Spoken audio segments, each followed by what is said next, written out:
Welcome back, everyone. 皆さん、おかえりなさい。今日は69日目です。Is day 69? We gotta hop right in. Yesterday was kind of a bye day, but I didn't take into account that today, or earlier today, daylight savings time was rolled back, right? So March 9th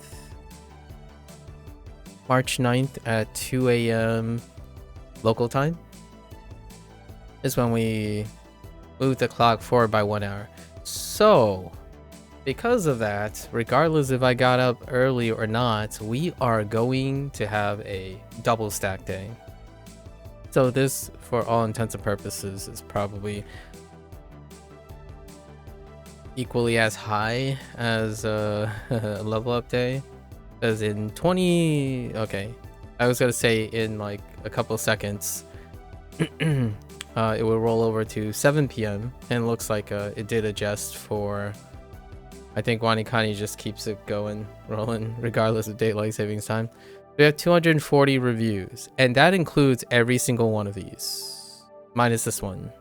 So that means we'll unlock all the kanji and every single one of these characters' vocabulary all on the same day. So let's strap in, try to moderate ourselves, and do due diligence, you know? Pace ourselves today, right? All right. Okay.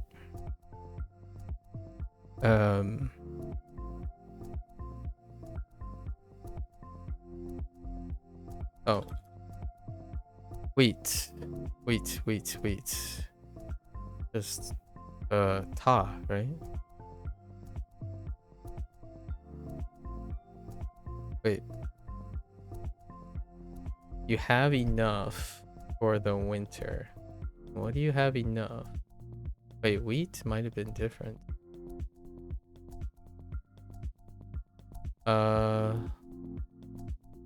Oh, you have enough wheat for the winter and just get mugged?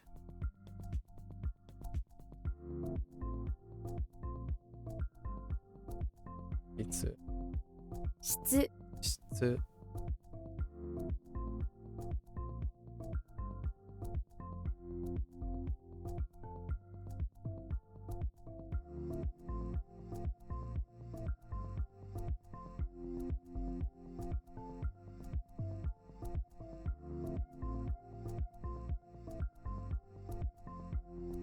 Kaku. Yeah? Kaku.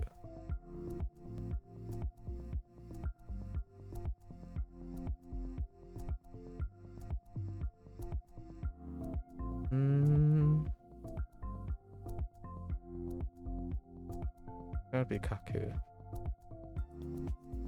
Like this. A mental image of this.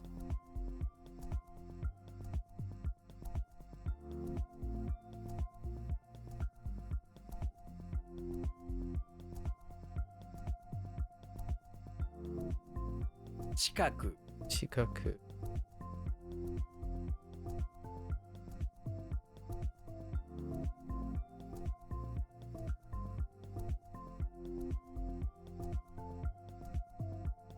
Azan. Oops. 火山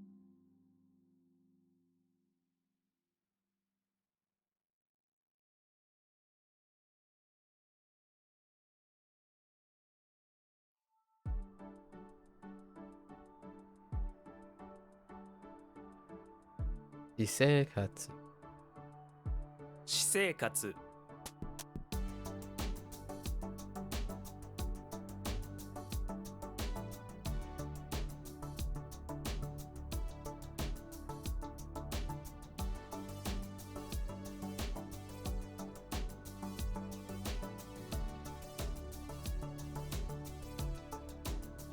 後ろ Ushiro.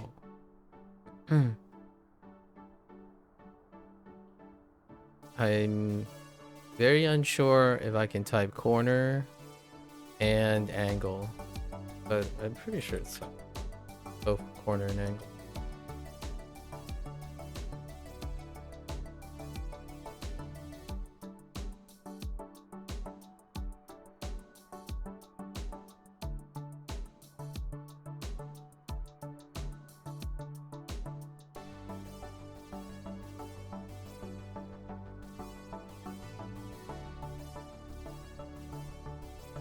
Sore? That one? Ne? Okay.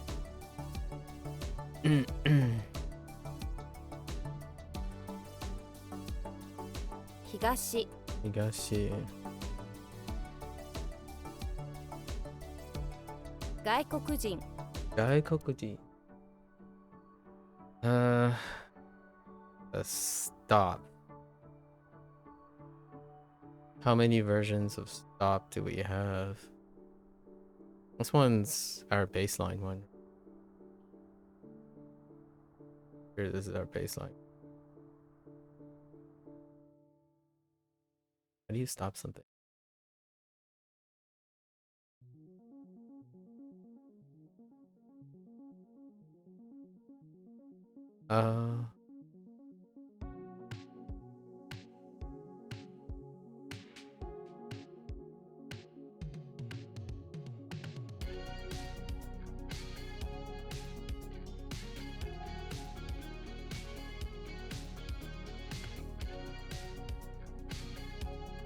My early inclination is just to say ah, but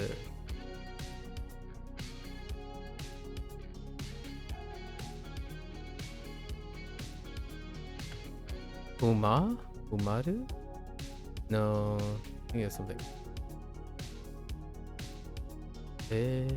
Yeah.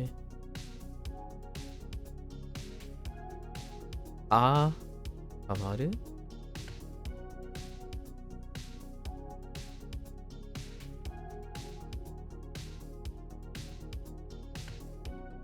Oh, I think it's still Tomaru or toe. You want to stop something with your toe?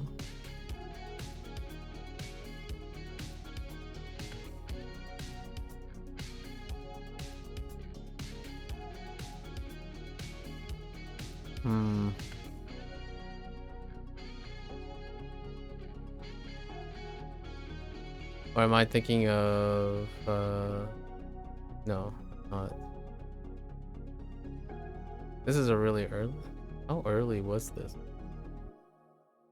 So both of them, right? We have Tomaru and Tomeru. And Tomeru is the intransitive, so to stop something. And then Tomaru is to stop.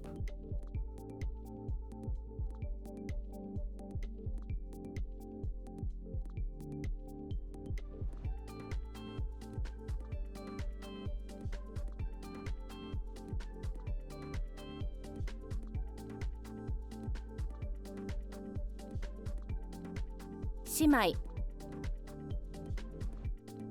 止まる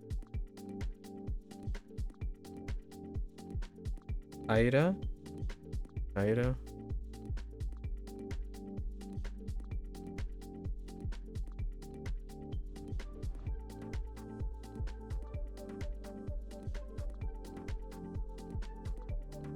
Right.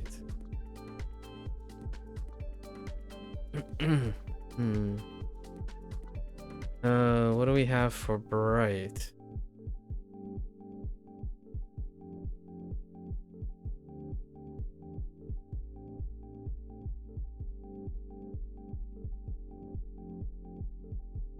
Sun.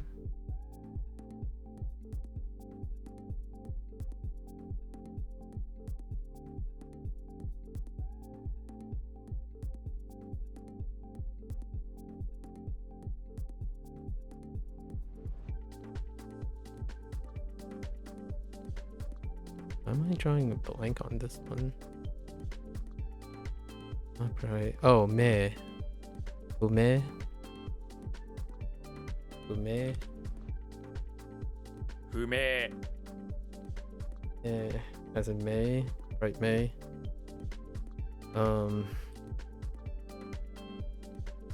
南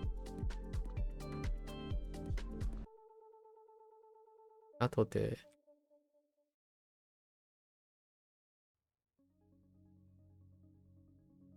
男の人。ああ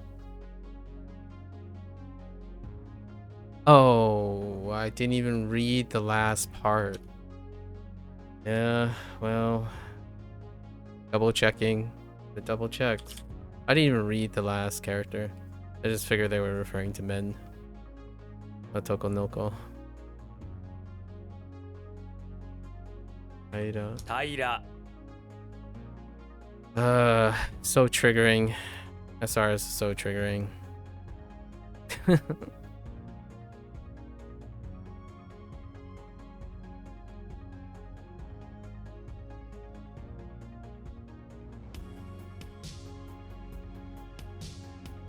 後で Okay.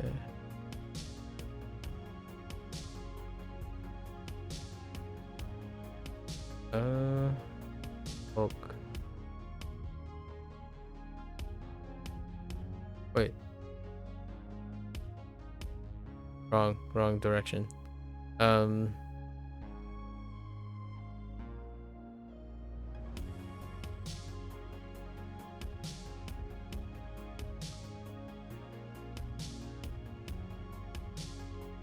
The heck with East? Oh. Yes, it's very, very funny. Oh.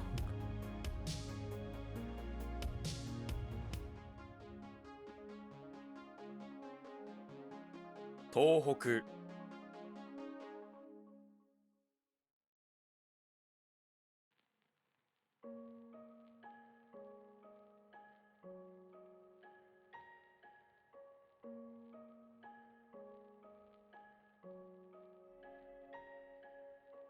Oh, this is private. Whoops.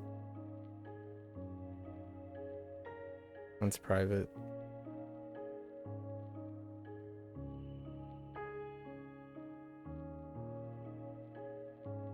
Yes, hello, Seth. Amazing. Let's see.「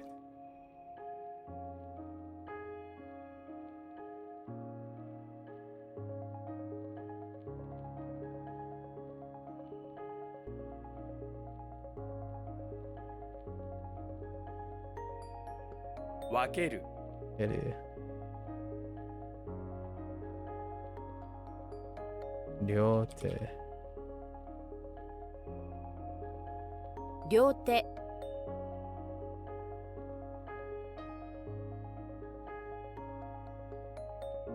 Oops.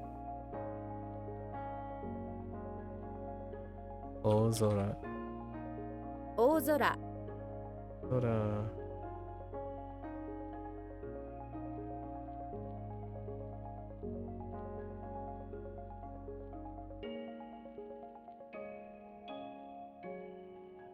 男の子男の子。比率。私立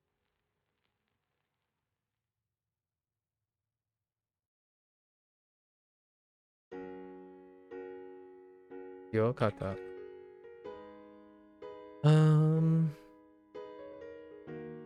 Could it be whole? 両方 sounds a little bit better.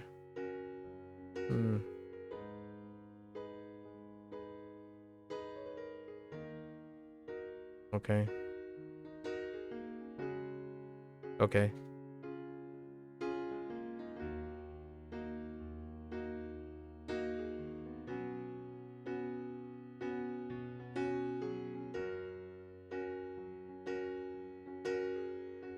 Both way.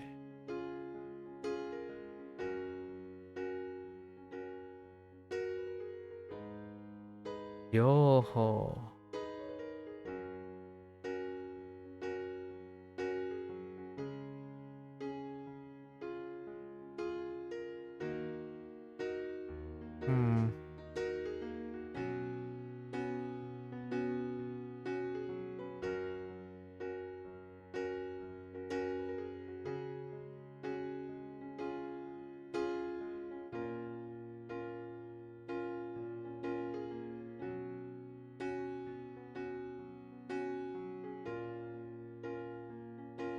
guess the question is, how do I know which one it is?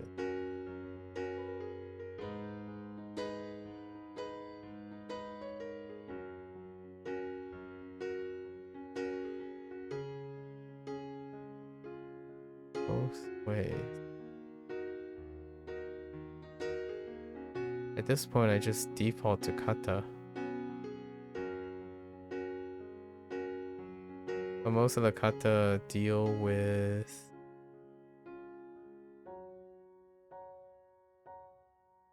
parts or action.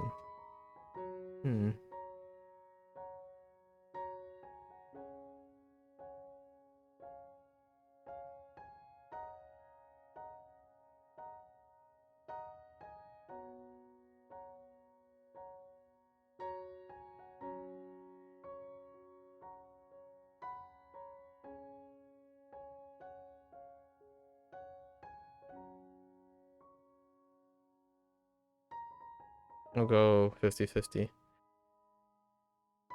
Is today the second peak day? Yeah, it's the second peak day. It's like a double stack day because I also started early yesterday. So we have yesterday's and today's review put together while on second peak day. Okay. 両方 How do I know this is yeah, no clue. Just you gotta fill it out. You just gotta fill it out. Dirt. Oh, just kidding.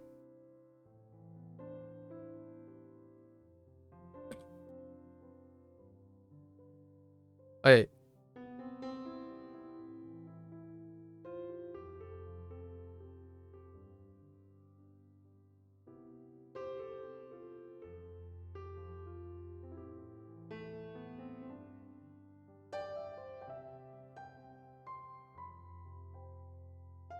It's not been a good day.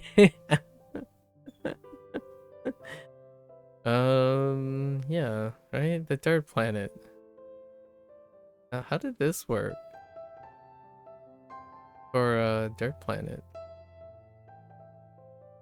Oh, I was using Doyobi for this one. Right? Yeah.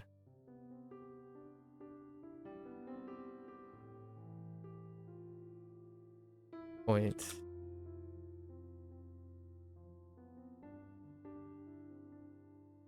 Dose. 土星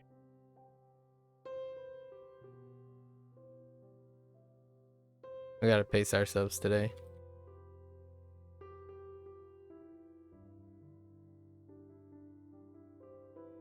床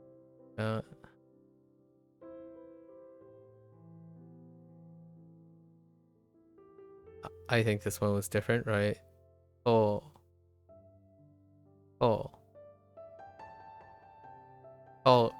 Ground. Oh.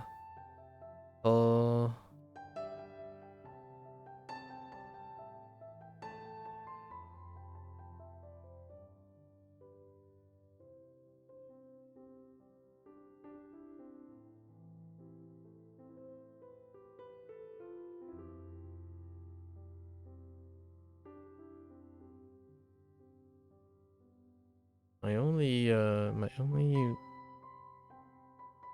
Ochi?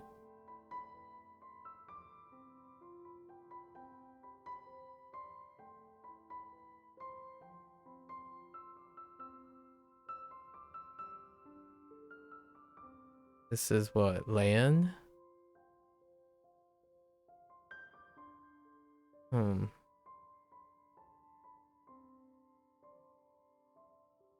So yesterday we finished earlier so we can reinstitute anime weekend or anime night.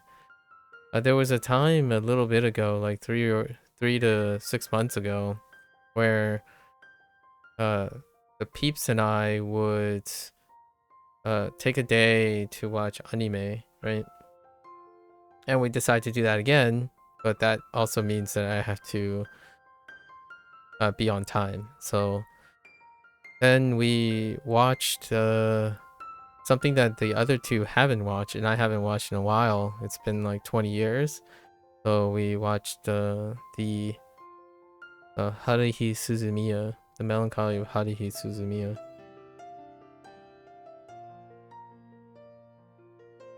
We are attempting to watch it in the broadcasting order, because it's, I just realized how technical the show was, especially when Kyon and Yuki, actually most of them, all the characters speak in they're very esoteric characters. So even in the English interpretation of it as well, like the subtitles and interpretive things are like outlandish.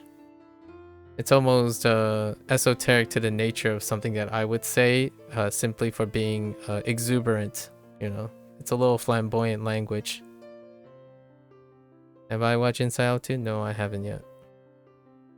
This is Tochi, right? 土地 Oh.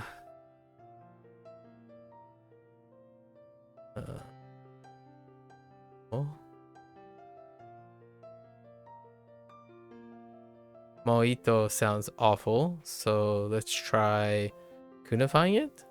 So Keito. This feels like a Keito situation.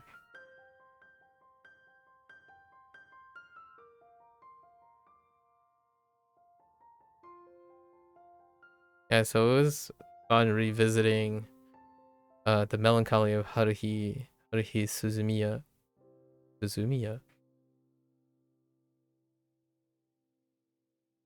Also, saying the names of the anime again, like the characters, makes you double take on all the names and stuff too. Except for Kyon, because Kyon is actually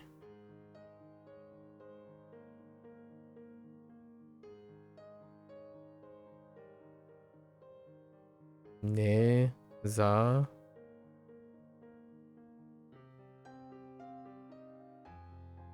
How do we decide on what to watch?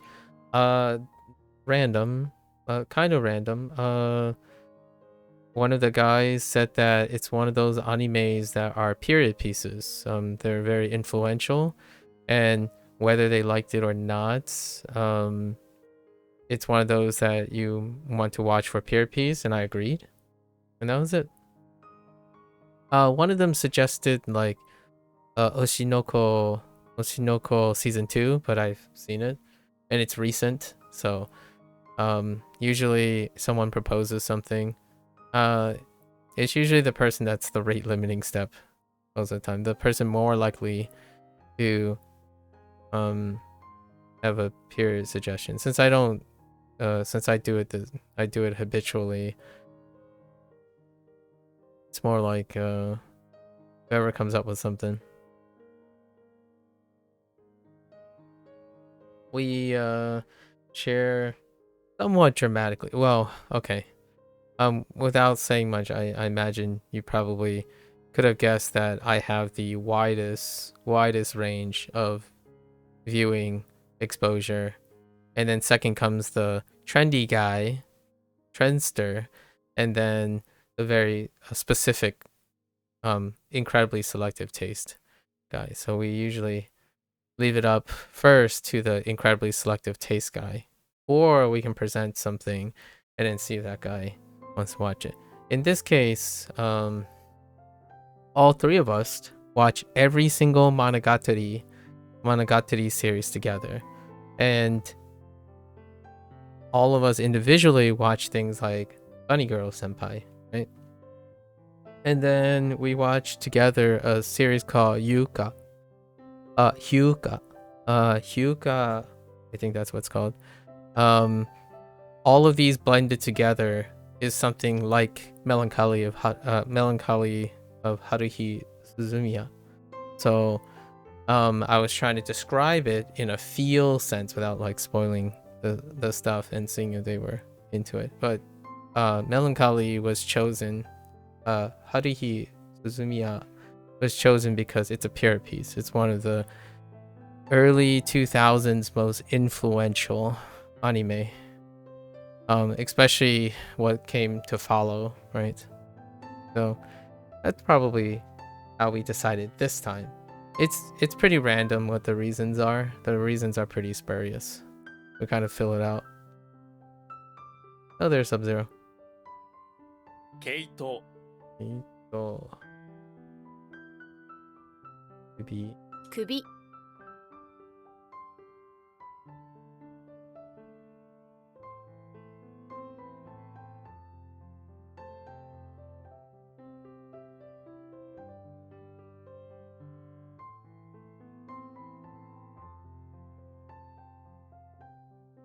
Akarui. 明るい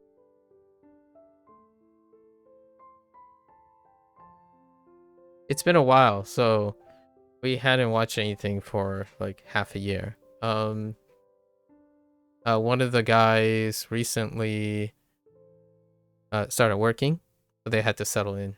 You watched Bunny Girl Senpai recently, but haven't gotten around to the movies yet. Have you seen them, and are they worth a watch in your opinion? I haven't seen the movies either, as well.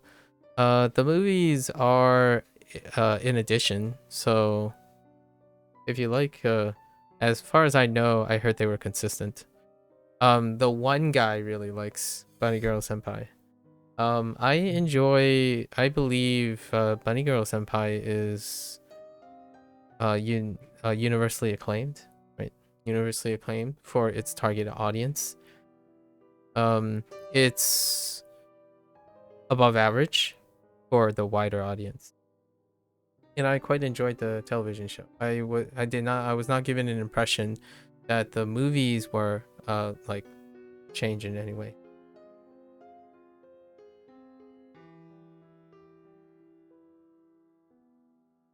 And the animation quality was consistent. Although, with that said, I don't necessarily think they really hold back on the animation quality in the animation, like the anime.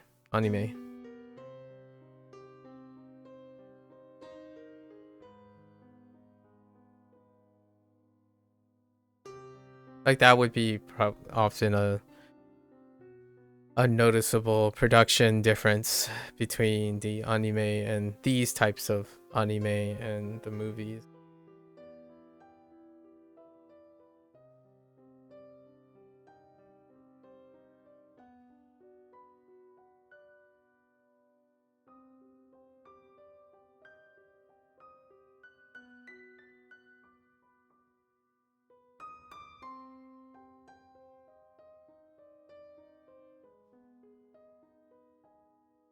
The heck?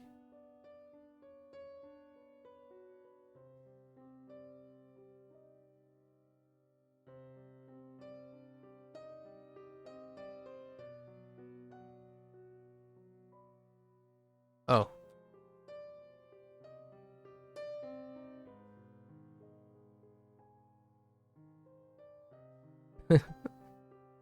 um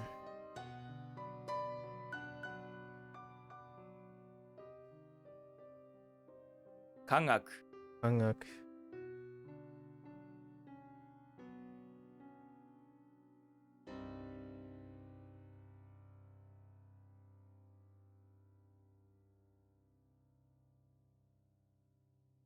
東宝 Oh ho.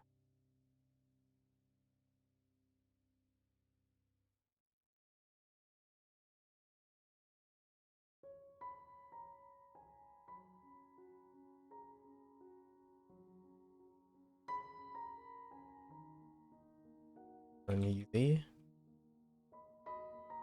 Right? Not relaxing, uneasy.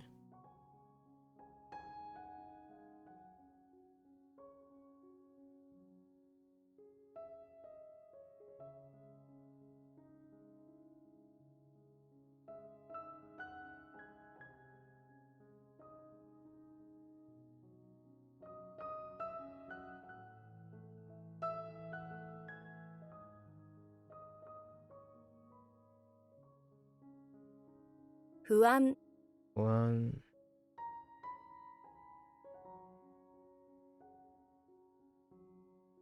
ある Adu.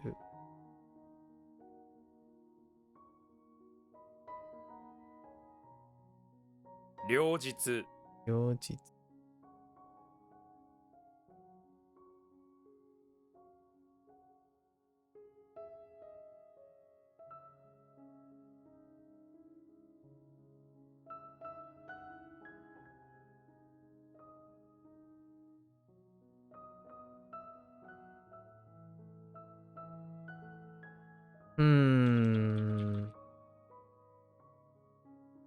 草地。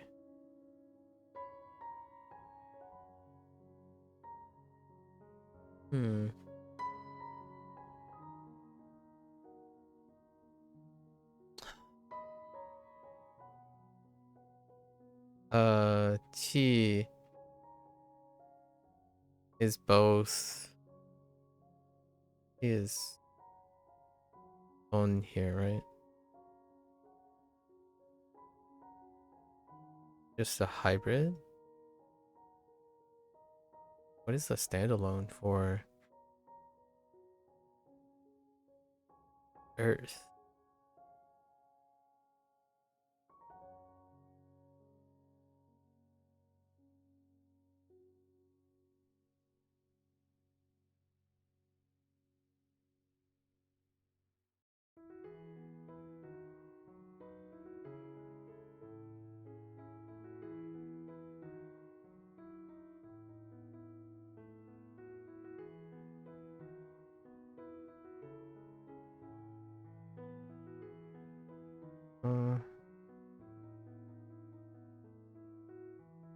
I don't know if I have another read.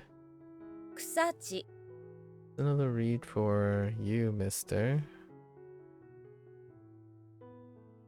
Do we have another read? Oh, we don't. Oh, well, we have G, but intriguing.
Ne? 地下 Masugu.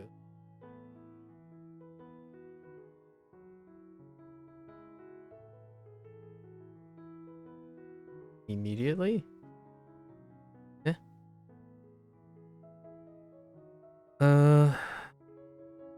Have I done any reading in foreign language yet? All the time. Like a proper book, novel, or manga? I don't read books, manga, or novels, but I have done proper reading in foreign languages. I think those aren't the only proper sources of reading, but no, I haven't read proper books, novels, or manga. I usually write them. So the most active way of reading or writing is the reading or writing proper things is to journal, to write it most of the time. But don't necessarily have to read those. You can read like articles or something, you know, like blogs, journal, bookmarks, that kind of thing. Read blogs, commentary. In English, I don't read books, novels, or manga either most of the time. Usually articles. They're still really technical, but occasionally you can read like op-eds and whatnot. They're usually a lot lower.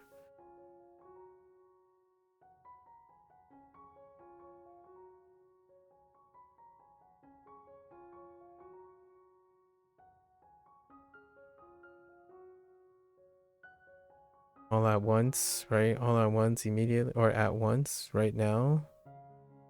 Immediately.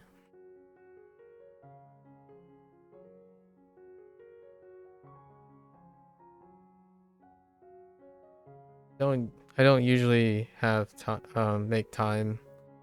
I wouldn't say I don't have time, but I usually don't make time for book, novels, and manga unless someone really insists on reading something. By insisting, I mean they have investments themselves, right? Very, very different from someone who says like, "Oh, this book is great." Like, can you explain it to me? You know, elements. People, if I don't have a sense of motivation to relate to someone through.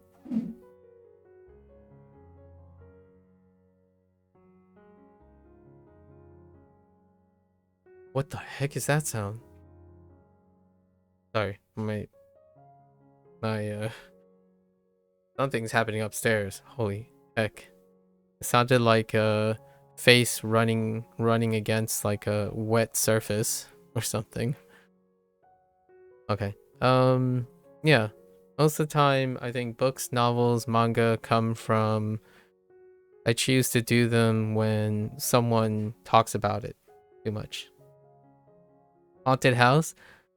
You know when you're cleaning the bathroom and then you have something like your skin is rubbing against a wet surface. That's kind of what it sounded like. And a little like sounding, and it just like kept going as though like someone was falling down or trying to brace themselves and their hand is like sliding down a wet surface or something in the bathtub. That was a little weird. Yeah, so in terms of book, the last book, novel, or manga I read in a foreign language, like really, really read, probably Don Quixote. Honestly. Yeah, Don Quixote is probably the last foreign language book I read, and that was 20 years ago. So, uh, yeah, no, I haven't really picked up a manga like in Japanese. I've read excerpts before from books, novels, and manga. I think if I had to summarize all the books that I've read, it's disproportionately less than um commentary and academic things. Like a proper book, when you say a proper book, that does not include textbooks most of the time. At least colloquially, people do not say a textbook is the same as a proper book. But I would say I've read more than quadruple the volume in textbooks and like articles and scientific inquiry than I have any books for pleasure and novels. I probably listen to more audiobooks than I've had read pleasure books or works of fiction. You like reading but don't make much time for it. If I do it in a foreign language, I can count it as language learning in your mind, so maybe you'll find more time for it. That is double dipping. That is a great way to think about it. I thought about it, and then I thought about the frequency that I do. So most of the time, I have the same. When you say count it as language learning, right? When you're doing the activity, I thought about it. However, if we take the weighing scale, right? If I was listening to an audiobook in a foreign language, then that same excuse or that same like rationale applies to that. You know, if I read a newspaper article in a foreign language, it would have the same like balancing incentive, right? And for the largest part, the one factor that can supersede all the priorities is if I'm trying to connect with someone through their interest. That takes top priority. So most of the time, most of my activities now is due to knowing someone else. Other than that, I don't typically make time for my own personal idiosyncrasies, largely because it's not as interesting. Like, what are my normal idiosyncrasies? I don't read books, novels, or manga. So if I were to cater to myself, I probably would be even less likely to read a proper book, novel, or manga. So it's up to someone that I meet, someone that is heavily interested in bonding or having a shared vicarious experience through books. The last book I read, like not foreign language, was like red. Wait, with my eyeballs. What was the last book I read with my eyeballs? It's probably a story. It's a story by what's his name? It's a book. It's alternative horror.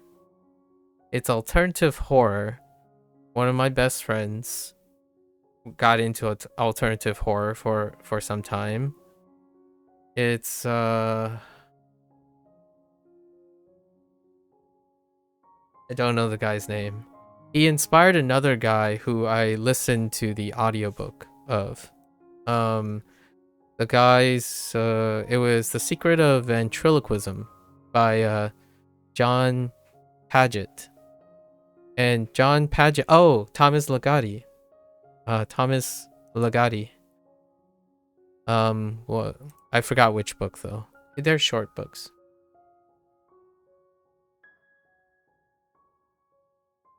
Reading is probably the best thing you can do for language learning. I disagree, but no, I definitely disagree. But I can see where it comes from from a person who likes to read books. Books have a wide vocabulary that helps you a ton. I agree. They do have a wide vocabulary and help you a ton. They're the best thing for language learning. I absolutely disagree. Especially for Japanese, you can find a ton of new kanji.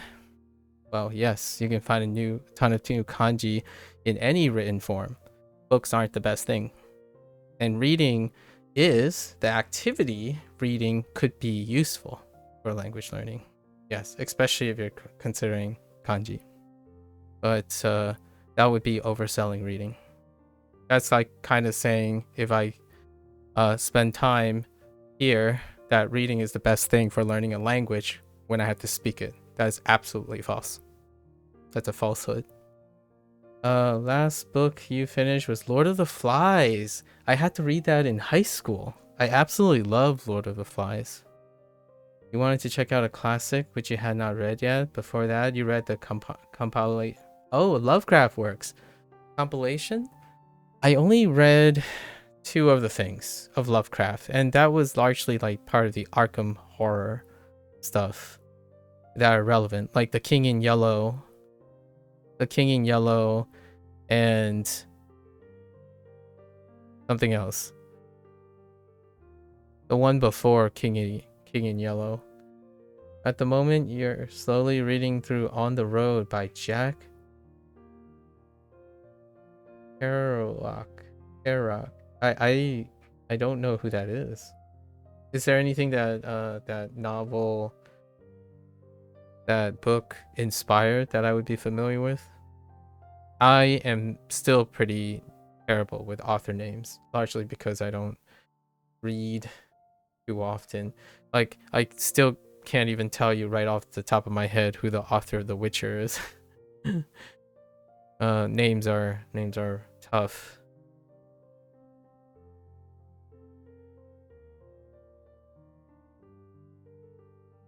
Yeah, so Seth, considering that kanji is a written thing, I would say reading is the best thing for reading kanji. It's not the best thing for language learning. Language learning includes more than written form. So, I don't even think that's an opinion, but I will say, in my opinion, language learning does not only include writing.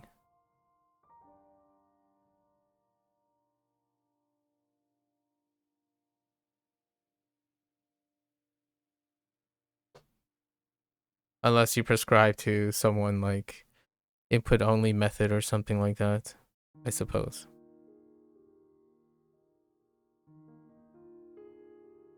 Tateru. Why are you tateru? To stand something up? Tateru? Ne?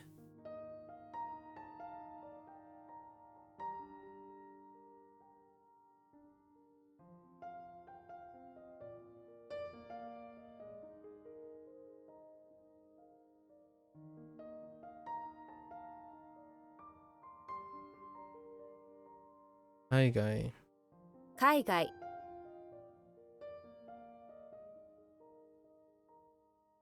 That's not key. Is it key? I don't know any other. Wait, do I know any other? It's been a while since I've seen you isolated. Son of a bee sting? Alright. Let me see. Sword. Sword. 7. 7 sword. Oh, Satsu.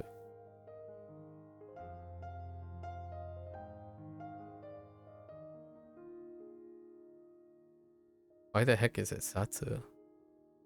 Oh, Setsu. Why the heck is Setsu?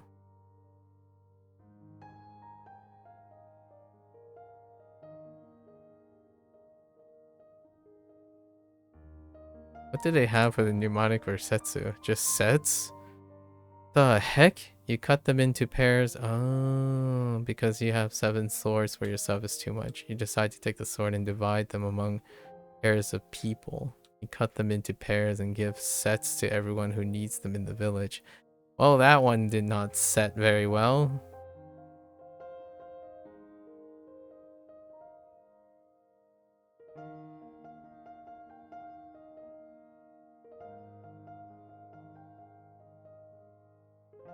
Boy.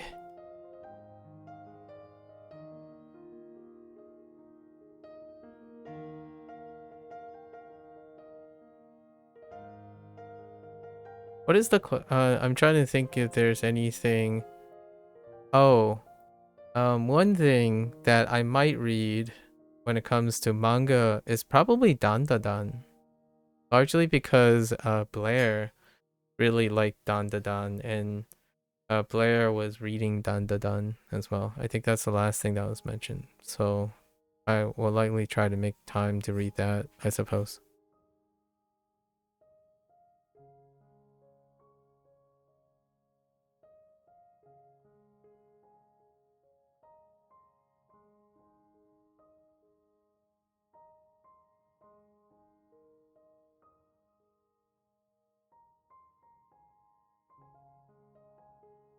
Yeah, there's something about advice, right? And recommendations. Um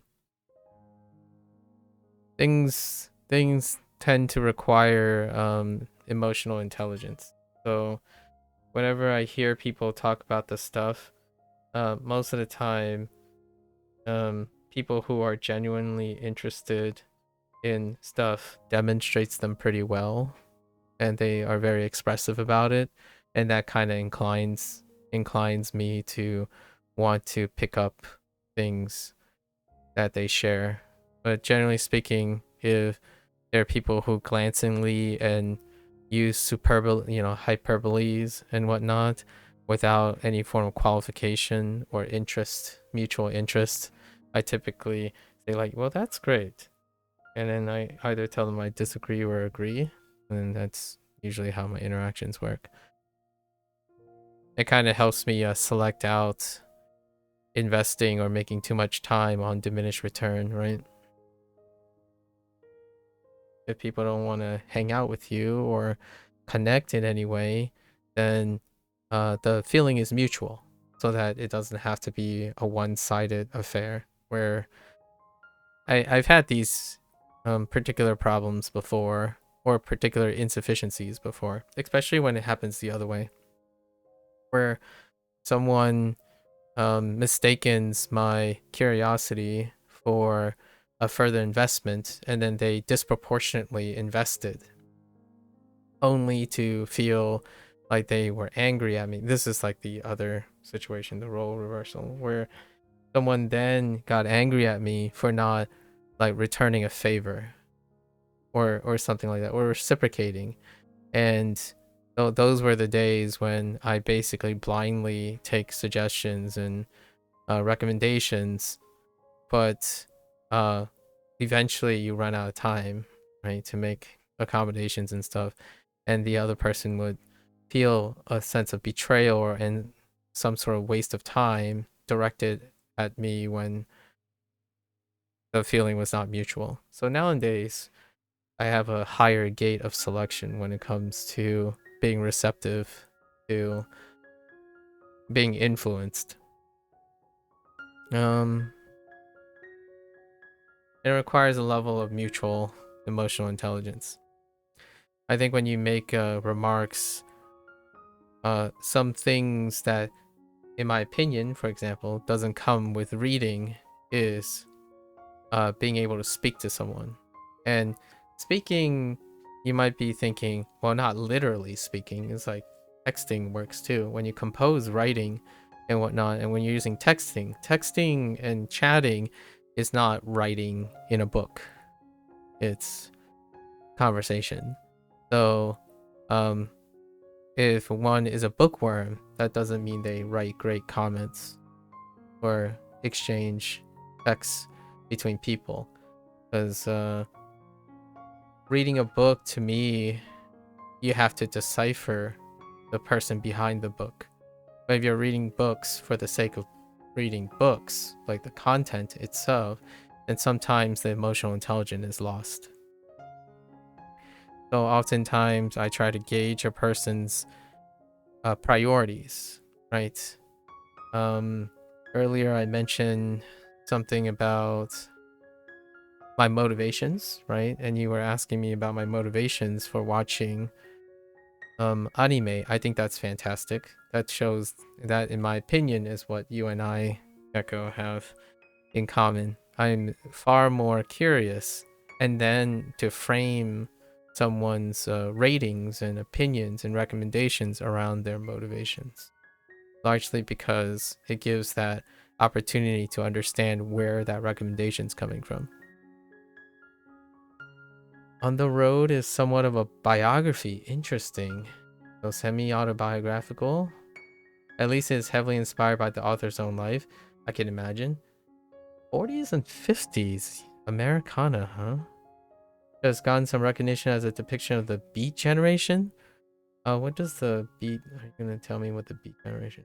The writing of this book has an interesting story. It was handwritten in a 3-week period on a 112-foot-long scroll in a spontaneous prose style, which only got slightly edited afterwards. Is it legible? I mean not legible. Is it comprehensible? Did it use like some free versing things? There was one book. There is one writer recently who likes using free pose. Like, it's the person's pretty notable. I think it's the old country, or what was it? No Country for Old Men. I think that person used like free versing. Those things can be like a little adjustment to read. I don't know if this person was eccentric in that way, or is it written in like your it sounds like a fantastic spontaneous prose style. I'm trying to imagine what that is like. I think it's the No Country for Old Men guy who dispensed with all forms of punctuation. Hang on. The only reason this came out was the movie was fantastic, and then my close friend read the book as well. I think afterwards. Old. Yeah, the novel has a simple writing style that differs from McCarthy's earlier novels. What was the... Pretty sure it's this book. But there's still some like eccentricity when it comes to writing styles. Yeah, this book. Oh no, there's some punctuation in this book. No, this must not be the one that I'm thinking of. There was a writer who like dealt away with punctuation. No. The No Country for Old Men guy. Standard prose. It is comprehensible as long as you can read his handwriting. Oh, okay. So it's... Oh, okay. And you think the scroll is displayed in some museum now? I'll have to check it out. And that kind of piques my interest. Especially the handwriting part. On the road, you say?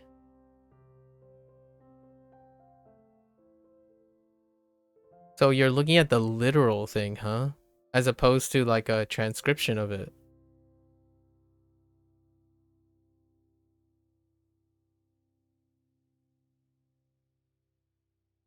Yeah, because I'm looking at a transcription of it.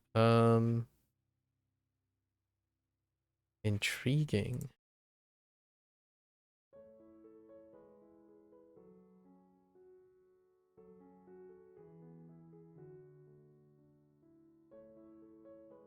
How do you get your hands on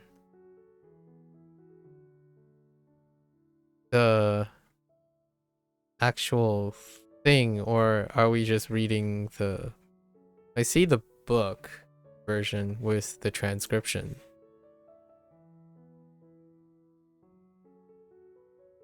The Beat Generation was a literary subculture movement started by a group of authors whose work explored and influenced American culture and politics in the post-World War II era. Okay, interesting. The rejection of economic materialism, that's a hot topic. Explicit portrayals of the human condition, fairly topical. Experimentation with psychedelic drugs, that checks out. 40s and 50s, right? Yes. And sexual liberation and exploration, yeah, that kind of... Oh, that beat... Oh, so that's what they call the Beat Generation. Interesting. I guess there are a lot of euphemisms for the Beat Generation. How long is this book? 46. That's like a solid evening read. I'll let you know what I think about it. Maybe an hour or two. I'm talking about like the transcribed version, obviously, not the scroll one. I'll have to look up images of the scrolled one. Oh wait, maybe not. No. I'm looking at a preview. That's not the 320. Oh, that's like... Sorry. I was looking at a preview of it. 320 pages in this particular transcription of it. Yeah, that'll probably take like a week for me. 320 pages. Leisurely. I'll let you know. Yeah, the scroll was later transcribed into a book and printed. You're only halfway through, but you like it so far. It's definitely got a style of its own. It feels very intimate. I think the most influential... This is from like high school, and whatnot, that I followed up on. It's probably John Steinbeck. John Steinbeck was much earlier as well. pretty sure he passed away in late 60s. Yeah, 1968 is when he passed away. But John Steinbeck is the 40s, 50s, 30s to 50s author that I read. I think one of his last books were Travels with Charlie, where he like got in an RV and did like try to circumnavigate the United States at the time with his dog named Charlie. And then, you know, you have Grapes of Wrath. Of Mice and Men is probably the other one. When did... Wait, was it? Hold up. Didn't he write? Yeah, Of Mice and Men in 1937. Yes. The Red Pony and Canary Roll. I didn't read all of his stuff, but John Steinbeck is probably a person that I've read the most from. Outside of your like Mark Twain. Like one or two Mark Twain things. When it comes to American authors. I read quite a lot of poetry though, like mainstream poetry stuff. Like, what's his name? Frost. What's Frost's first name? Robert. Yeah, Robert Frost, the American poet, Robert Frost. Who wrote Flowers for Algernon? Daniel Kayes. Yeah, and then Harper Lee, right? Harper Lee, To Kill a Mockingbird.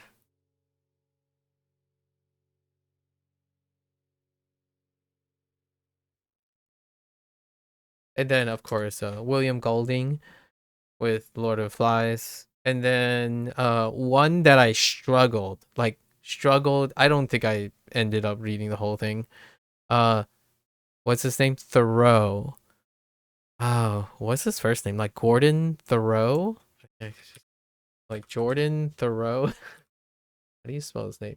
Oh, Henry David. That's right. Henry David Thoreau. What is it? Walden. Oh my gosh. Walden is that's what I fear. I think Walden have instilled the fear in me when it comes to eccentric writing. Walden. This was much earlier, of course. It's 1800s, 1854. Henry David Thoreau. Holy. I still think to this day I do not have the English comprehension for understanding Henry David Thoreau's writing.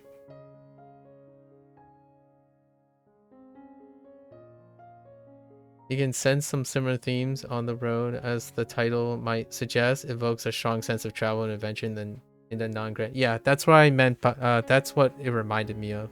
I hope that wasn't too subtle, because when I think of On the Road, I think of John Steinbeck's Travels with Charlie. It's a very Americana thing. It's a very Americana thing to do in that time period, about like celebrating like traveling, adventures, experimentation. And John Steinbeck lived through that period as well. In high school here, you unsurprisingly read mostly French literature, so you were trying to catch up on some English and American classics. Yeah, in terms of English classics, like British English stuff, we went way back, because I took an elective on classic British literature, so it was like epic poems and stuff. Beowulf, of course. Beowulf, so difficult to read. Old English, can't be helped. Paradise Lost. Paradise Lost was I needed help. Then you had like arbitrary things like A Modest Proposal. I like A Modest Proposal. That essay, what would you even call that? An essay? Satire? A satirical essay? Yeah, A Modest Proposal is definitely something something wonderful. Jonathan Swift, right? Yeah, it's an essay. It's qualified as an essay. I'm just thinking back to my classroom days. I like going to school, so school was a lot of fun. At the time, obviously, you worried about grades and whatnot. But electives, having well-rounded exposure to academic exploration is almost non-existent on the internet. I sound like a broken record. It's because of algorithm. Algorithm makes it so that intellectual exploration and emotional intelligence is non-existent. Or it doesn't. That's hyperbolic. It does not incentivize emotional intelligence and or intellectual curiosity, right? People are not curious about what other people are interested in. They are curious about what they're interested in, and they like projecting only based on what they are interested in. Not to say that that's not practical. The internet is there for the people to use, right? To please oneself.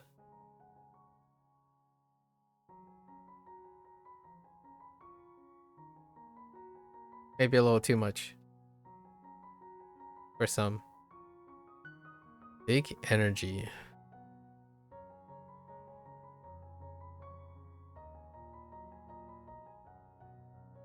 I'll give it a read.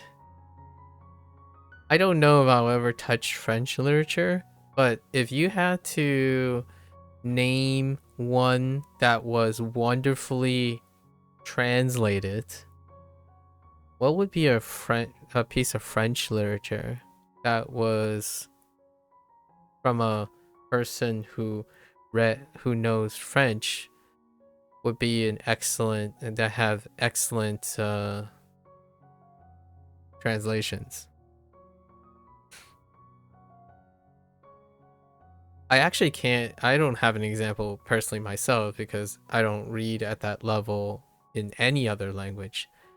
So I can't even ascertain the quality of the translation since I don't know how to read more than one language at like before recently. So that's actually a fun thing that I can try doing in the future. 食べる Of course, you don't think you would be able to read things like that in English back in high school. Even Lovecraft's English can be pretty tough. Or Tolkien's. Oh, yeah. That's understandable. You remember reading Harry Potter and Everworld at first? It was good to start reading longer content. Harry Potter. I know, let's like remove ourselves from all the other things that relate to Harry Potter. But Harry Potter in its book content, like the way it's written and whatnot, it's such an excellent thing to introduce as a pleasure read for those who might not like hop right into, who aren't like trying to expand into heavy esoteric language. It's to the point where when I was reading Harry Potter, I got fatigued from Harry Potter. Like I started by reading Harry Potter, right?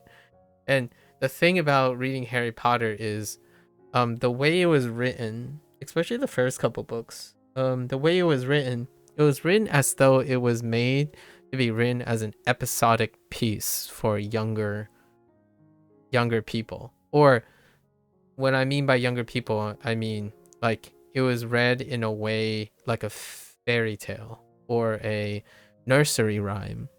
So it's incredibly iterative. It almost has built-in SRS, so to speak. And to me, when I was reading it, I was really old, by the way. Like this is me in my late 20s at this point. When I was reading it, it gave me a lot of mental fatigue, largely because the SRS kicked in really hard. It's like, whoa, this is identical. Like, whoa, this is identical again. However, I would say it's incredible for someone who finds needing reinforcement. Like it's a fun book series to use as our reading source, in my opinion. Provided that you don't have any like a lot of political and other things involved with that series. I listened to the entire Harry Potter series.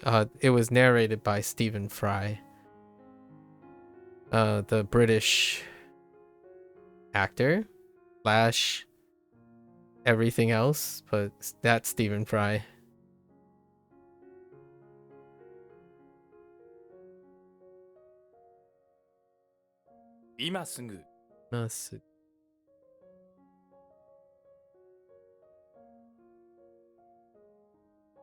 You got me peaked. I'll definitely read this one.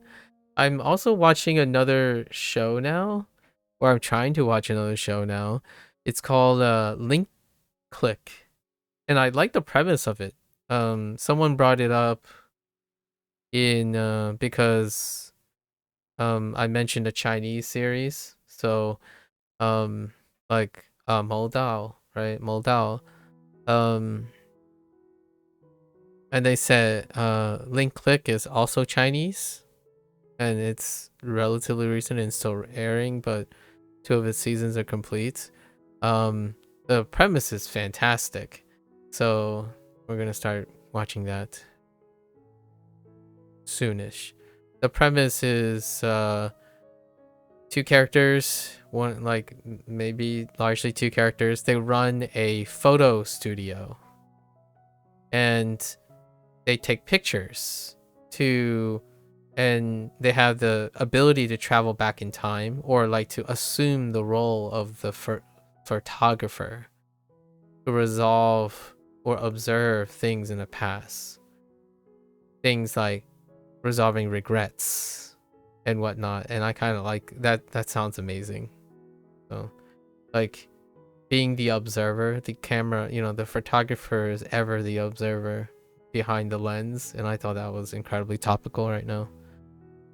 Resonated with that idea.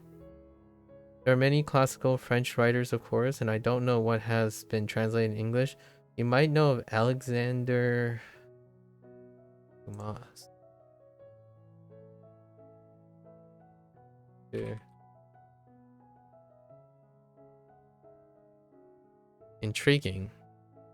Oh, the Count of Monte. Oh yeah, you might have mentioned the Count of Monte Cristo. Oh, okay. Yes, yeah. The Three Musketeers and the Count of Monte, both. Oh, that's French. I see. Well, yeah. I guess I haven't read those. I haven't read those at all. Intriguing. A very similar time period as William Henry David Thoreau. Of course, there's Victor Hugo. Oh, Les Miserables. Oh yeah, that's true. I could technically read that too, in translation. In more somber tones, there's Emily Zola with books like Terminal.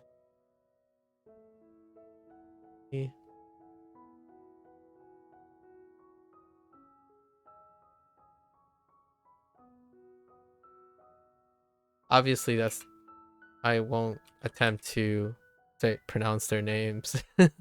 We're just gonna go with the Emile.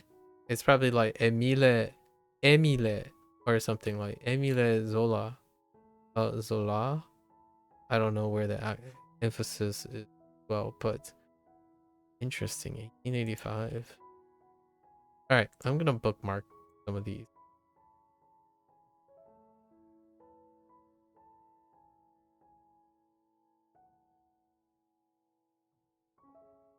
Maybe we'll do some reading on the side.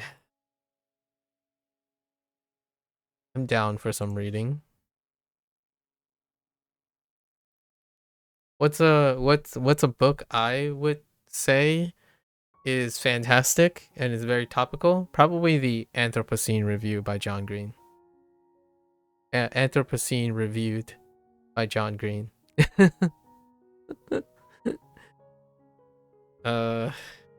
That is if I had anything I'm obviously I'm not as eloquent and well written and well read as John Green is because he's a professional author, but the Anthropocene Reviewed is something that I would say if I have written a book, like if I collectively decided to write a book, what would that sound like? It would probably be something like the Anthropocene Reviewed. What I do on stream, what I speak about, my digressions are very much much more elegantly written by John Green.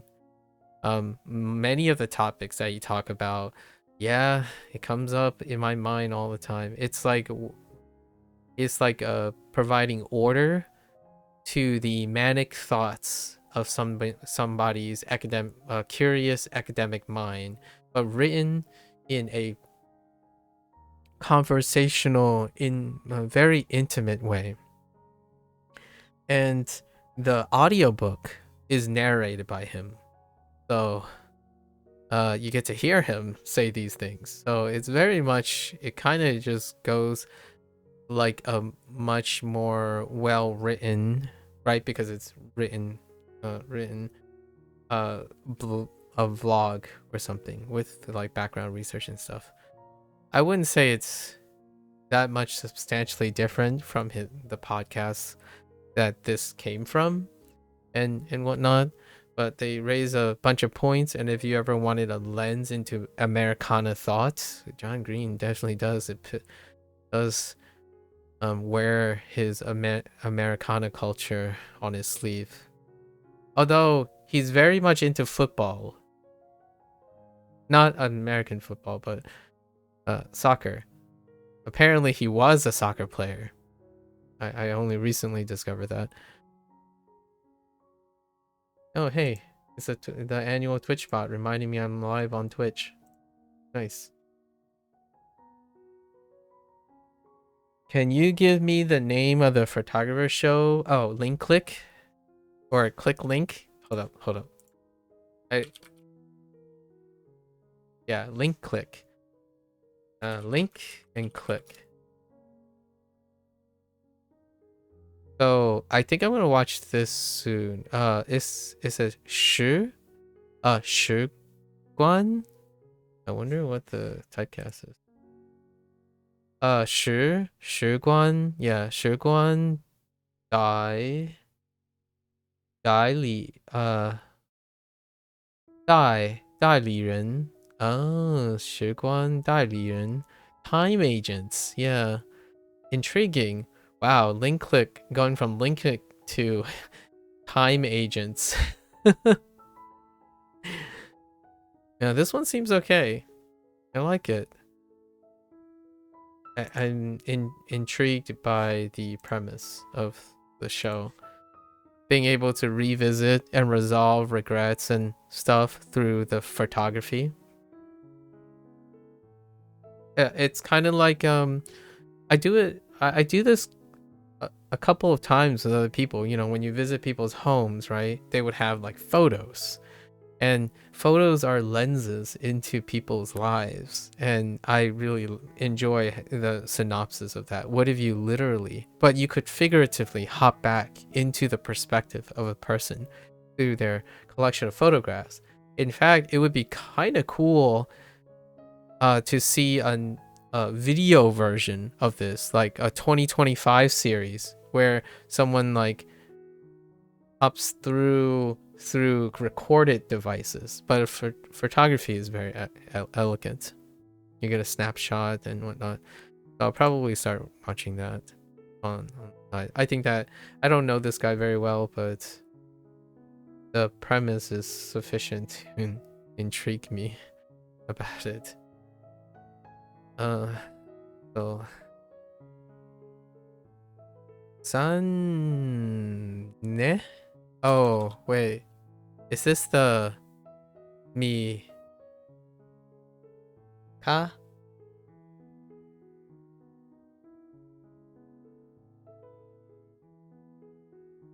Wait, Mi Ka?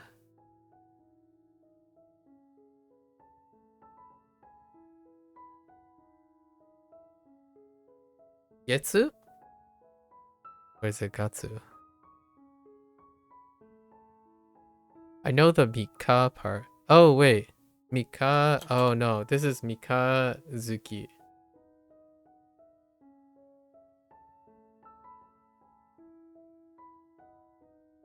Wait. Mikazuki? Or is it Getsu?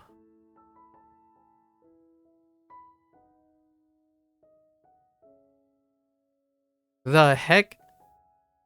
What am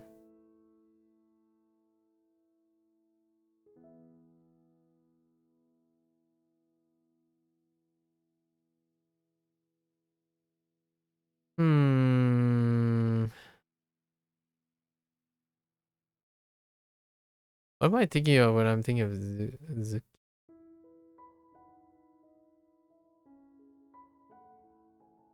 Pretty sure it's this one. Oh, wait. Oh no, there's no pause, right? So it's like Mika. Yeah, that doesn't look right. So it's like Mika, but it's not Mika, it's slammed together, and then it's Mikazuki. Mikazuki. Okay. Don't worry. We're going to make it. We're gonna make it.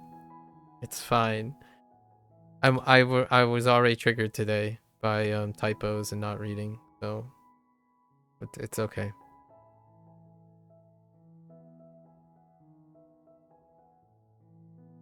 Son of a beast thing, is this Taiki? Taiki sounds right. Taiki. Taiki. Tateru. Yeah? Tateru. Okay. Just give me some classic ones. I need some classic ones right now. Okay. All right. These are some classic ones. Wait. Hold up. This is not a classic one. Non-stop. Nah. Non-stop. Yeah, direct.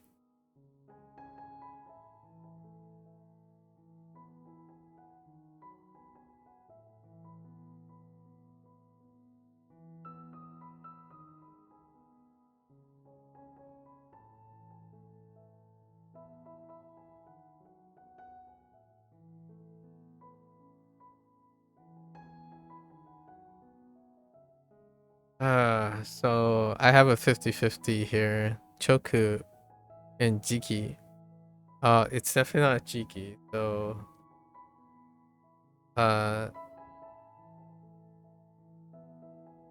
Choku.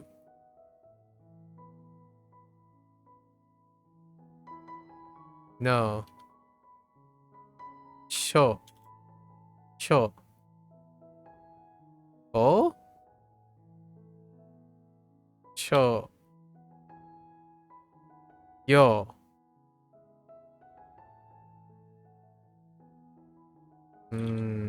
Sho. Oh.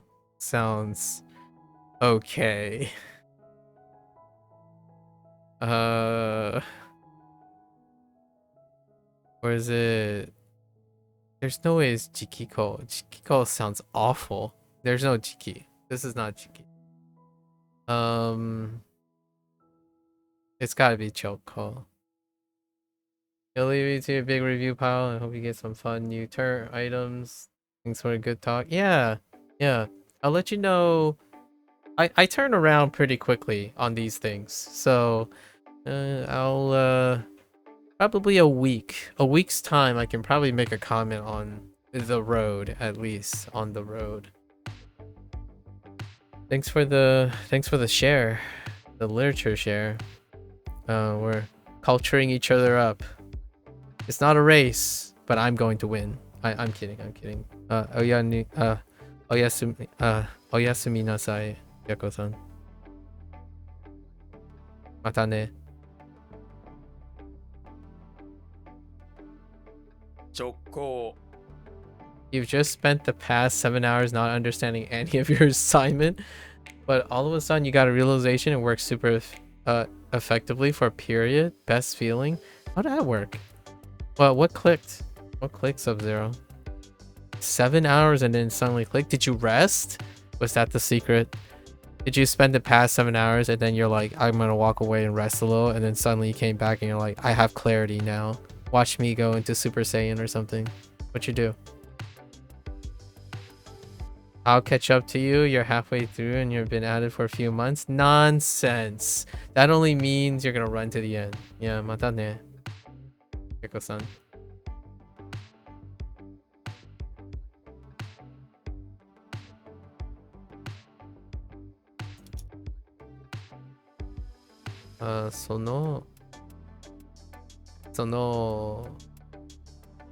Shi? Hey, no way. Oh, no. Hoka. Ne?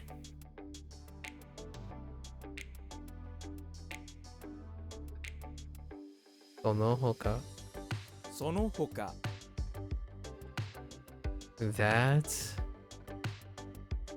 That other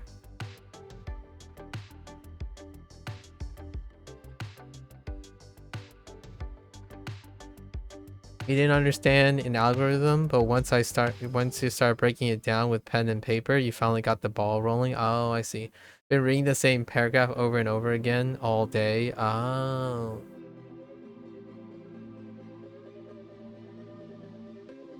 What stopped you from breaking it down in the first place? Have you hear me out. Have you done this experiment with yourself before? I'm not sure if you deliberately do this by chance.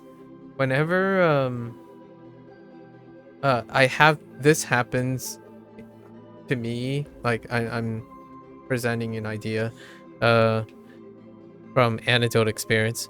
Oftentimes reading a scientific article, you know, like if you're doing background research, sometimes you just it happens more often than not. You read a paper, right? You read the first paragraph and it's supposed to be the introduction. These are supposed to be meant so that you can read and understand the context of whatever the methodology and the results. And you read that paragraph and you're like, I have no idea what these words are. Like they're English words, you know, all the English words, but when they're put together like that, it's like what does that even mean? So the mental exercise that I ended up doing most of the time is I took out a piece of paper or like a note or a word processor, and I wrote every portion of the stuff that I do know, and then wrote all the stuff that I don't know separately next to each other. And then I try to piece together all the things I do know and then investigate all the things I don't know. And then it like can systematically kind of help you figure out, oh, you do know a lot of the stuff, and that provided the framework in which you discover all the stuff you didn't know. So I've done that quite a lot, largely because a lot of times when you're like starting a new project or an experiment, you're always delving into something that has years and years of baggage, like tons of years of baggage. And when you're reading like a piece of work, it's a culmination of those many years. So you have to play catch up every time you're looking at someone's project, right? Or like someone's idea or whatever you're doing. And it's like, wow, that is an English sentence, but I don't understand all the nuances of that English sentence, kind of thing. You didn't think you would get anything out of it. It is a scientific article that explains an algorithm, but you found it really hard to wrap your head around how it's supposed to be implemented in code. Oh, that's understandable. But for all you know, what you've done is completely wrong. That's a different problem. That's a different problem.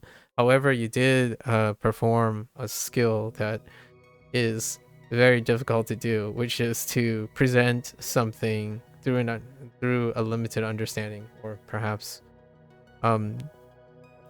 executing on something that you did without saying, nah, this is too complicated and I shouldn't do it anyways. Yes, at least some progress, right? At least some progress. What are you doing this for? Like, Just straight up, you have to do this? Or are you doing this for enrichment?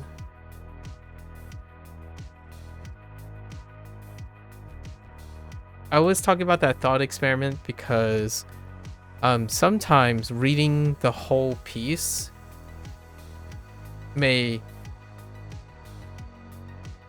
overshadow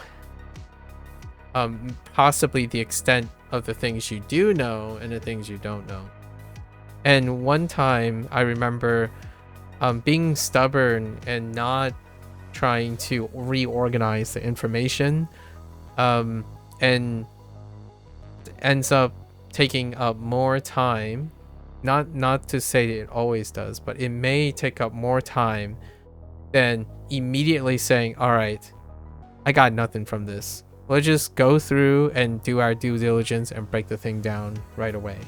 And there is a very useful, individualized way of going about this after one has done the task. Like I don't know how you would go around and organize this, but oftentimes it starts with having a written laundry list of column A, a paraphrasing of what you know from whatever that is very convoluted, and then a written, paraphrased, or organized way of all the things that are creating confusion or misunderstanding or some sort of feeling, right? And organizing that or reorganizing the information leads to a very transformative skill building that is highly individualized. Like, I don't know what that looks like, so I'm not like telling you, oh, you're gonna end up doing bullet points or creating a logic web or something. But oftentimes people end up doing that exercise, leads them down a road that works over time. Like, they all look very different, but it's often a great exercise to start. This is the prefetcher project. I see. You think you would actually like it? Actually, pretty much an algorithm for predicting which data will be used in the future. Intriguing. And prefetching data into the cache so that they can be quickly accessed. Kind of reminds me of a very low key like generative frame algorithm. If you know what I mean. Hint hint, nudge nudge, chuckle chuckle. You know, generative frames. Wink wink. You take the data, you correlate, you project the data, and then you reload that data and compensate for its original rendering, right? As opposed to doing it in real-time rendering, you're supplanting it with like an algorithm that is predicting where that, you know, the element is in like I don't know, like 8 billion times faster. I have no idea. I have no sense of scale or frequency of how fast computational data works. So I'm just gonna say it's faster than rendering it in real time sometimes, or it requires less resources. So it's got to be efficient somehow, you know, like coloring in a pixel, for example, or denoting a pixel detail by prediction as opposed to going through the loops of generating the computational data that would determine that pixel should be lit that way. That's impressive, in my opinion. That's pretty impressive using that algorithms, right? Pattern recognition. I can't talk any more like specifics than that because I don't know how it works. But that's kind of how I view generative things these days, especially algorithm-based generative things. Kubi ni naru. All right. I'm like a layman's dilettante of computer techie talk guy. Like, oh yeah, yes, that checks out. A what? That just sounds like you're coloring Like, I can only describe things in pragmatic speak because I only know the outputs. I have no idea how the process works. And it would be kind of fun to have time to learn how the process works. Or I can just ask you for the future, you know? I'll let you be the responsible representative of all this stuff. I expect quality explanations. Explain to me how the process works.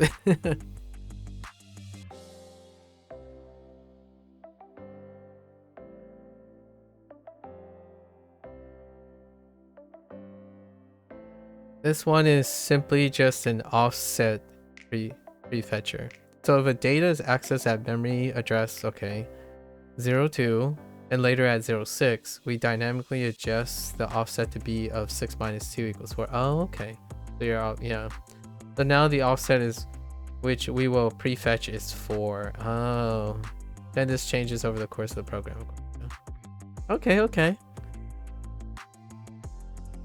And then you just multiply that by, like, for example, isn't this, think about it this way, like, this is how I visualize the pragmatic side of things.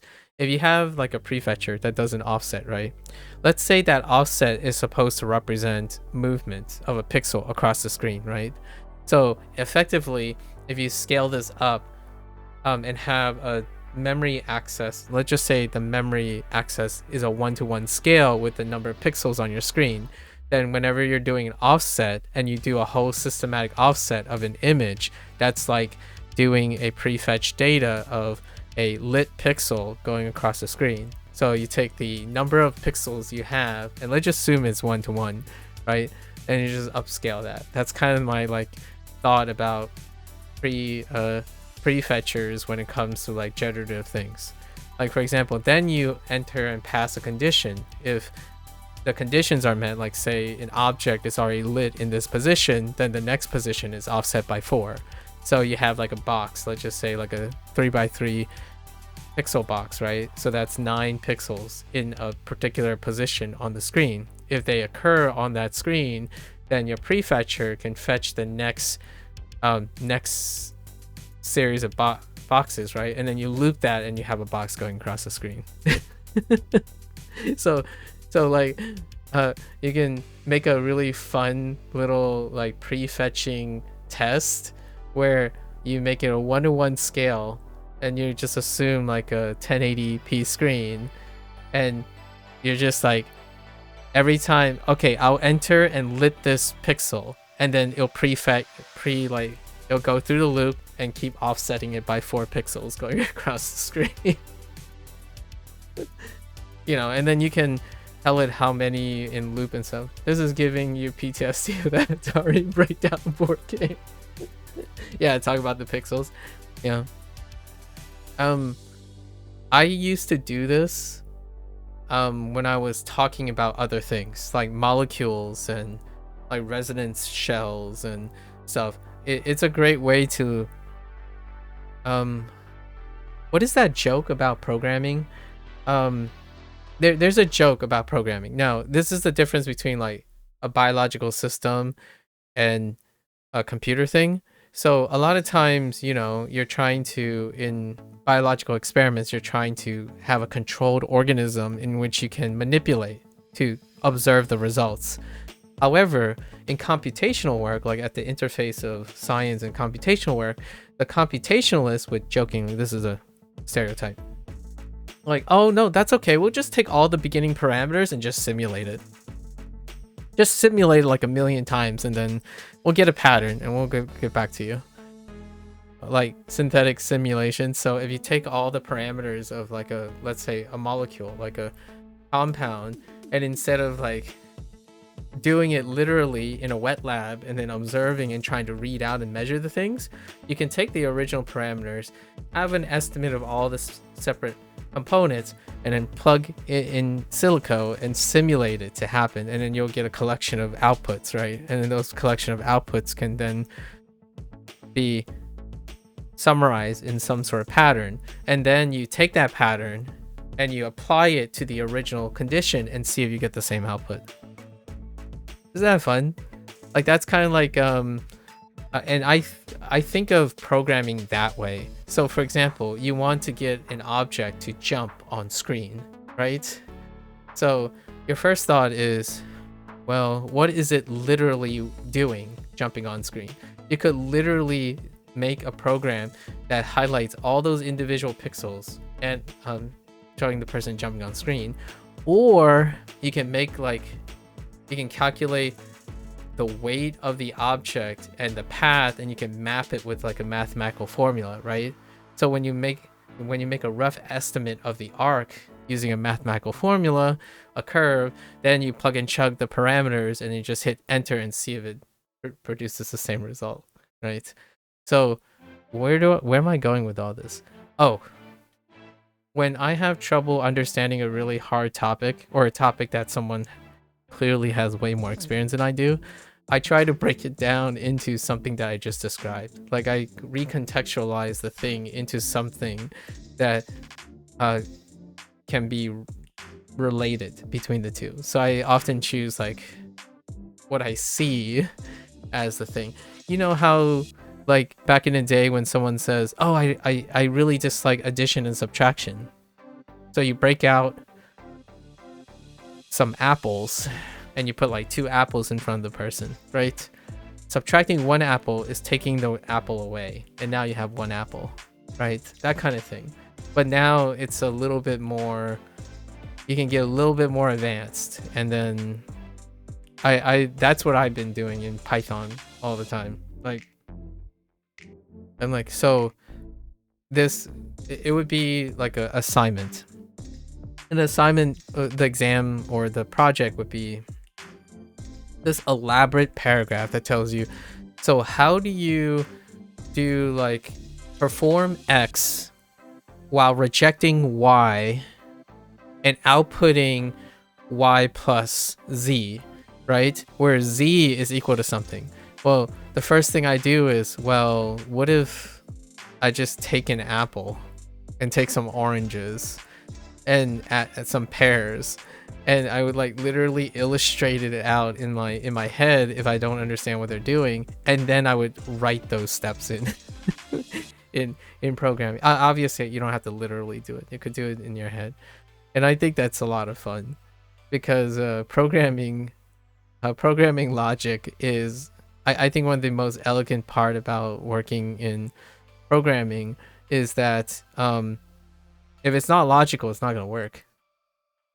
If you know what I mean. I think there's something so elegant about it. I feel the same about mathematics too. Not that I ended up choosing either of those career paths, but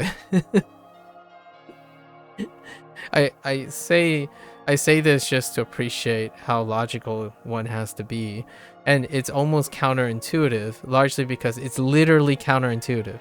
Like what I mean is, it's a double meaning, right? To be logical is to be counterintuitive.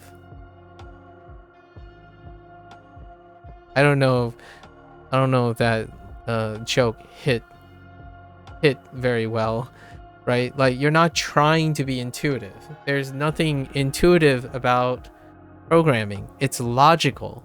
So the less intuition you use, in my opinion, the likely you're going to be less frustrated. Because you're trying to think logically, not intuitively. Humans think intuitively. Machines think logically. You think if you didn't study EE, I would study statistics? Ah, yeah. Numbers work out, man. Just work out. At least for now. I'm not a mathematician though. The type of math that I've done in my life felt really elegant. It's often not messy. So if you sit there, do your due diligence, you have a working solution. Isn't that fantastic? Like that's so fantastic. I mean, outside of like theoretical mathematics and whatnot, obviously theoretical physics and mathematics is a whole different ball game. That's based on discovering information. But even then, I would say that's probably far more elegant in terms of logic than trying to describe what happened, the birthing, like the, I don't know, the organogenesis of gametes in the human body. That's still messy as heck, and probably spent in your entire several lifetimes following the process. Anyways, sorry, a little bit. It got a little bit heavy. Gotta love nerding out every once in a while. I find it an exercise in humility whenever you're when, at least for myself, I make the attempt to engage in something that I clearly have no experience with, and that enables me to know that you don't have to know something to be interested in it, right? At least you can make it appear and or make another person feel like you genuinely are interested when you have no idea what you're talking about. Because honestly, I have no idea. I wouldn't ever be able to tell you that I would use the term prefetcher for anything. However, your description is very helpful about the memory access and whatnot.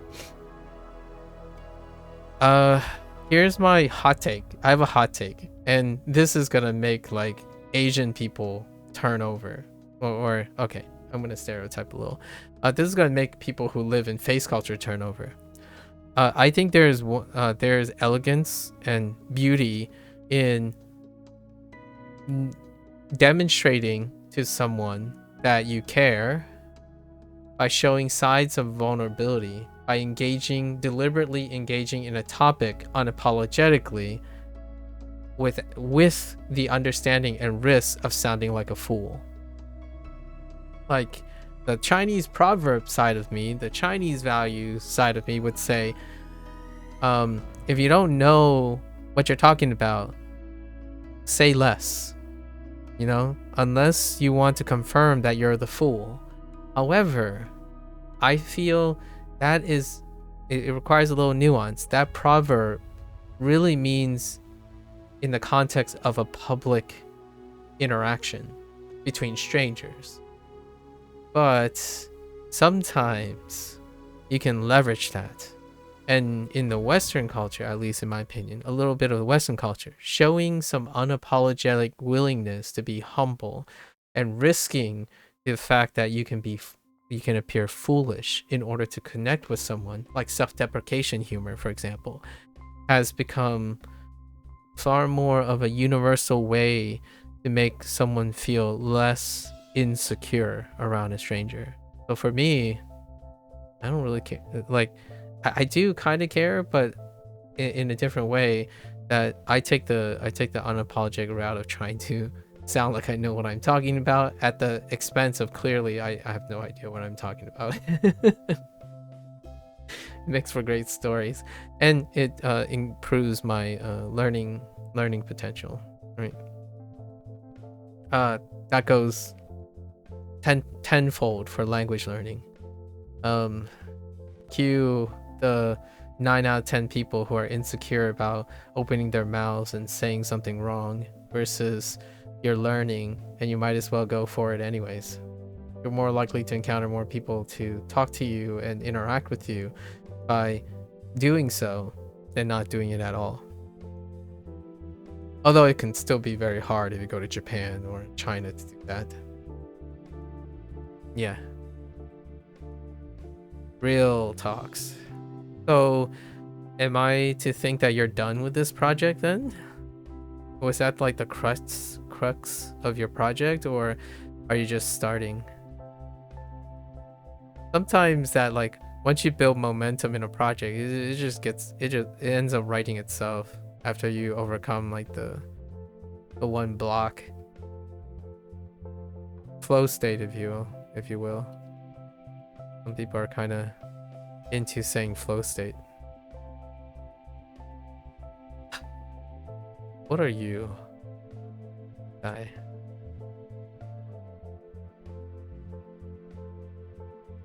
Oh no. Is this to be fixed? No. Oh no, no. Yeah, this is to be.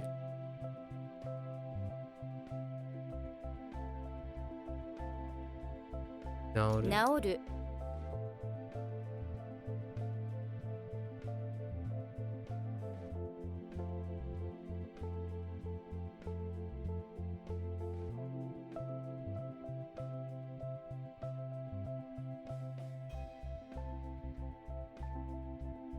I was gonna do a jab. What? I was gonna jab at you. Is like, I bet that's not helping your monster hunter. Your monster hunting. But you're taking a break, or like, I think these are great. Doing a project on the side is a great way to not burn out on that, while you're patiently waiting on content update. Meijitsu. 平日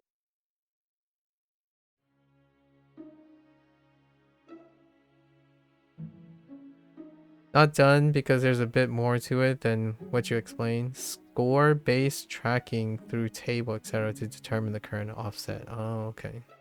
It feels more doable now. You have a partner you're doing it with? Intriguing. Another team-up situation, huh? So you'll present what you know tomorrow and maybe we can progress some more. Yeah, I know you haven't been able to play that much.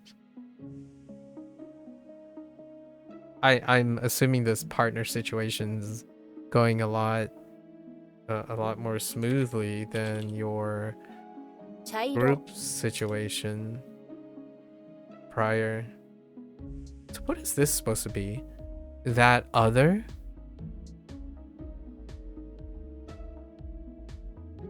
Sono hoka. That other? The heck is this?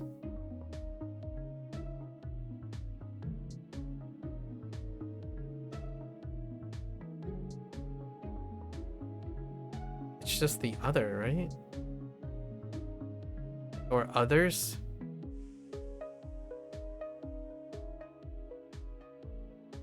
Yeah, that's fine. That's it.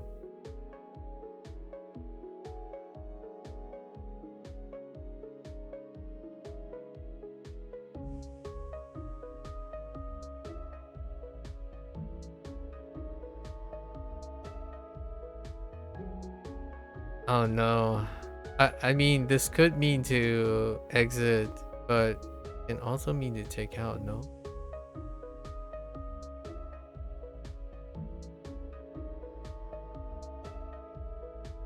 Yeah, you have a group project in all 5 courses? You're gonna have to get used to it, man. This specific one's going okay. Your other 2 are not going too well. I feel like I have to pull the weight a bit. Interesting.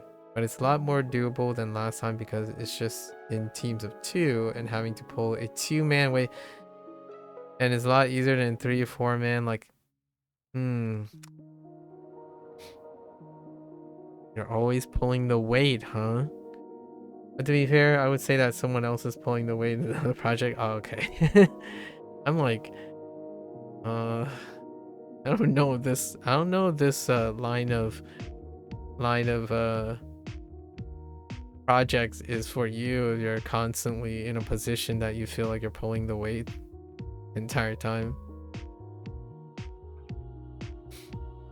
It's the nature of future projects, right? You gotta get used to constantly being in a group environment. Yeah, I'm pretty sure this is to take out. To exit is... What the heck is exit? Deru? Yeah, Deru. This is to take out.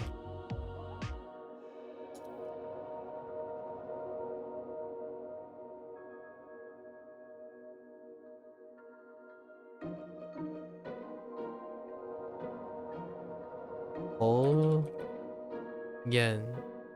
方言 This is the way of saying. not the other way around, which is dialect. Oh no, Hogan. Oh, this is dialect. This is dialect. Yeah. Kuni. Oh, I have a fun. Since you're not learning Japanese, but there was this funny. This can be offensive, taken out of context. So let me contextualize this. You know the phrase "go back to your country," right? And I'm gonna qualify and contextualize this. There's this couple, this multicultural couple. I believe one person is British of origin, I think, possibly, or maybe something of a British. I mean, there's a chance they're Australian. I don't know the accent very well, or even Irish. But they speak English, and they're married to a Japanese woman, right? And there's this like very cute interaction all the time. He speaks Japanese really well, but he does the anime, like the fandom thing, to be like part of his content creation. So he would like deeply speak and exaggerate the Japanese persona. Usually that's something I don't do too often, but he has this adorable way of constantly trying to irk his loving wife, and his loving wife always does this like really funny smile, and she like smiles with her eyes, and she says like kuni kuni kaire, kuni kairu, right? Go back to your country. And that's how I remember this now. Kuni is for country, as a standalone. Kuni ni kairu. Go back to your country. And she would do it like in a really innocent way. I'm like, boy, howdy, that could be taken so out of context. And the reason why is because growing up, that's pretty much like one of the sensitivity trainings and stuff back in my day when I was growing up. Go back to your country, right? Yeah, it sounds like there's a pattern, but you almost feel like you get really unlucky sometimes. How can... So hear me out. Luck, right? Both luck and unlucky, or being lucky and being unlucky, would suggest that they happen rarely, right? So if I was thinking about it from a cognitive dissonance standpoint, if you're always unlucky, doesn't that mean it's normal? Not that I'm saying you think that, but I feel like a lot of times when someone is negative, not that you are at the moment, but when I'm thinking of like other people who says like, man, I'm always lucky, and it's like unlucky, and I'm like, isn't that just normal then? Like it can't be it's not a coincidence anymore if you're always unlucky, right? So most of the time when someone says I'm always unlucky, my question to them is, do you always feel unlucky? Because the last time I checked, being unlucky, if you're unlucky enough to always be unlucky, that sucks. Like, that's not even luck, that's life. That's your life now, because luck means it's a rare occurrence, or it's occurrence by happenstance. But if you're always unlucky, it's kind of like a weird thing. One of the partners is somebody who just recently switched from chemistry to electronics. Intriguing. Chemistry to electronics. And he's taking a 4th year elective. I didn't know that was even allowed. Oh, is this person underclassman who's taking a 4th year elective? Interesting. Oh wait, someone who's not... Oh, okay. So someone who's not even in the field yet taking a 4th year elective. Needless to say, he's really smart, but it's difficult for him to pull his weight, and he's missing all the recommended pre-elects and had no programming experience. I see. Wow, that's quite a pivot. But you're not mad at it. All my partners care to meet up and work, which is what you care about for the most part. Last semester you had a different issue. Yeah, with not responding and meeting up. Yeah, that's fair enough. 国 You know what they say about order matters, or what I say. I'm not gonna say other people, but what I say about order matters. If you don't show up, then there's no it supersedes everything else, right? So if you don't show up, and then if you don't talk, then whatever, you can have 3 brilliant people who don't talk to each other, and you're gonna have a mess, right?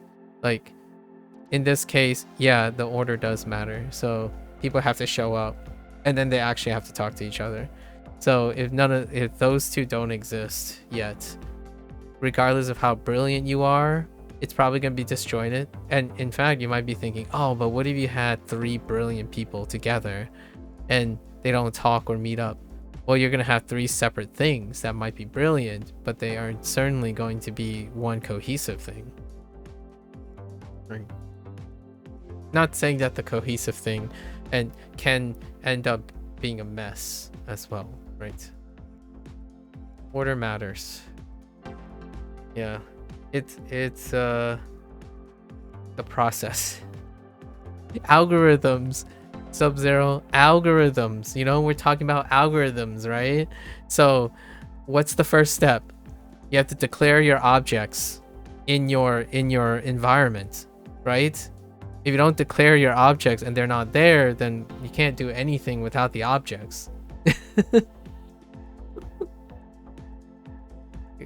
You're like, open function 1. Function 1 is missing.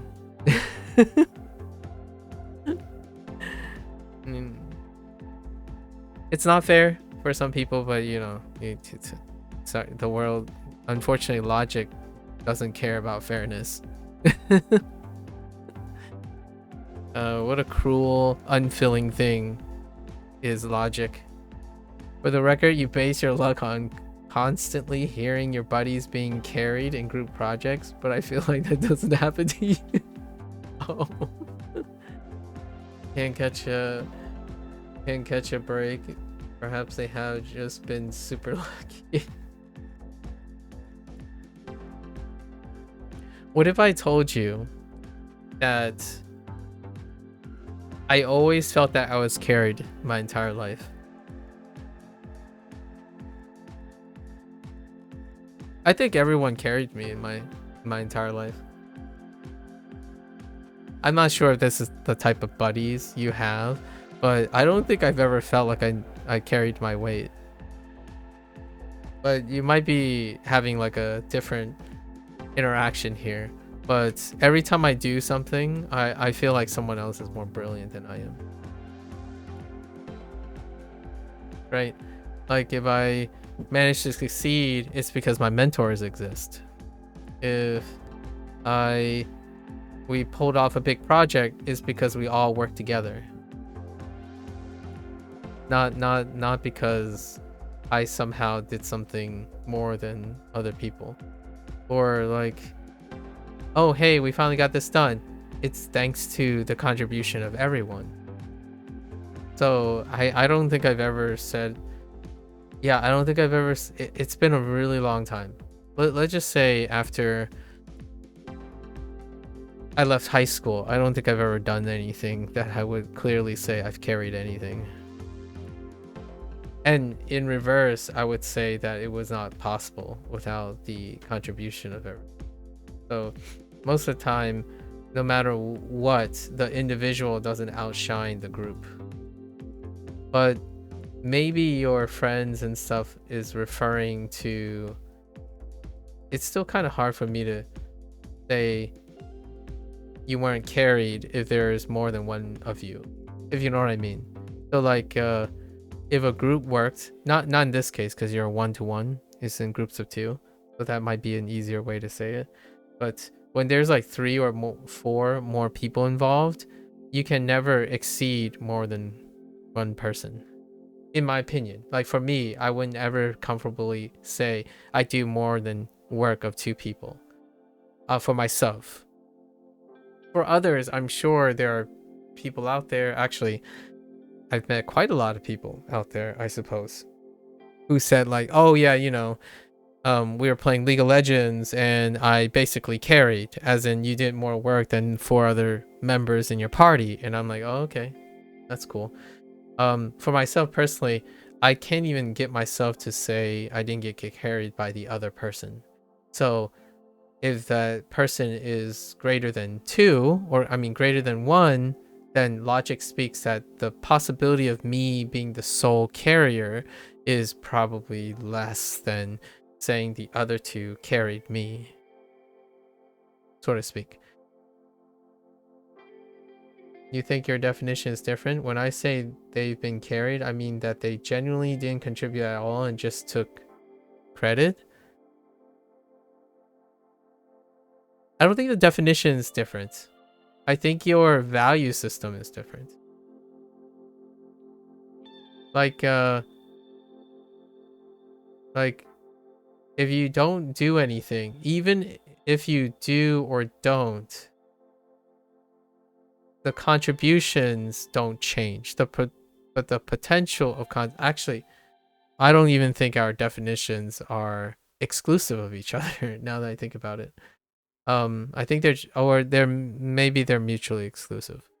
The way you interpret what you're saying is that each member is carrying each other, lifting each other up, and contributing to. No, I'm not saying that. No, that's assuming something that you don't have control over. I'm saying regardless if the group is possible, the likelihood of you carrying in reality is smaller than the likelihood of several other people. So like it takes an irrational mind to think that you have a higher chance of carrying. We're not talking about after the fact. We're talking about in the moment. So you can say for certain that someone carried after the fact. So like I'm okay with that. Like your friends are saying they got carried after the fact. Like they saw that they know they didn't contribute and then other people contributed, so they must have been carried. I was talking about I wouldn't be comfortable because after the fact, from an outside perspective, when you're talking to someone, like, oh, we were in a group project, right, of 5 people, I carried. The odds of a person telling another person I carried when you're one person and there's 4 other people in the group, the odds are the other 4 people is likely to have contributed in reality, regardless of what you say, hearsay, right? The other 4 probably have done more than you. Now, it is a little bit more reasonable when you have like 2 people and you're saying I carried because the other person did less, right? Or something like that. And in that situation, I'm thinking of sufficiency. Basically, one could assume the other person did nothing. And then you say you carried. I'm like, okay, that's fine. In light of that, it is assuming that person has to do 0 before you carry, or someone else carries when they have to do something. And for me, that's kind of presumptuous because I don't know if it's true or not. Now, I'll take your word for it that your buddy did absolutely nothing. That's kind of unfortunate.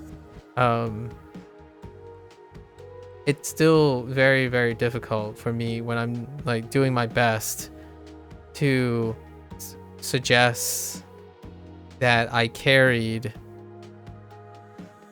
alone. I don't. I'm gonna be real with you. I just don't know what kind of mentality that is. I can't even make sense of how I would say it.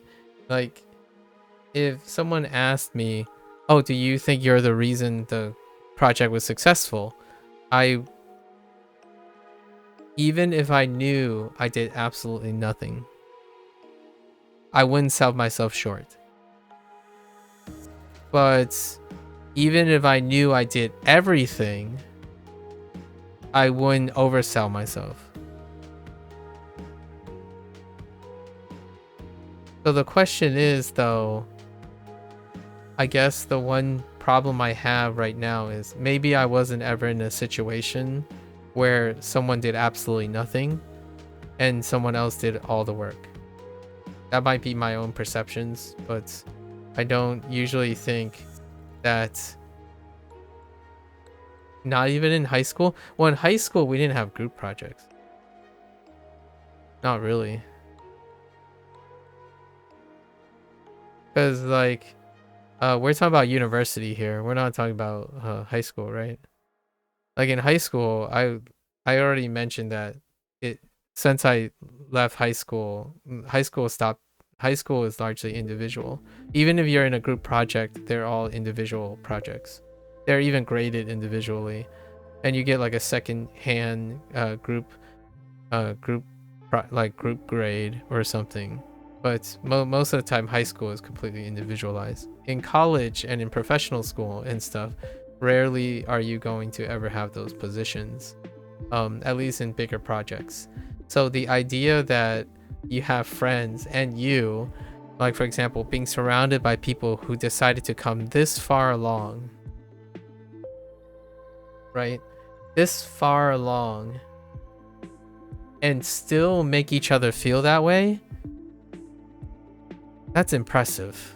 That's impressively concerning. Like, what I mean is, you've gone to college, you're post-college now, like you're post-bachelor, right? You're post-baccalaureate, and you still have people who are throwing around words like carry and unlucky and lucky in group situations. That's tough. I have had experience like that. There are times where you sit there and someone nonchalantly says like, oh yeah, you know, because this worked because of me. And I'm like, okay. But I usually don't end up being around those people very often. And like what I mean is, I can be in the presence of those people, but I usually don't end up working with those people, right? And then the people that work around me, they have the same mentality. So the question is, here's the question that I often ask myself. Is it because you're unlucky? Or is it pre-selection? I don't know. Obviously, you don't get to choose your partners. I imagine in these situations, you don't get to choose your partners, right?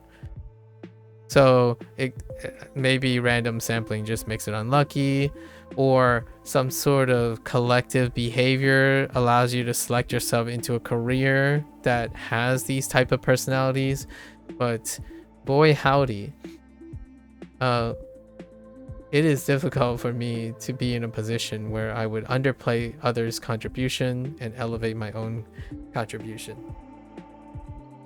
I'm trying to like empathize, obviously. I'm not saying your situation is anything like my situation or my past experience. I would be very uncomfortable in the environment that you're in. Yeah, you wouldn't assume it, but they admitted it themselves, and in the same way, it's kind of confirms when the group project got an A and the person failed the individual exam at the end where some of the questions were of the project.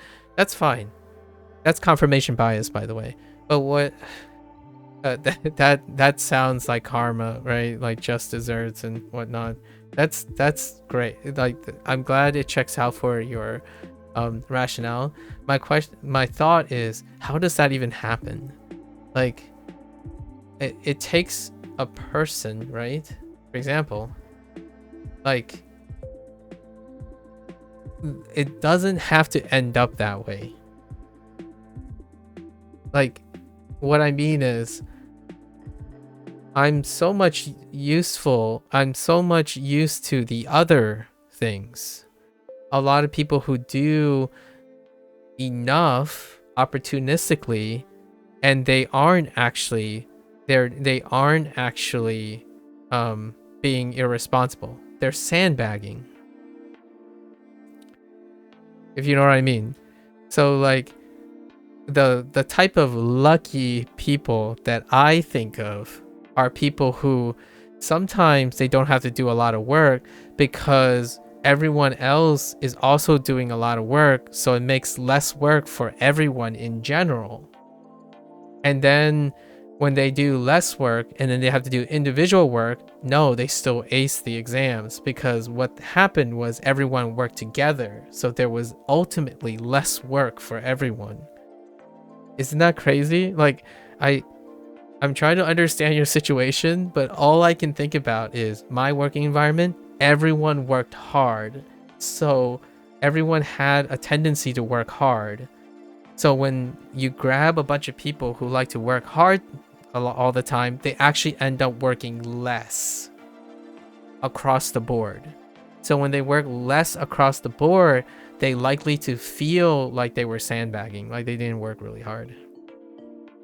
And then they would likely more say that, oh, it's because my group carried me, because I had lots of superstars in the group, so it was easy.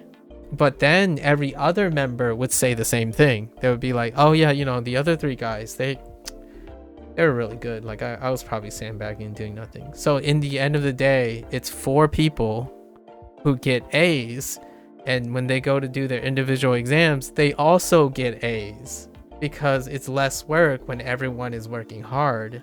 And when everyone else constitutively work hard, they tend to work less hard when they're working together. I don't know if this makes sense, but that's my experience. So like I always feel like I work less hard a lot of times because I was around people who also work hard. Isn't that interesting? Like we like literally have different types of perspectives on each other. Like when people work together, it's easier than not working together. So every time you talk about group projects and stuff, it always sounds like when you're working with someone, it's more work. I'm laughing, but that's kind of insensitive. I hope your environment changes at some point, because it doesn't sound like you guys ever expect that working in a group reduces the workload for everyone. It always sounds like there is someone, like it's always a situation, right? Always a situation that when you work with someone, the workload goes up for you. A lot of times the workload goes down when you have people who are good at working with each other. So it makes me think that your class, a lot of your classes have too many loners, people who don't know how to synergistically work together. They tend to be individuals, and individuals work, it increases the workload when you group together. Sometimes less is more. Yeah, sometimes less is more. It's kind of like language learning. Sometimes less is more. I get it. I don't know where I was going with the language learning thing. Yeah, and it's kind of okay. Mismatch motivations and expectations of the project is how it happens in your experience. I see.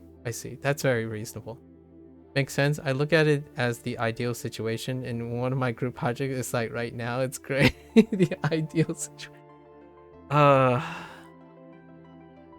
So Zero, I hope your future have a different perspective. I'm starting to understand why you dislike group projects. If your social norm is that it's harder to work in group projects, that totally checks out. Why the whole like being carried and who's the individual that shines in a group kind of situation. When it comes to like experiments and like larger methodologies and things that require a lot of people, generally the groups complement each other, right? Like immediately they are already complementing each other. So it is not possible to compare each other's contributions. So that's another angle that I would say you can't say someone carried you because you yourself are essential to the group's project. So what also means to me is that it sounds like a lot of your group projects, there are a lot of redundancies, as in you see yourself as caring because you're doing the work that all your other peers could have done also or choose not to do. In a group project that I'm thinking of, which makes it apples and oranges, so we're separating the apples from the oranges, the situations that I have been in is it is not possible when one of the members underperform. We originally collaborated because it is essential that all of us perform. Now there are still in that situation arguments of who is the bigger contributor, but generally speaking, it's rarer for people to compare or have an exact perception that they are the essential core, because without any of the moving parts, there are no redundancies. So when one person falls, then the project falls apart. So in the future, I think when you become a professional, hopefully you work in an environment that is synergistic and complementary as opposed to consistently redundant, because the only time I can really imagine people thinking that it is normal for group projects to have someone who carries and who doesn't carry, or like a major contributor, is that there are things you literally can't do in the group project. So you wouldn't ever think that you carried the entire project, largely because you can't do everything. You literally cannot do everything, both literally and figuratively. And that would be interesting. I feel that's more like high school. It's like high school and maybe like early college group project. It's like, oh yeah, I could do this all on my own. And then that person's like, oh, they could do this all on their own, because there's complete overlap of skill sets, right? And then I immediately start thinking about graduate school, and later it's like, there's no possible way I could do what my collaborator does. They're literally collaborating with me because I have none of those skill sets. So no matter what, at the end of the day, I can never say I carried something, because it wouldn't have been possible without my collaborators. And then my collaborators would seemingly have the same feeling, right? Largely because we collaborated based on complementarity and synergistic things. So when I was younger, hear me out. Now we're gonna go back to college. When I was younger, not that you had a choice, but I sort of had a choice of who I wanted to work with, right? Or who my friends are. And we are strategically adhere to each other. So we sat next to each other and all that stuff. So in the classes, out of convenience, we worked together. And it was the type of people that I chose, that I knew that I wanted to be next to, that ended up, I guess, maybe biasing my perceptions on group projects. So nowadays, if I were to like scout for people that I want to work with, I know exactly what I'm looking for. And the people who I know what I'm exactly looking for are also people who know exactly what they're looking for. So inherently, it kind of enriches for each other. So when someone talks to me and know exactly what they're going to do, I know what I'm exactly looking for. So the likelihood is the two of us would work together because both of us know exactly what we're looking for and what we exactly do. And it sounds like group projects that you're familiar with are people who don't communicate exactly what they're going to do for the project and what they're not willing to do for the project. And also, at the end of the day, measure accurately, mutually, what the contributions of those objectives are. And it also probably because there's no communication in the beginning, and that's what school's for. Like, that's what for academics for. Maybe teamwork makes the dream work, but yeah. And hear me out, not everything works out all the time, and that promotes experience, right? You're gonna get unlucky and lucky sometimes. Some rarer times you're going to get lucky, and rarer times you're going to get unlucky.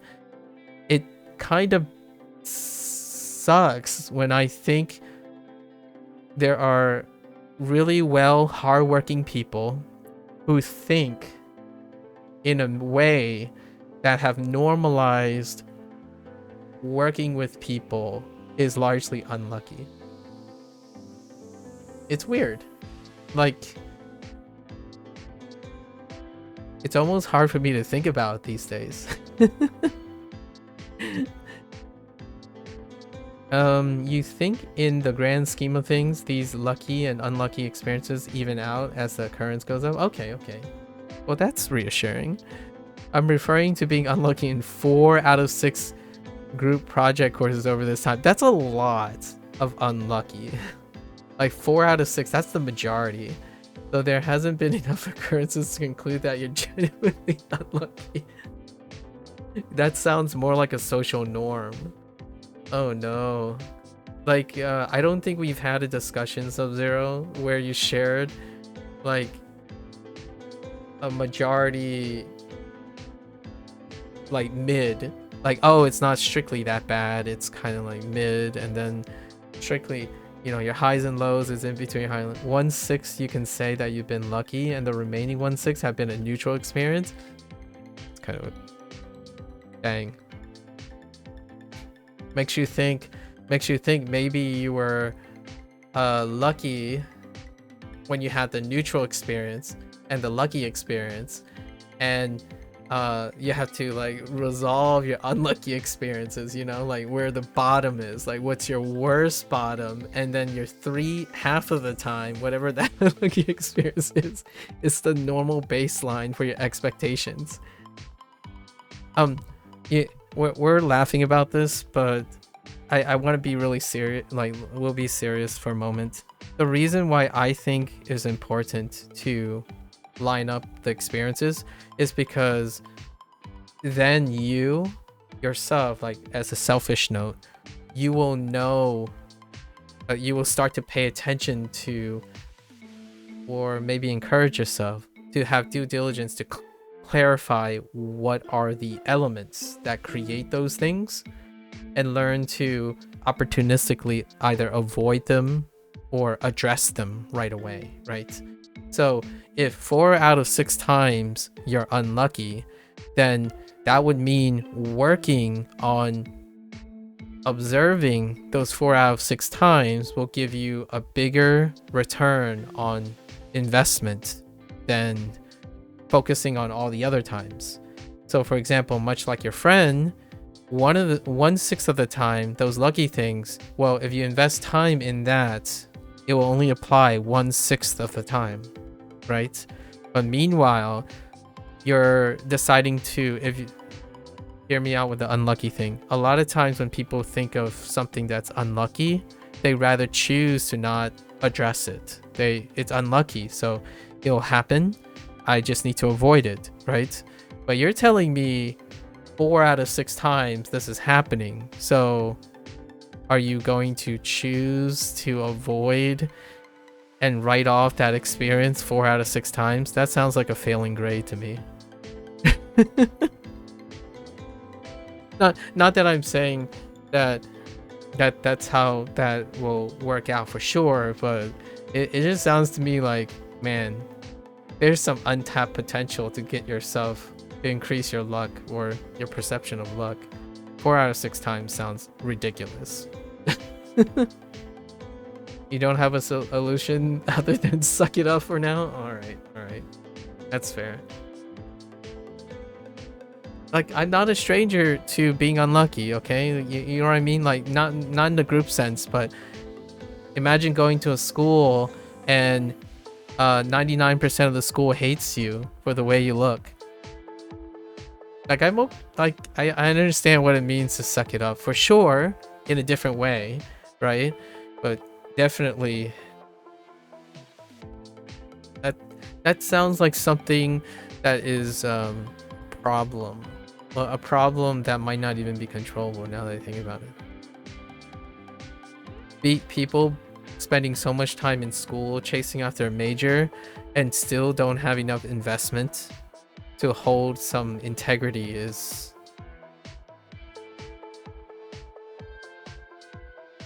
I'm going to consider myself lucky in this situation.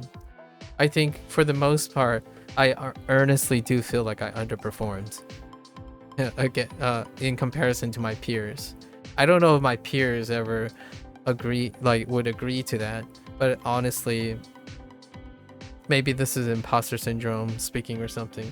I think me and my best friends, whenever we talk about how hard we worked or like what we did, we often come to the conclusion that we could have done much more than we actually did. It's like a different world. You and I have such a different world of people. So in a way, I guess I could say I was very lucky. In your terms. In your terms, I was very lucky. I don't ever feel like my peers worked less than I do. I always often feel like they worked harder than me. You can say that you deal with it a lot better now, like the 2 projects. This seems okay, this semester hasn't bothered you as much. Like, you don't lose sleep over it anymore, at least. Oh man, I lose sleep all the time. That's so ironic. Isn't it ironic? I lose sleep over my projects all the time. Like, hey, our project is going really well. Oh no, maybe it's going too well. Huh. I guess we better make sure it's like going extra well.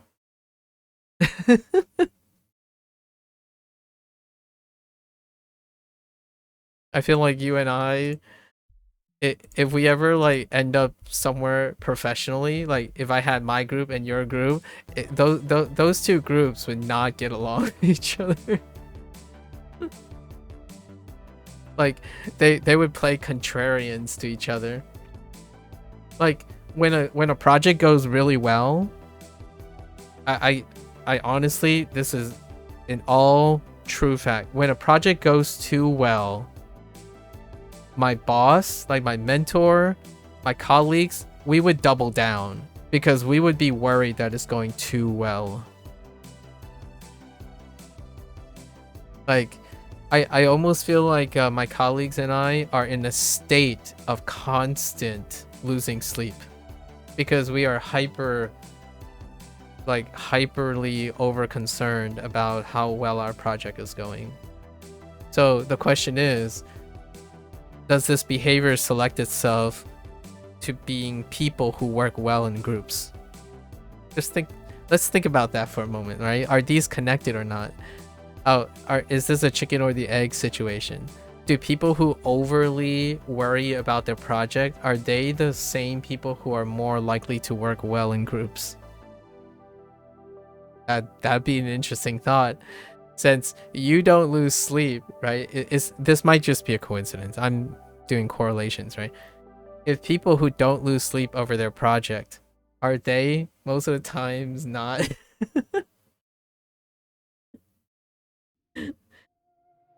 Yeah, like I lose sleep over my project all the time. If it's going well, I have even more things to worry about, like what to do next, or like, is there something that's wrong with it because it's going so well?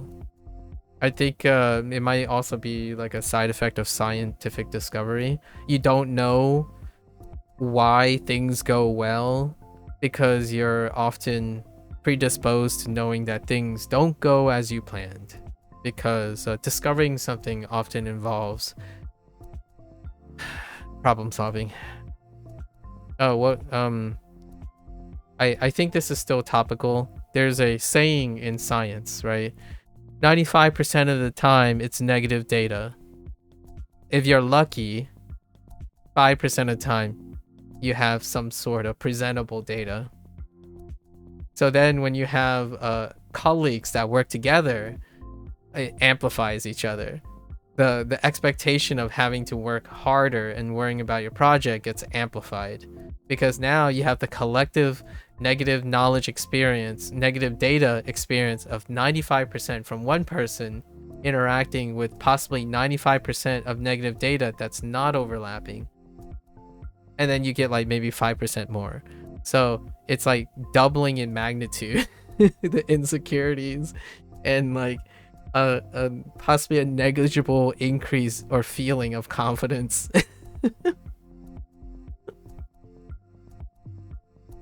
I promise scientists aren't really that depressed or pessimistic, but it is very difficult to overlook. Scientific rigor really does age people a lot, and it sets them up for practicing many ways to look at workloads very differently, I suppose. Like, hear me out. Here's one. Some part of me don't really wish my colleague is super smart. I mean, being smart is fantastic, and hardworking being fantastic. I hope that when I collaborate with someone, they're the lucky person. Do you know what the lucky person is? And here's the punchline. The lucky person is they don't have to do a lot to be successful. What does that sound like? That sounds like your lucky buddy. So what I mean is, in science, there's a dash of luck. If you have that sparkling dash of luck, you don't work hard.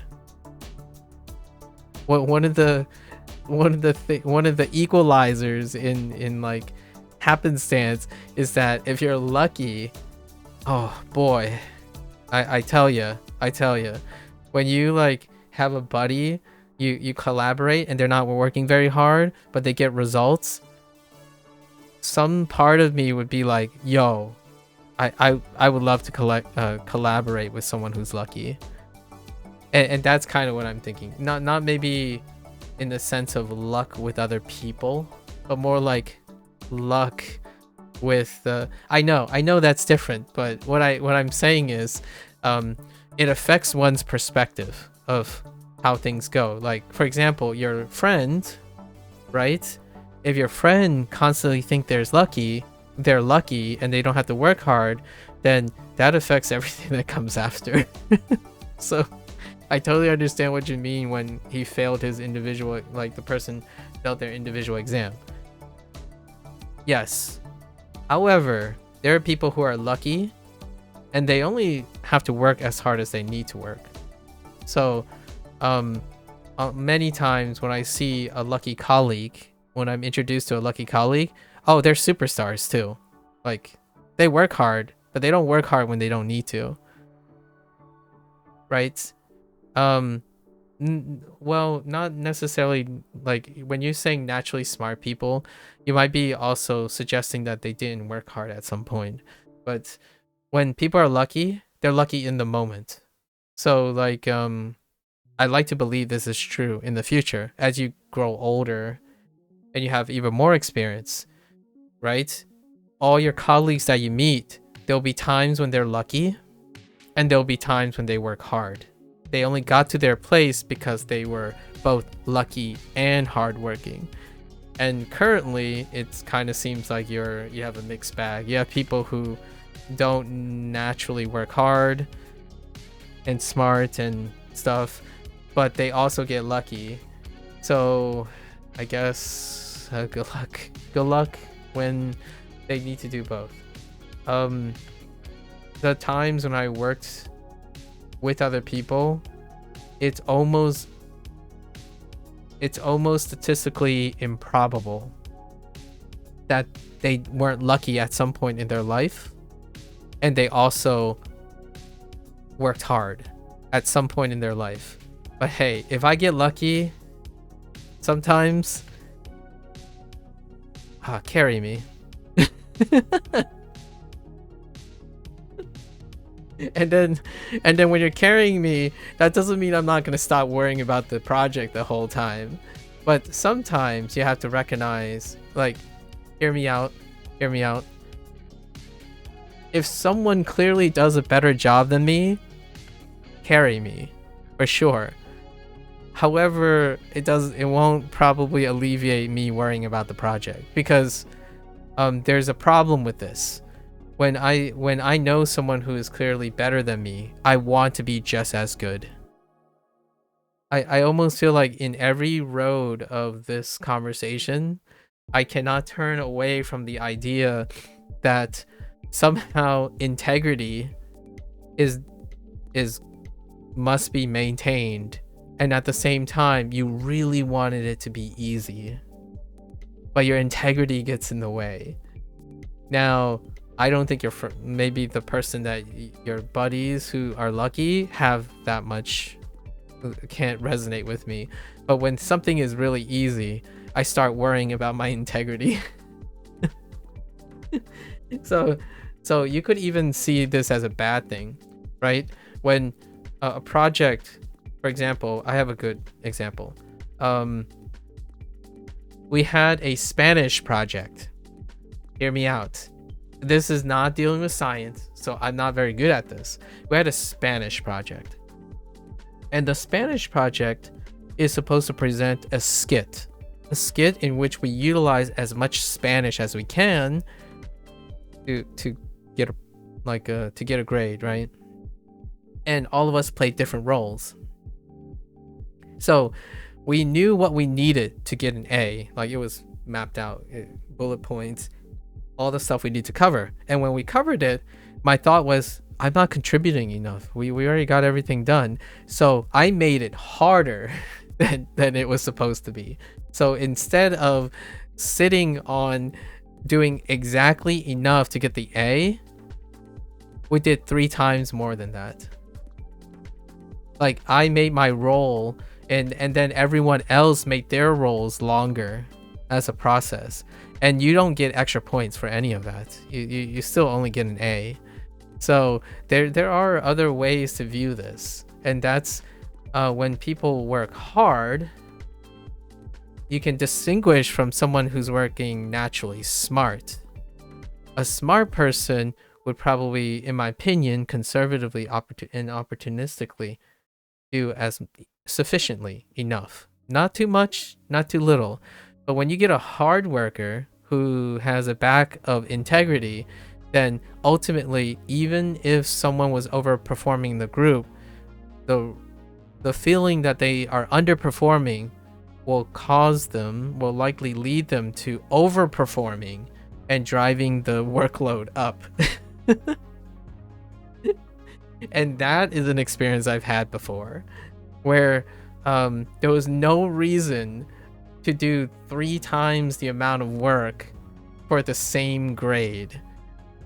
And those are the type of people that I hang out with. No one asked to do so much more. So if I ever, in my future lifetime, I don't think so because we don't work professionally in the same place anymore. If I ever collaborated with my best friends, that our work ethic might actually ruin our friendship. I'm kidding. It takes quite a lot to ruin the friendship, but I think we would overwork each other. So collectively having a lot of people, collectively having a bunch of people that have high integrity and are all exclusively hardworking, I wouldn't say we are all naturally smart, but at least we're all above average. We're all PhD holders. We've all, overperformed when we need it. That doesn't mean relative to workload, it could be absurd from the outside. People could view that workload as absurd and unnecessary. And I don't think that is part of the dialogue we're having here either. Are you unlucky? Are you unlucky if all of your group made you do more work? Because there's no upper limit when you're in a group of hard workers. In fact, sometimes you might have an internal competition on who contributes more, and that, to me, you can only laugh about it in the end. I'm not sure if you had an experience like that, where like you paired up with someone and they did something, right? It's like, oh, that's such a great idea. It's like, hold my beer. I got a great idea. And then suddenly the other person, no, no, no, no, no, no, no, no. I have a better idea. And then when you finally finish the project, it's like this incredibly messy, ambitious project that became unfocused because you kept trying to do more than you're supposed to.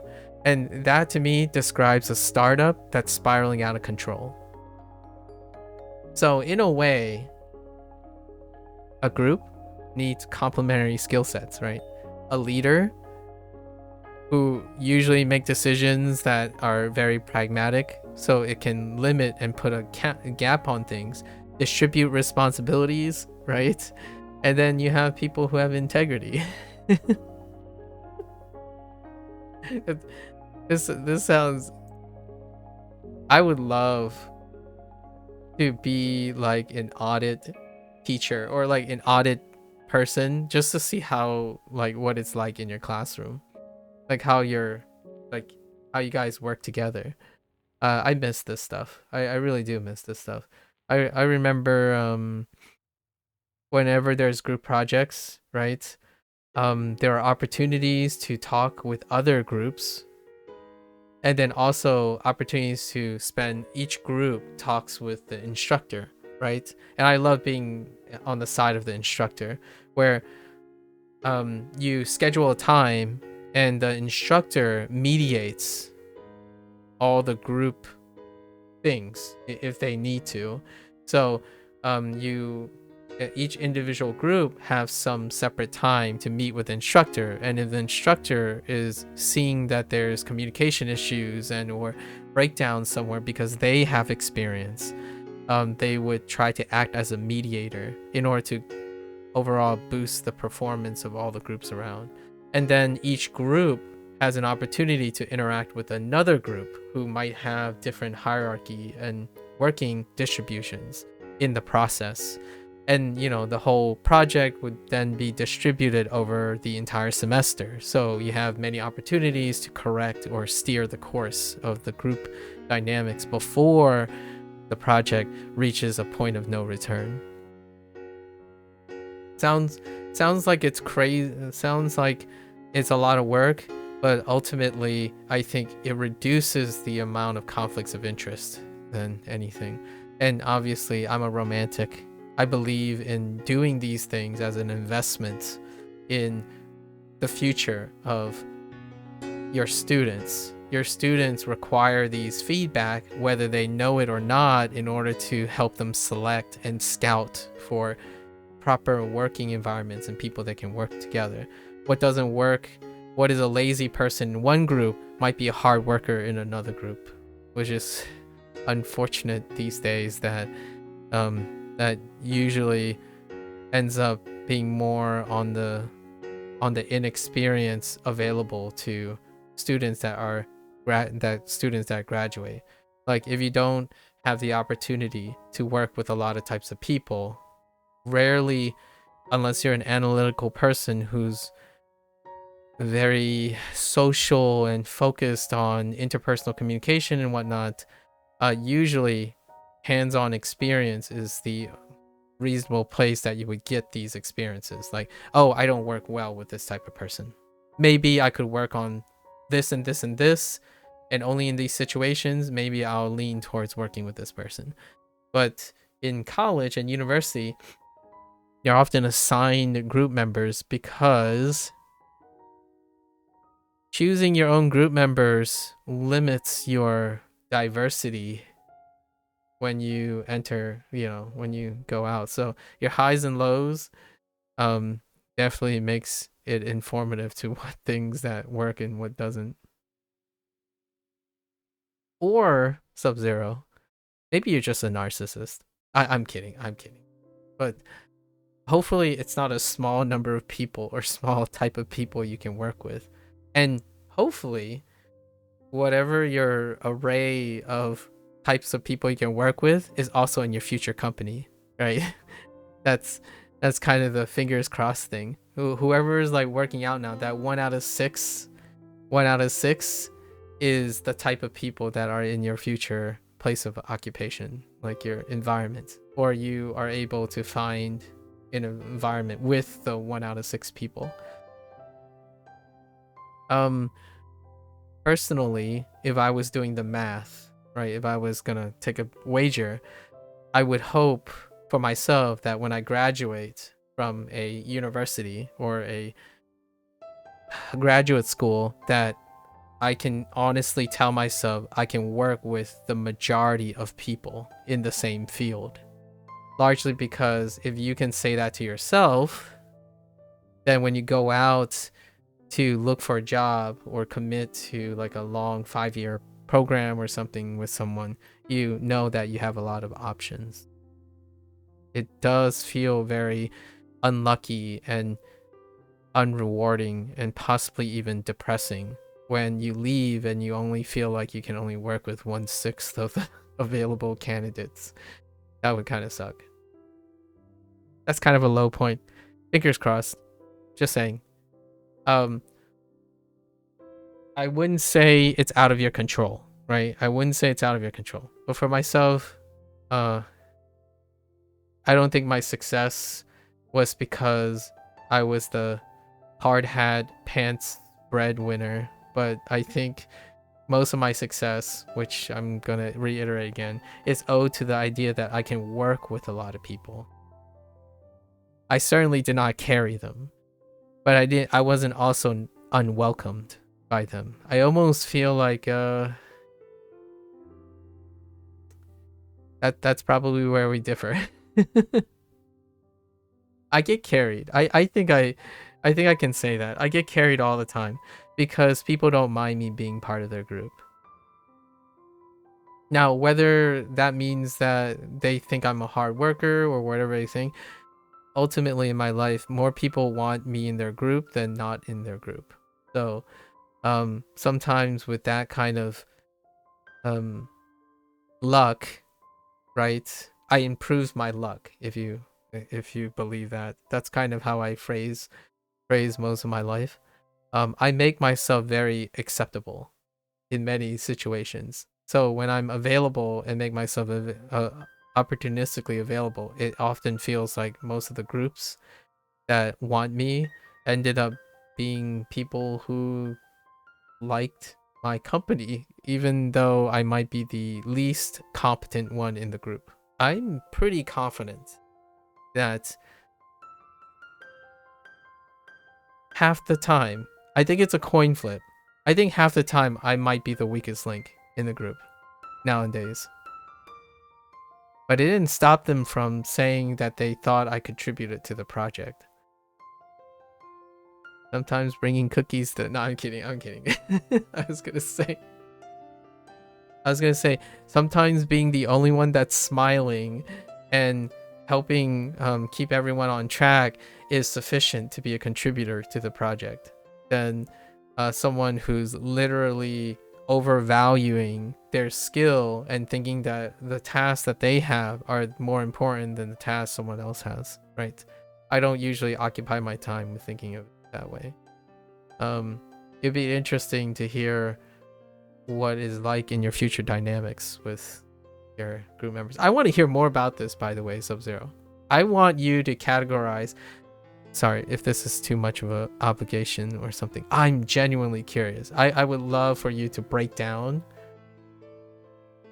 all your group dynamics this semester. Obviously, you still have the rest of the semester to go, but I'm genuinely curious how they all work out. Because I think if there's anything that being at a university really, really is a great opportunity that's unmatched anywhere else, is that you literally have to work with people, right? You literally have to work with people. And that, there's no great place for testing before you enter a professional career.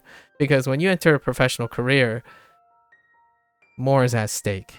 So, I think graduate school and college really, in my opinion, I milked the heck out of understanding how to work with people. Or maybe even, dare I say, avoid people or like damage control. And the rest is history. it often feels like I tell myself that I got lucky, but I don't think it was really much that luck. I think it was largely because when people meet me, they're like, ah, he's okay. Let's just have him on the team and see. Like, the idea is they are willing to take a chance on me. And I'm forever grateful for that. However, I do believe there's some semblance of control over that. If you make yourself very agreeable and have a different mindset, you tend to attract. There is a chance. This is all corollary, obviously, but being charismatic is often a boon, quite a boon. You mean groups have never been a problem in all your jobs? You have liked working groups? Well, I look forward to hearing them. I don't know if people have just consciously taken it more seriously though, because your literal job is at stake. Obligation helps, right? Obligation does help. But it can be more than that, right? It can be more than that. Like, there's something so special about going to work and then all the people around you just also love going to work. Like, I know the serious nature is serious.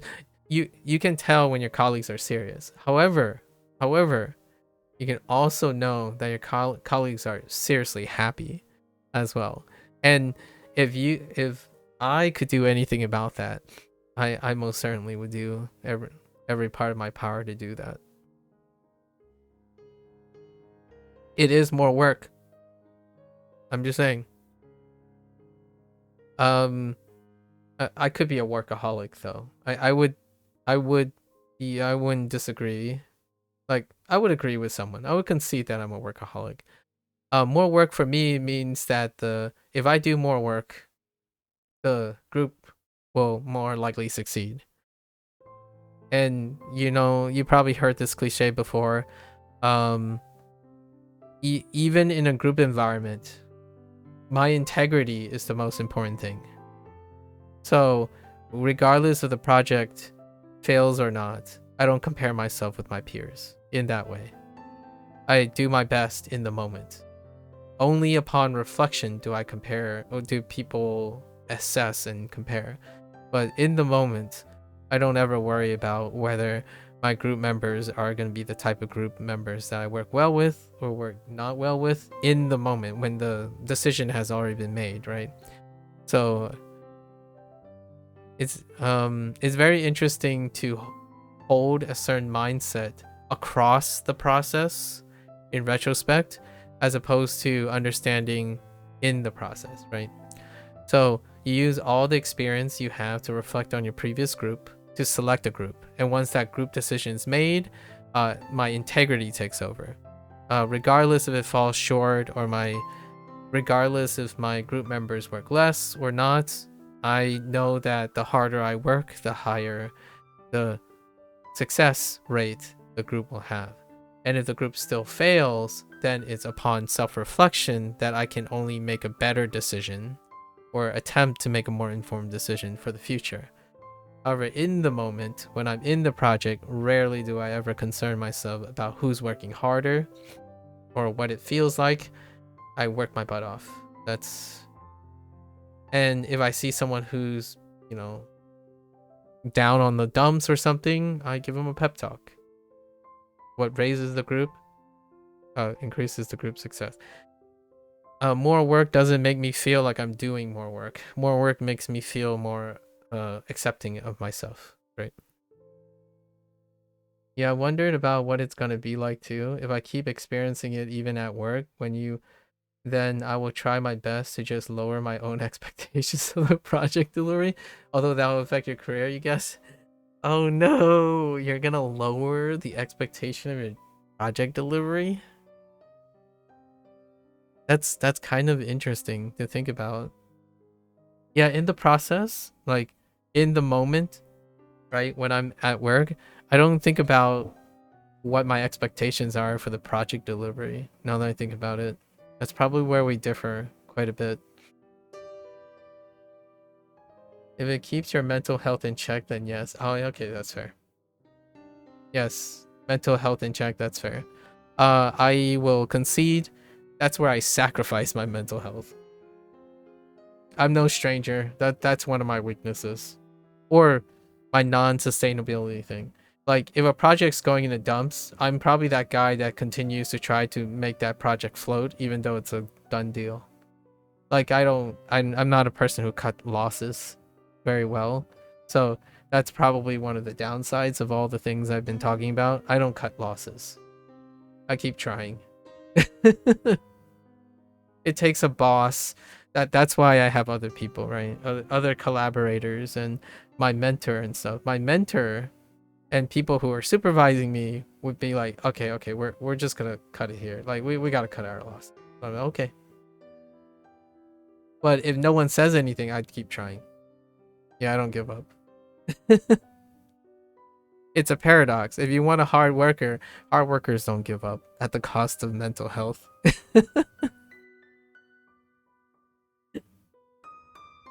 Yeah, I think that's one of the worst parts about being surrounded with people who work hard. They have no self-preservation for mental health. That's probably the hardest thing to do. Like, I kid you not. Like, that's probably the worst thing. That's why I don't work. That's why I don't work in certain fields anymore and certain things. I drove myself so thin. My best friends would probably say that's probably the hardest part, where you just can't stop sacrificing your mental health because you don't think you've ever worked hard enough. Nothing ever goes correctly. You know, it feels like nothing ever works out. So you just work harder. It's like, well, this project is like 5 years down the poop chute. You didn't even produce anything. It's like, we're in it too deep, chief. In it too deep.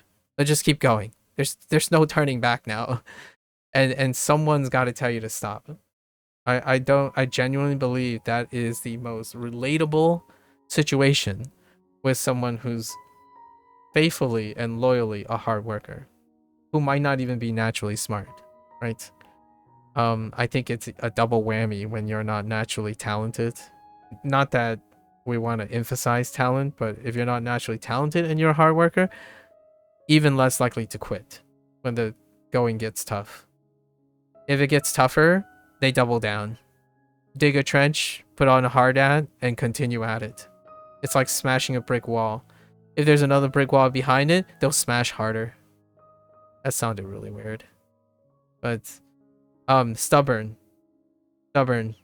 Incredibly stubborn. Hard workers are incredibly stubborn in that nature.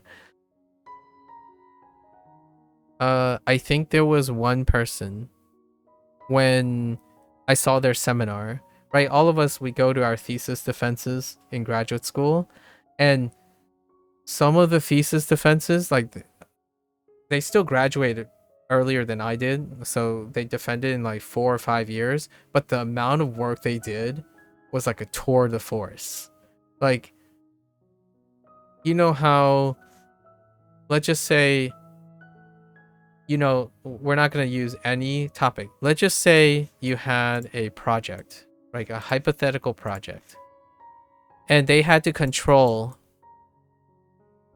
for 5 variables, right? A through E. A lot of times, a smart person and a pragmatic person, or maybe even an opportunistic person, and a lucky person, okay? So a smart person would do something like this. So which one can I test first, right? Let's say A. If we test A, it can rule out C and E, right? That's less work. So if you do A, you rule out C and E by like inference. So they're unlikely to be helpful, right? They would pick a route, and then you can test B, because if you test B, you can rule out D, and then you're done, right? Then you have the luck person, and they tested one and it ruled out all the other things. That's luck. That's what happens in luck, right? It's usually in the middle of the road. If you have 5 things, you probably end up testing 3 things, right? And then you have to test like their interactions with each other, right? And D is just like, nailed it, luck pays off, right? You have like a, let's just say a 3-year thing, and this would be like an average 5-year thing. Then you have hard workers, and they have to be, they're not lucky as well, right? The unlucky, they're average. They would do something where they would test each one, pair each one,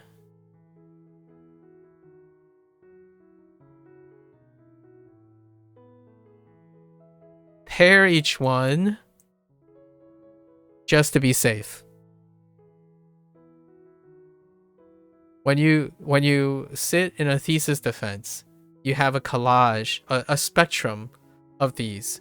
You have, like, these are all on a spectrum, right? The degrees between all of these. And when you see someone who presents this case right here, the hard worker case, you just sit there and you think, does this person ever sleep? Like, what? So, but hear me out. When you hear them present this, it's like you can't even ask them a question because they tested all the possibilities. Like, inherently at least all the obvious ones, and then not even all the obvious ones, all the unobvious ones. So they have like no loophole or plot hole or anything. Like, whenever you ask a question, oh, have you tested what happens if you took situation A and paired it? Yep, I did it. Here it is. Here's my data. Do you want me to explain this? Oh, no, that's okay. That's okay. And then, someone's like, wait, I have an idea. Did you test B associate with D under this? Yes, absolutely. Here's the slide. And do you want me to explain this? I'm like, no, that's fine. You got it. That's hard worker, in my opinion. And that's probably my antidote for something. So it's kind of like you ask a question, and instead of getting a yes or no question, you got a 6-hour dialogue that covered every angle of that you could possibly ask of that question, and every subsequent question you were about to ask, because they already considered all the questions. Right? That's kind of like talking to someone who knew exactly what you're about to ask after asking the first question, right? You ask the first question, and then they go to explain it, then they've already answered your second, third, fourth, and fifth question at the same time, because they were hardworking. They've covered due diligence all the way. Now, a smart person, I would classify myself as someone who's in between. I use inferences. So if I know very well certain things, then I can infer that is likely the case that is not these things. But I have no idea if it's true. You cannot say it's true because you did not test it. You inferred that these are related, and by logic, they are unlikely to be true. So most of the time, you refute these things using logic and inference, as opposed to being able to test everything. This is expensive, unrealistic, and also lots and lots of time. But sure, boy howdy, when you have someone like this in your group, I feel like most of my colleagues are this in my group because they're doing more than me, right? Are they getting more results than me? That's up for debate. Right? That's up for debate. And then you occasionally have maybe your buddy or the other person where the first thing they did might seem like they're doing very small thing. Like, I know this is not exactly what your buddy's situation, but there's something that's absent even in this situation. If you test something and it works out, you don't have any motivation to test any other things, right? So if you don't have any motivation to test any other things, or have the incentive to double check everything, then you don't get any of those skills at all. So it's kind of like one of those things. If life is really, really good, do you ever know when it's bad? And when it's bad, do you know what to do? You probably don't. Right? And that's the story of life. Sorry, I know. Now I'm done. I'm done now. But that's what I think about. So, what is the silver lining here? I think your investment, or at least my attempt, tell me about your experiences by the end of the semester. I feel like if you're invested in those things, it will pay back in the future. Your negative experiences, your positive experiences, your neutral experiences, having a collage of different experiences now in your university, in my opinion, if you're actively using that opportunity, right? Your future, people that are going to be around you are people you intuit and or analytically determine would be useful and applicable to you. So any negative experience or positive experience or something that you have the opportunity now is going, in my opinion, going to pay back in the future. You never really can quantify that until it actually happens. And I've been ups and downs. I'm not suggesting that all my situations, I mean, I spent the first 13 years of my life surrounded by racists. So, I mean, what does that teach me? It taught me a lot of things. It taught me how to read and understand and behave in those situations, right? And then, you know, I spent the next like 5 or so years being discriminated against for being not wealthy, right? And also, again, racist, not appearing like them. But those things, they became very useful, very, very useful skills. Like you can pick it out, like it's very obvious when it's time. And then if I ever go back to a professional setting, someone asked me, why did I put my streaming experience on my resume? We'll be having this discussion.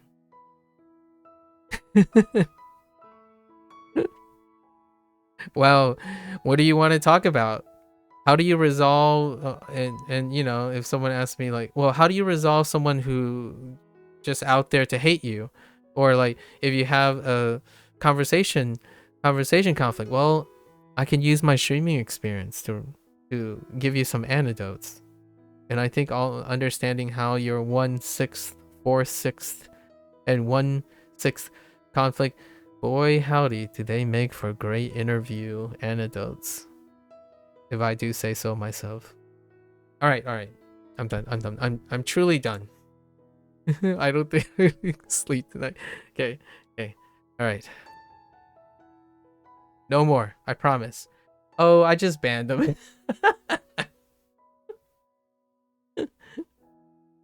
You just banned them. That's true. You could. It is your prerogative, right? And you can explain it. Hear me out. It might be a kappa, but then the interviewer will say, oh, so why did you choose to ban them? If you can explain that really well, it's still, it can still work. It can still work as long as you thought about why you banned them, right? If you're saying, oh, you know, I just banned them without thinking, then probably not a career in which you have to work with people. Probably not that. Yeah. That's maybe an office desk job in which you don't ever have to talk to anyone. That's probably something like that, you know. Or your own boss, being your own boss, that could work too. Any entrepreneurship may work because everyone has to deal with you. You don't have to deal with anyone, sort of speak, or less likely to have to deal with anyone. Not that your business will be successful if you don't, but at least you get to make your own choices, right? That's why content creation seems like a fun thing to do at first, until you have a business venture associated with that content creation, and then you mishandle your staff, and then your whole company takes a nosedive, and then your whole content creation channel goes down the tubes. That happened more often than you think, right? Large people ended up working together. They start a company, have, you know, editors, something, and then drama happens. One of your people that work for you in the company has a scandal. Then you're the company's head. The whole thing collapses due to scandals. Resource management, right? Human resources, knowing who to work with, who you can trust, judge of character, right? Very, very important. Very, very important. I'm overselling now. Sorry. I'm gonna pull it back a little. I think I really do feel there are appropriate people for everyone. And fingers crossed that we have a lifetime being surrounded by people we are compatible with. Not compatible in the sense that you have to have the similar interest, but more compatible in a functional, overall functioning environment. Okay, middle center. Is middle center still center? I think this is still center. What is this called?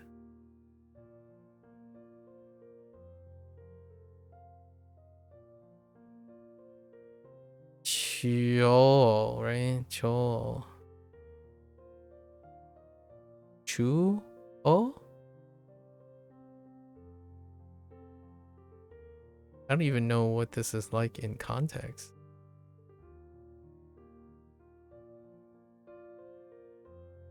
I have a whole spiel about this.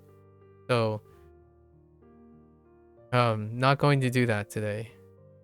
I might have indulged myself a wee bit too much today. Like a wee bit too much.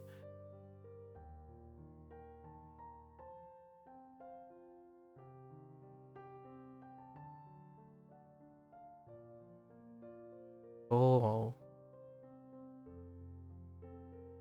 That doesn't sound right.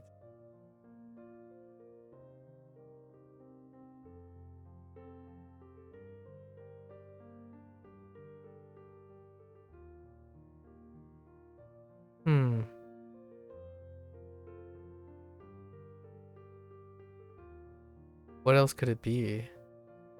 They're both middle and center. It's not middle. We'll type center. Okay. Yeah, center, central.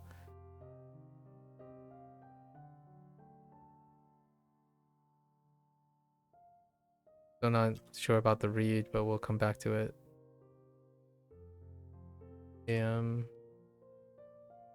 That's it. 出す Yume. 有名 Gozen. 午前 Gozen. Chairo. Hang on.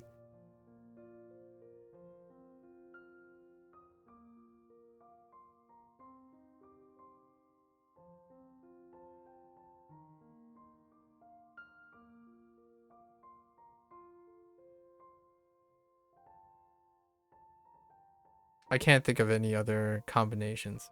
中央 It's Chuo. I don't know why that sounds a little bit weird.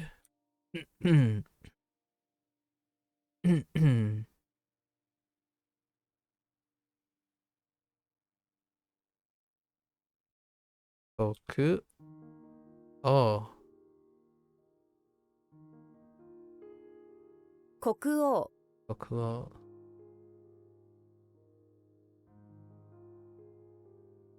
This is dialect, right?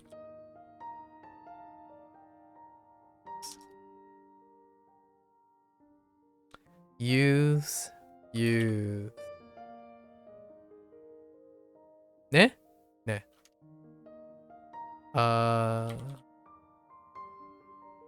作り方。作り方作り方。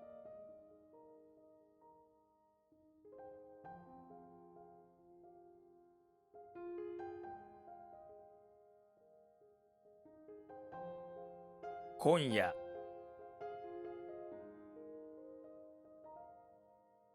We're going fast. This is as fast as I can go on WaniKani. Oh, darn, you almost forgot. You got classes in 5 hours. I'm sorry.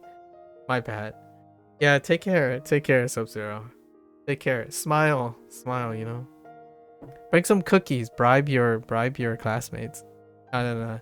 Yeah, sleep. I hope you get some sleep and some rest. Yeah. Thanks for chatting. Thanks for keeping me company.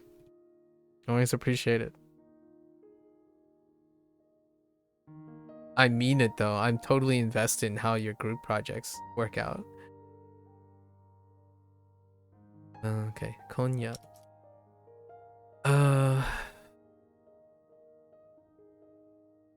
Full effort.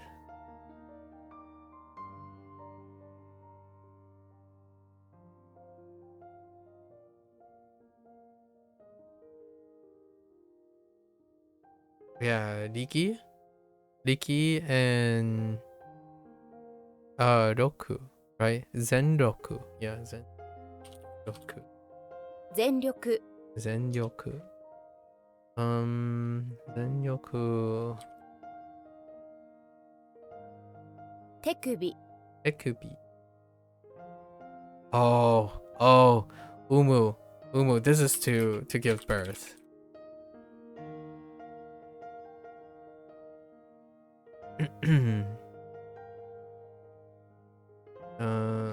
Mokse. Mooputter.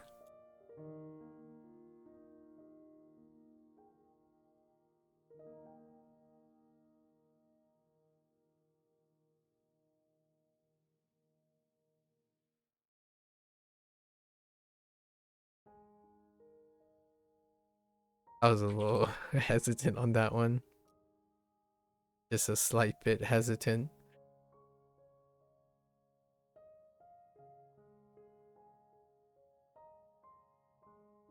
Mokse Mokse.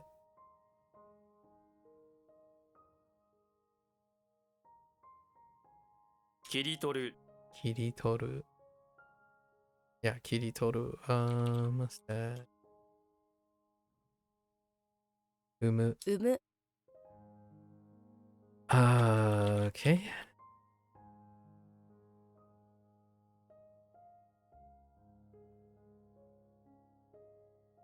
Oh.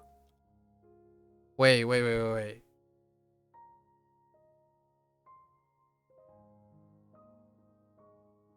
To take a cut? To take out? I think it's to Ah! Is it to cut out? Oh my gosh. It's fine. It's a different way to flip out.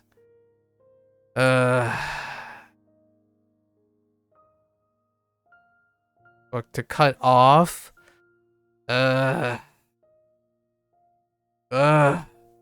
English. Back in English. Sometimes it's just like I don't need it, but and then I got Otoko no Hito. I stopped reading on Otoko no Ko, and it's just like okay. 男の人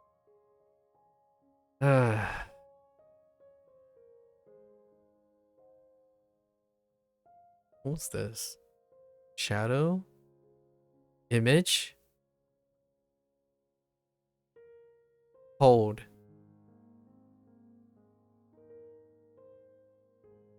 Reflect? It's no. Wait. Not reflect. Yes, it's a reflect. Sun center, right? This is reflect. And it's A. No, it's Ga. No, wait. This isn't. Wait, is it? It's reflect. Yeah, it's A. A. Reflect, right? The acorn. Okay. Yomo. 羊毛 Yomo. Angae. Oops. 考え。 Maitsuki.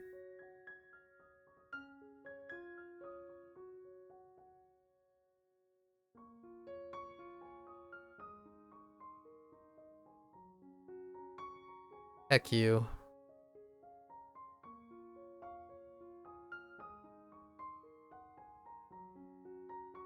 Sansei.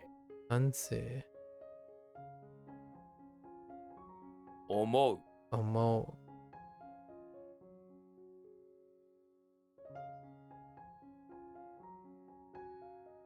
There are so many cutoff, and being non-English natives makes it even harder. Being non-English cutoff. Yeah. Yeah, Nico. Understandable.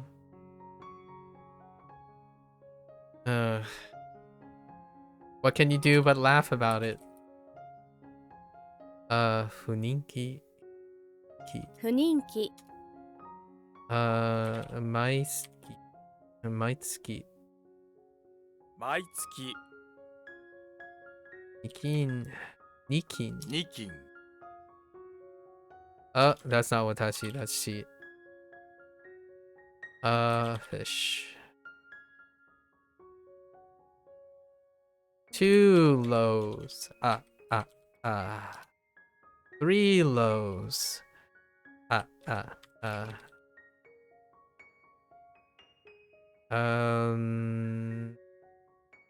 Ne?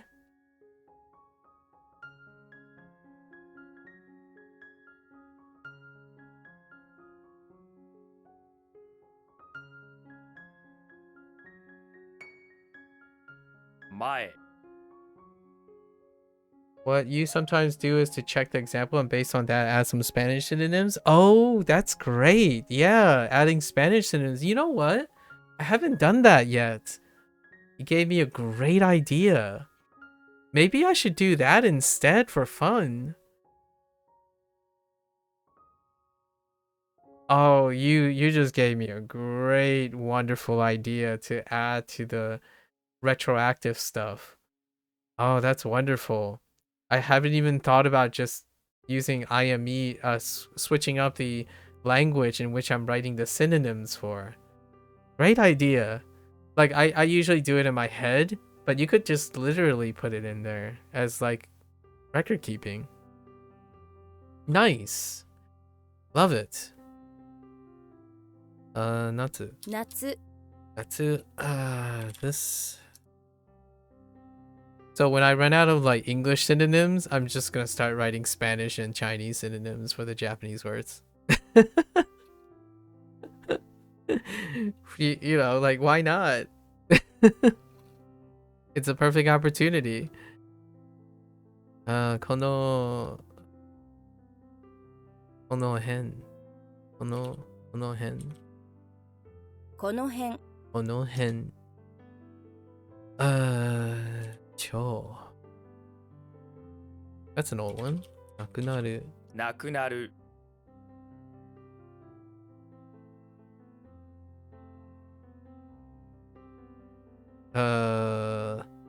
Ne? Way yonder direction.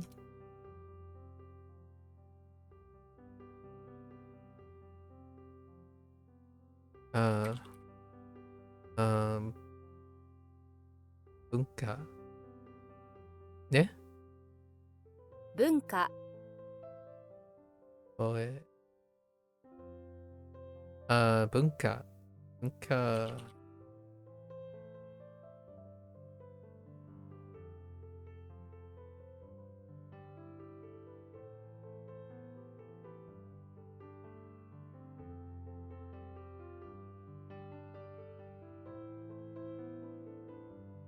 Zen?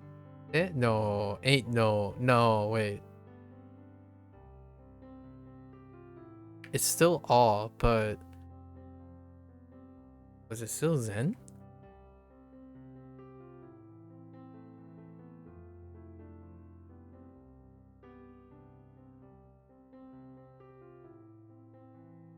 I'm not sure if I'm going to be able to get to my Duolingo today. I've been having a blast with Duolingo. I'm actually cheating a little bit. And what I mean by cheating is whenever I'm doing like Duolingo, I've already associated with the habit of walking. So if I need to, whenever I do Duolingo, I get up and walk around the house. That's my coupled activity. So I've been walking around extra long, and I'm just like messing around on Duolingo. And the Spanish thing, I'm trying not to like do the lessons because I'm trying to practice while being disciplined about how much new things I'm taking in per day, because I want to moderate so that I don't overly burn out too quickly, or manage not to burn out, right? But it's just a lot of fun.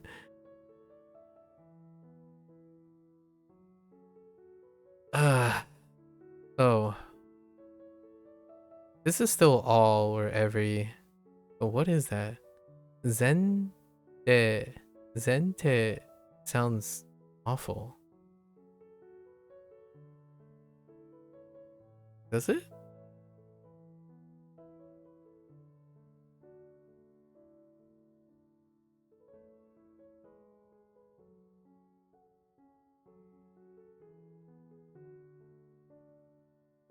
Yeah. Oh no, you gave it away.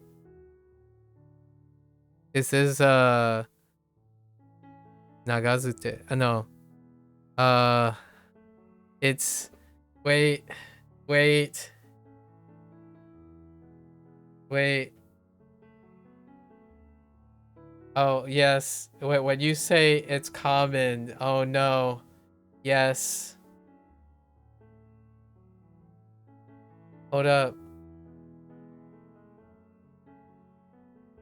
No, it's on the tip of my tongue. Hold. We gotta ruminate a little bit. Oh no. No, it's not that one. It's eh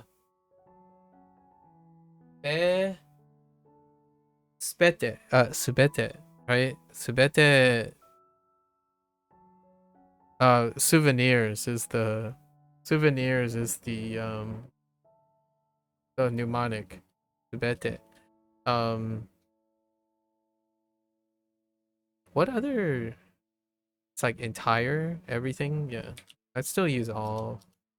Subete. Yeah, subete. The moment you said common word, I'm like, wait, what common word do I hear in anime? Uh, that is definitely one. The other one is nagasode. Nagasode. Nagasode is another one that is like, oh yeah, you hear this all the time because they're like degree modifiers, right? Like, oh, this things never work out, or why does it always have to be this way, that kind of thing. And you get these phrases all the time, like always, never, all, every, all the time, entire things, whole things. I'm like, oh yeah, that totally gives it away. Good point. um Utsutsu. 映す Well played. This one is to be photographed, right? Utsutsu.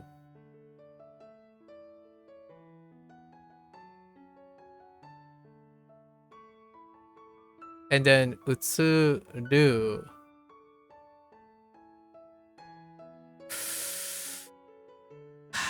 I think this is a 50-50 because... Oh no, this is to copy.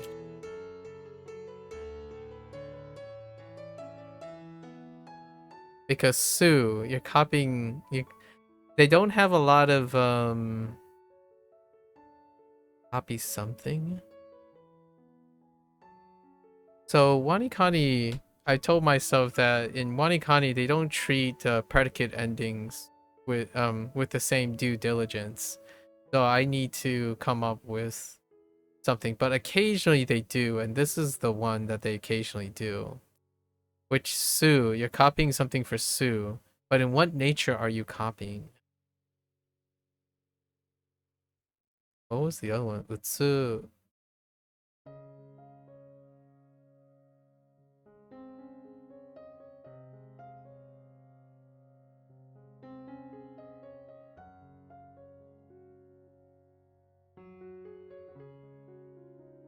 Oh boy.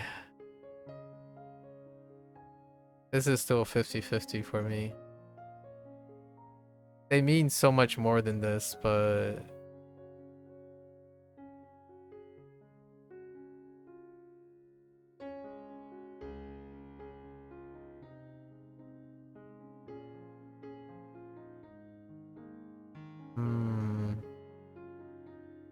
What was the other one for?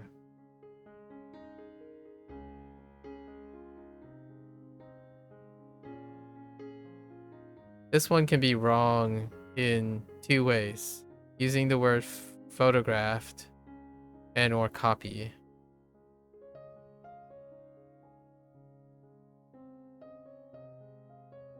Genuinely not confident. I'm gonna go with to copy because you're copying something for Sue. That's all I got here.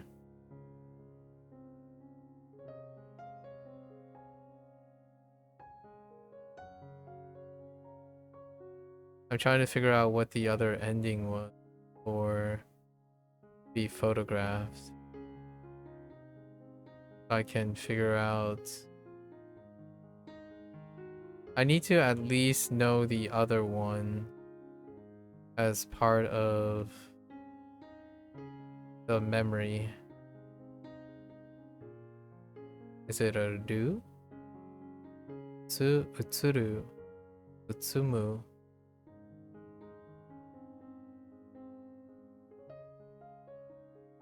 I'm gonna get triggered by this. This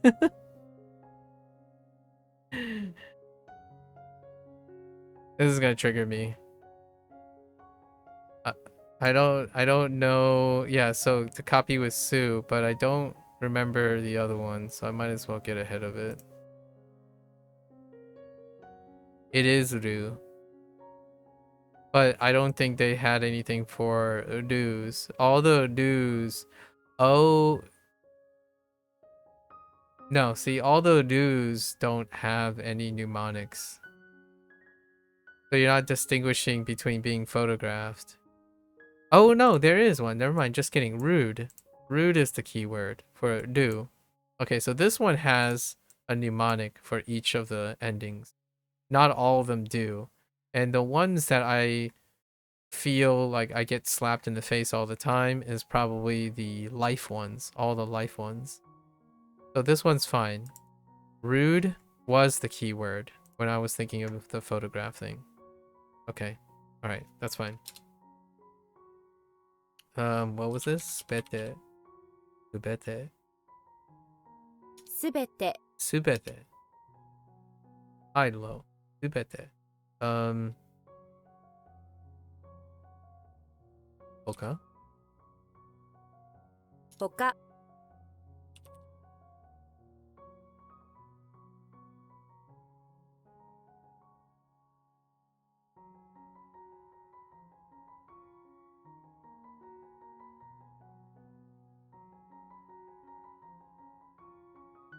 Yeah, it's not kata. Wait. But is it always coal? Yeah. 方向 Coal, coal. Okay, we're back to some good ones.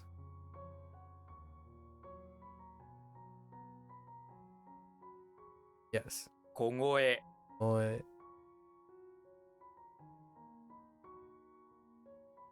Gotta make sure I don't mix this up with Hanza Hero as well. Okiku. 大きく Okiku.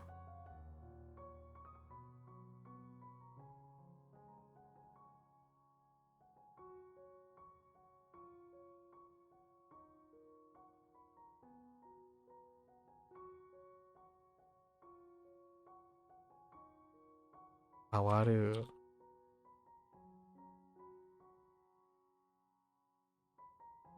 Ma tell you not to mix things up, right? Oh no, that's substitute. Just kidding.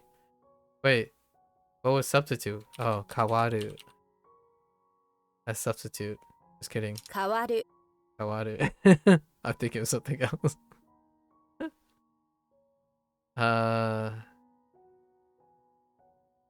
I ose. Yeah, that was close. I typically type the things in and then I pause. So no worries. I do get triggered every time I get something wrong. I think Hanzo Hero is when I just like slap, but WaniKani not so much. Maybe it's I'm embodying the Japanese spirit. I'll say 海洋性 I'll say. All right.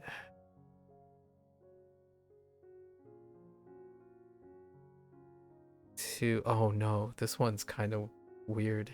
So we pass through mixing traffic, right? It was traffic.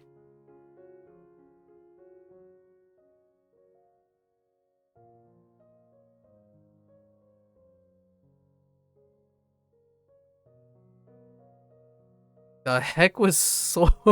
Oh no. Wait. No, I got this, right? Sore,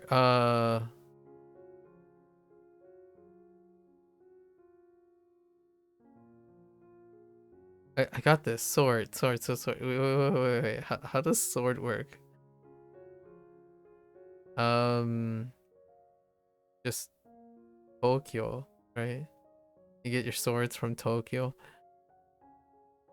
Whoops. I don't actually know if that's the mnemonic, but stick with it.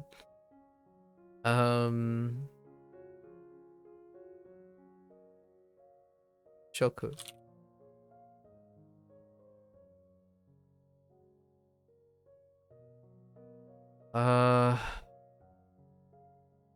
This in a big way. Fair enough.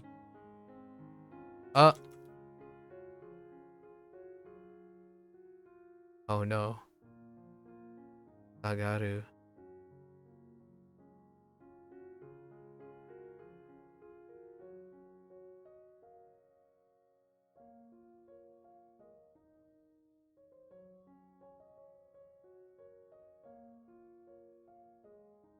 So which one is this? So now we have to think about in transitive pairs. Oh, this is like to go down. Yeah. Sageru is to lower something.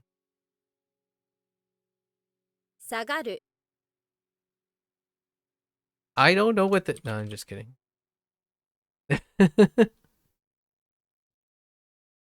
I'm kind of curious if they accept this. I'm not gonna try. It's fine.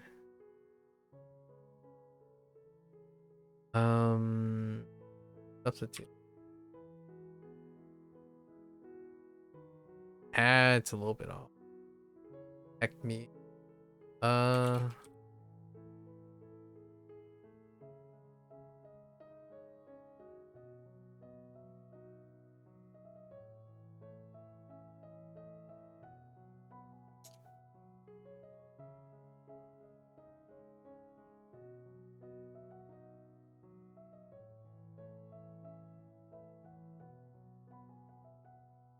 中東 Yuto. 私 Watashi.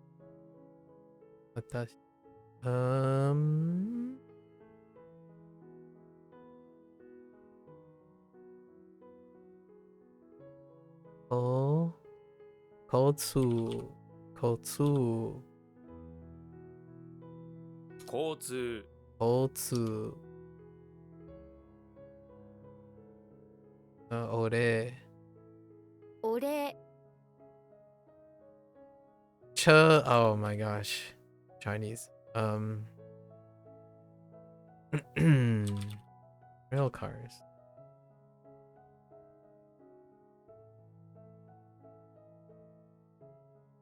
東京 Tokyo.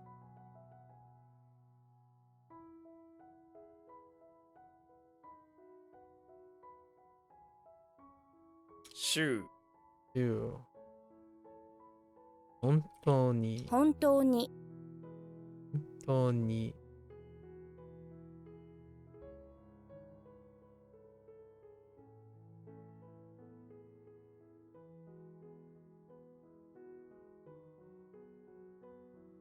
車両。ね。車両車両。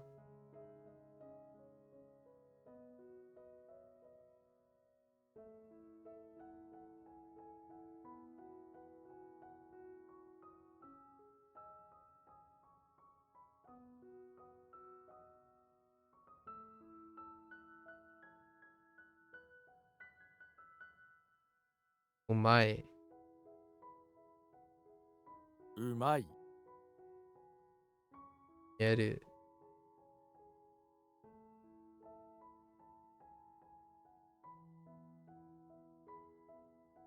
Yeah. 見える I'm reminding myself the meanings while I'm reading writing the reads.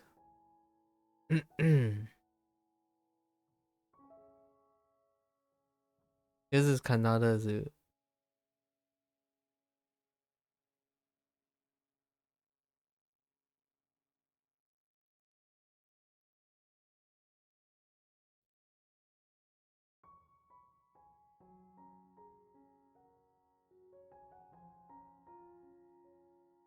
必ず必ず。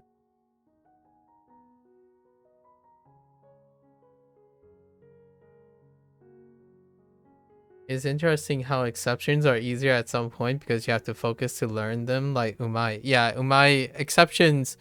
I'm not sure what it's like in Spanish, Nico, but I like to say quite a lot of parts of more easily remembering exceptions and differentiation stuff is very inherent to English.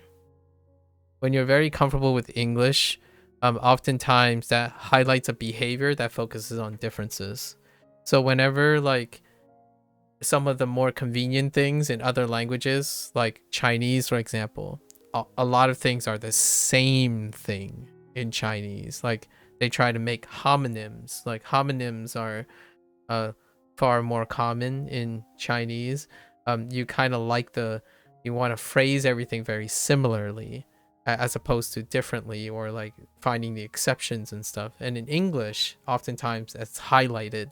So whenever like say an English speaker oftentimes go and learn Japanese and or other languages that have like a more consolidated way, they often look for exceptions, like points of contrast. So whenever you bump into like the special things, like I don't know, Kazan, right? Kazan, like for volcano, it's like Kazan. It's different from everything else. And umai is one of them, or heta. Heta is one of them as well. So all the ones that are like kind of exceptions end up being like the focus because, in my opinion, this is just like little brainstorming. It might be a coincidence, but in English, oftentimes most things stick out because they're exceptions as opposed to similarities. Like I can't even begin to imagine telling someone like, why did you use it's like, why did you use this word instead of that word? It's like, I don't know, because I felt like it.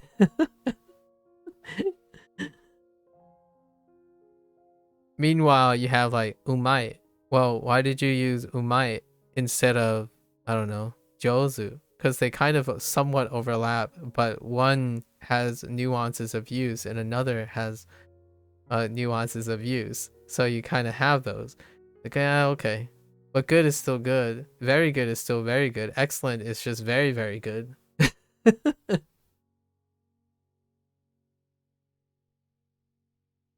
I have. It might not be true, but it's a thought that it's gone through my head. Like, oh yeah, what is the commonality between the behavior of remembering something like umai being so memorable?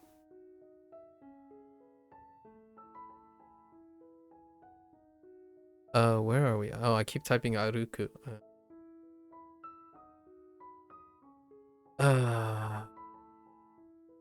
Yeah? Yeah. 歩く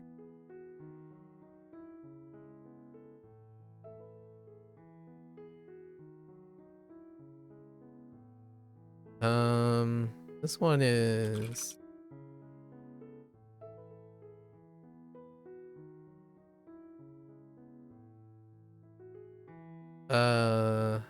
wait, I gotta make sure I don't mess this up. Because I messed this up because I used a Hanzahiro argument. This is spirit, right? Soil and spirit.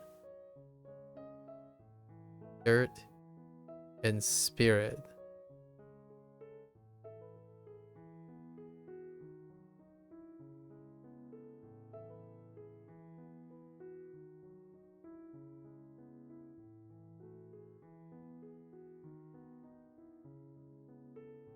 The heck are you?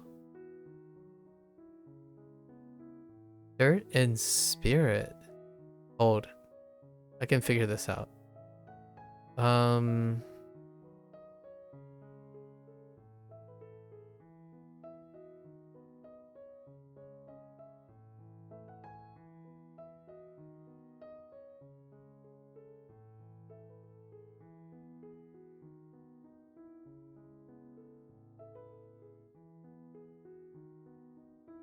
What does this have to do with dirt and spirit? Oh, I remember now. Actually, I only remember it because it's part of a word, right? This is sha. The mnemonic was supposed to be about shaman. You place a you like bury soil or something in order to please the spirits for an auspicious company or something of that nature. I think it goes by company.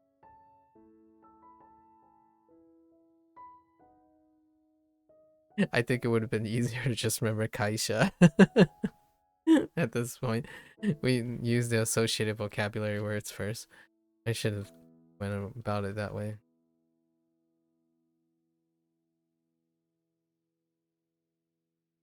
Master in the heck?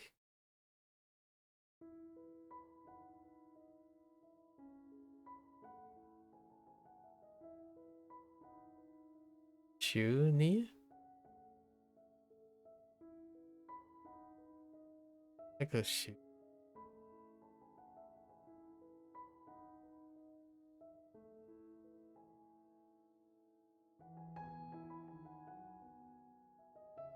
What?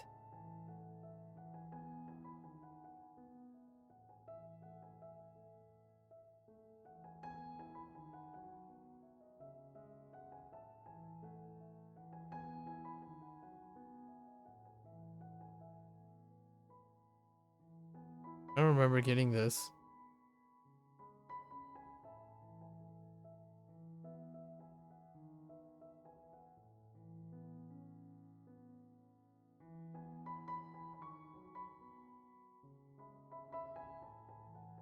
If you're the master in something, I don't know, man.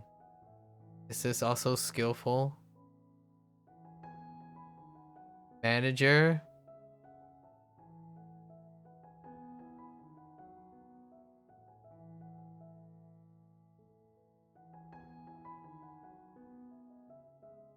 Main?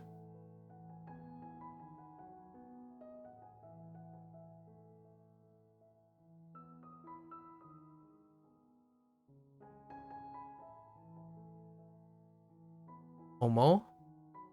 Omoni. Omoni. Yeah, it's using mainly, right? Because you mainly talk about Mo.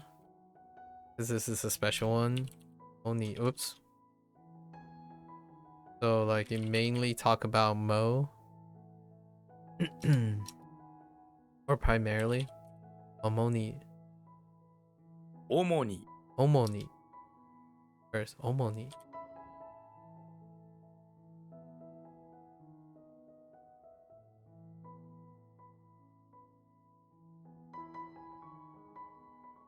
天国。天国。号室。号室。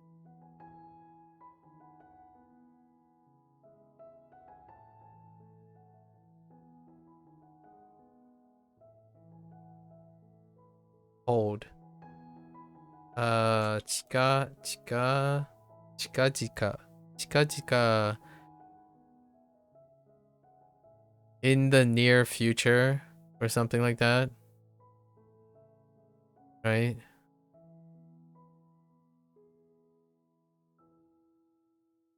Okay.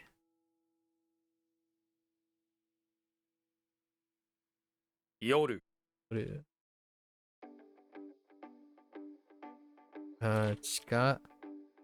近々。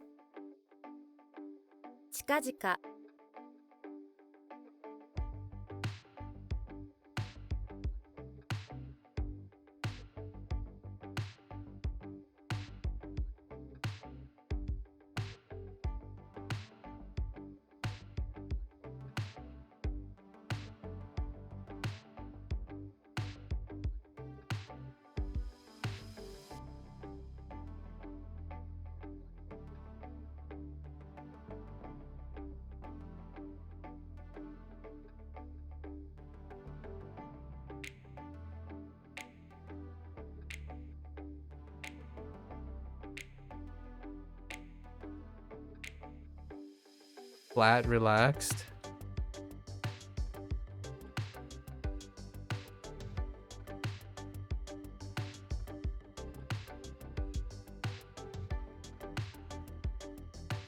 Stew. Stew.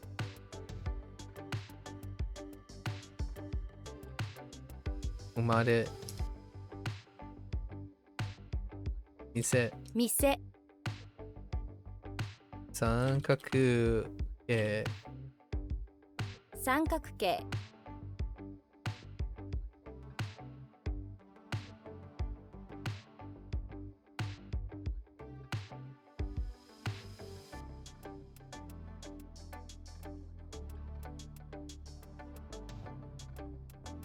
The heck was shine? You shine. Hold. Not that. Oh, yeah. Hikaru. 光る、 Hikaru.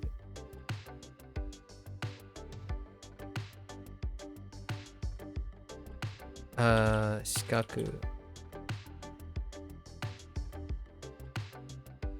Ne? Gaku. Yeah. It's Yongaku. No. Oh, I thought that's not Kaku. I typed the wrong thing. Shikoku.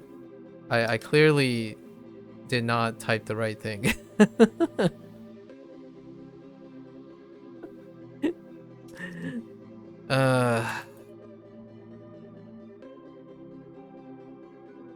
平安。 Hang on.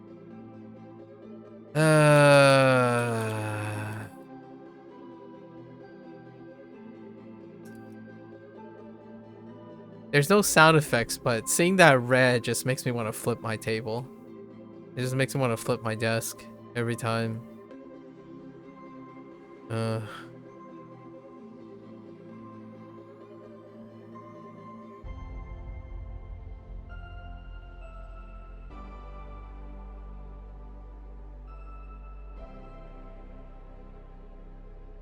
Umare.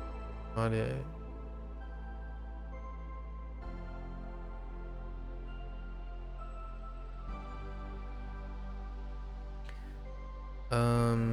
Way of doing. Gata. 仕方、 Oh.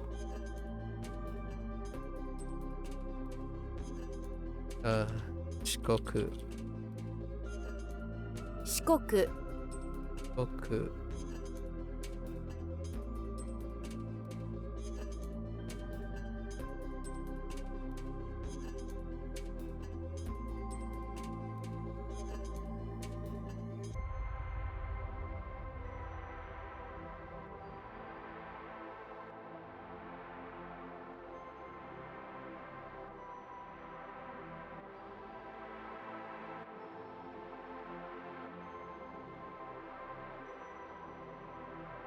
Honshu.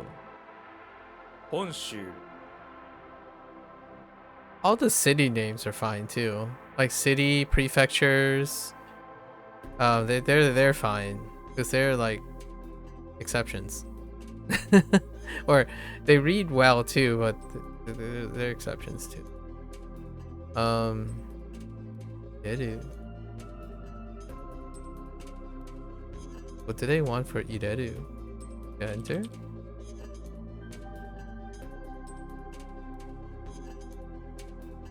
To put in? To insert? Oh my goodness. Alright, I need to check on this actually.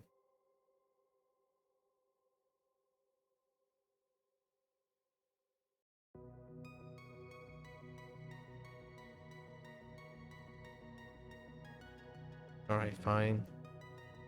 You got me. I should have stuck longer to check on my Haidu. On my Haidu first.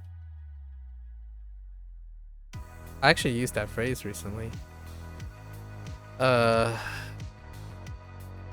Itai.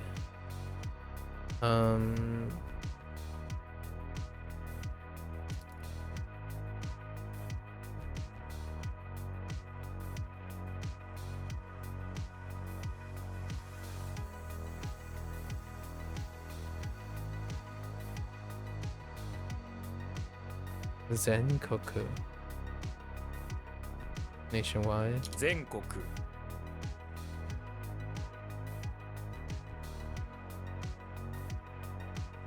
Oops.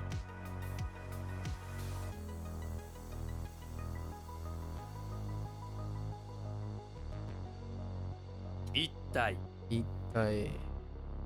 入れる Ireru.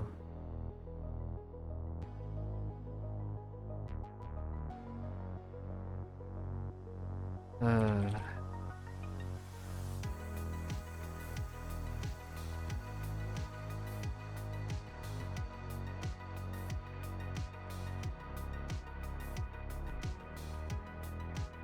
知る Iru.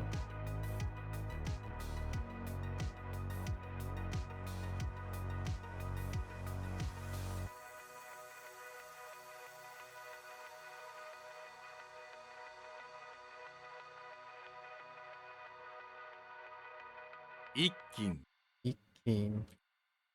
地図 Izu. Top hate.「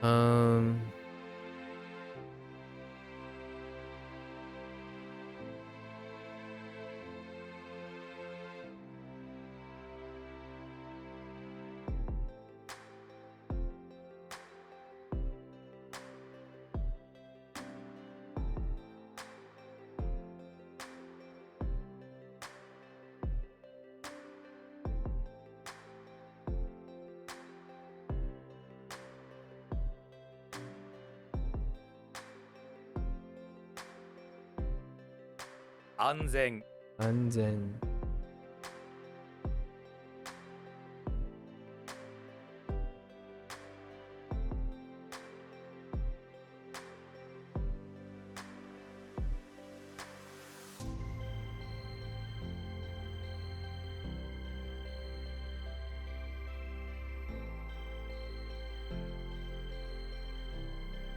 点 En.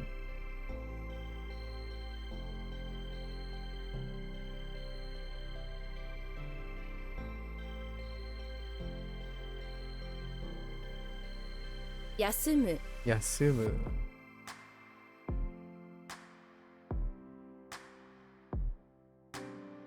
証明 Chome. 生える Airu.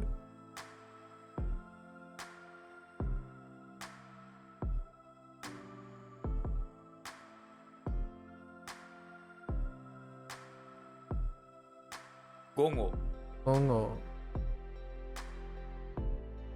一歩 Ippo. 1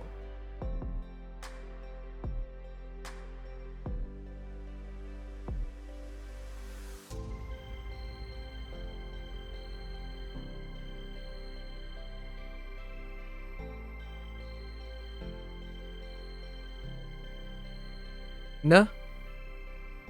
Chorus.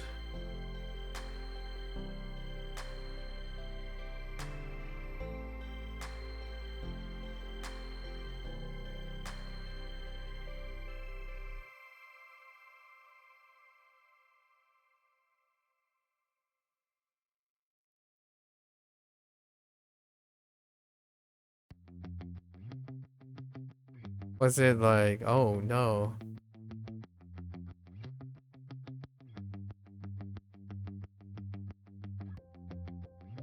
Kiki, right? Oh no, wait.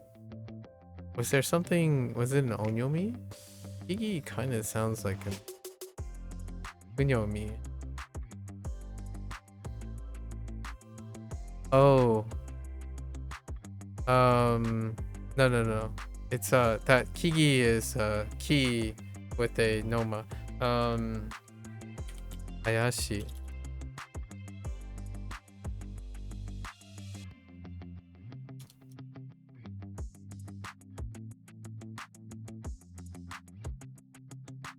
Still satsu.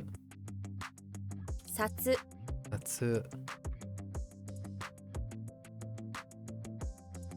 Nanto.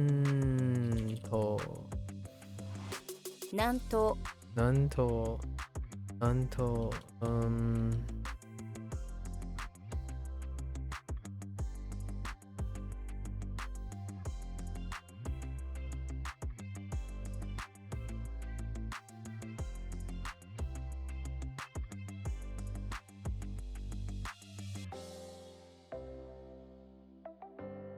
And then that's it. 千円札 1000 sats. Okay, we're getting there. Today is gonna be a marathon. This is a marathon within a marathon. Eikoku. 米国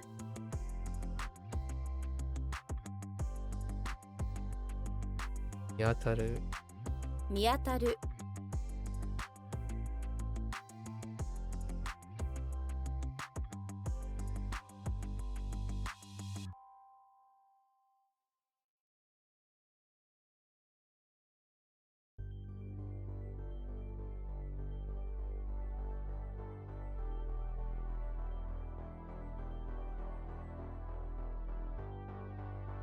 銀星 Insei.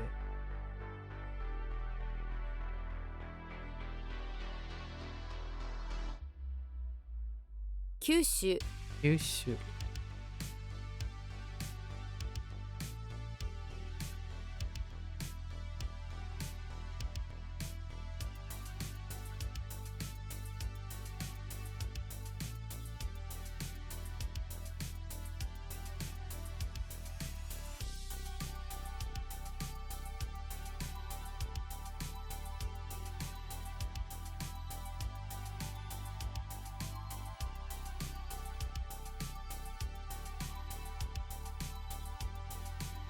Agaru Angaru.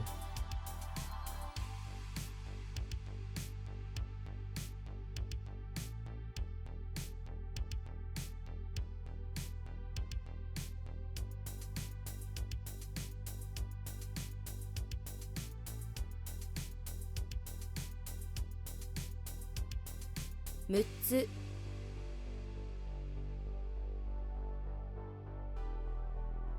家 Yeah.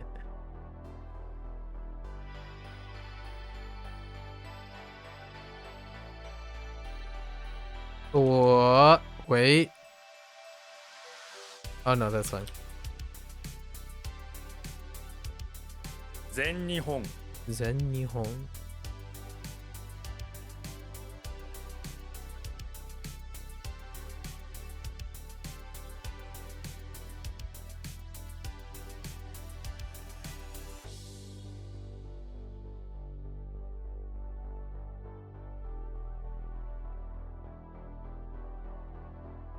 Who? Getsu. Ne? It can't be Tsuketsu. No, yeah. Tsugetsu. 出血 Shuketsu. Shuketsu. お兄さん、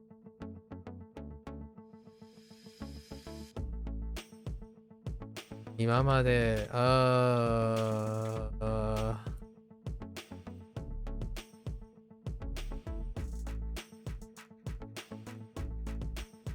今まで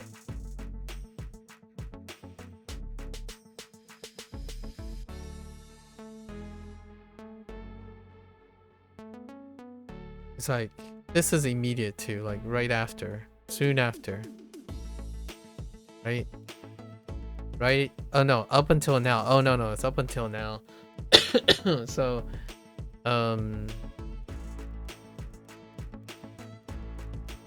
or now, up till now, right? What's another way to say until now?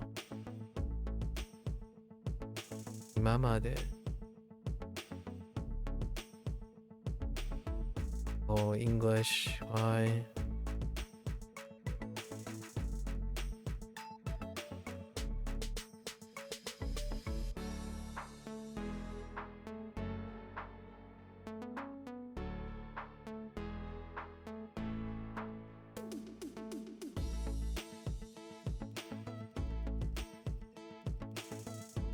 I don't think it takes until now. Does it? It might take up to until now. I think the first thing I can think of is until now. Okay, we'll go with it. When it rolls back around. お茶、 Oh.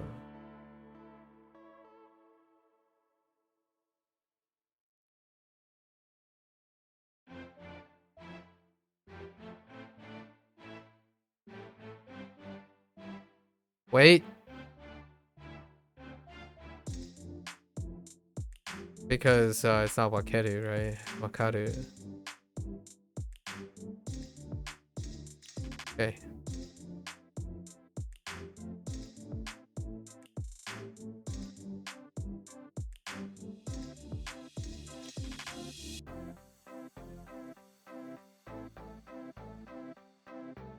Wakaru わかる.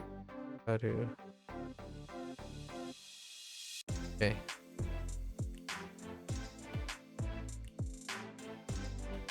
Sa?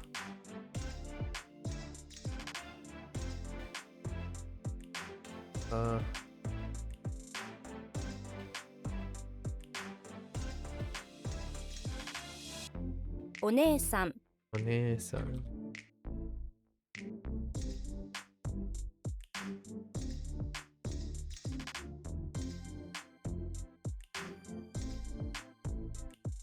Shitamachi? Ma- 下町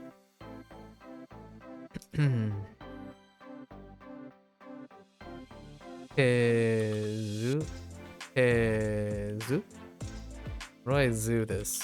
Zoo? Hezukuri. 手作り、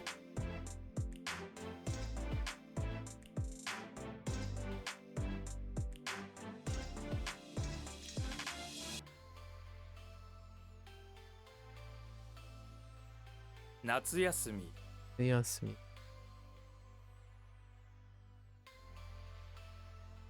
I have so much more to do today. Send help.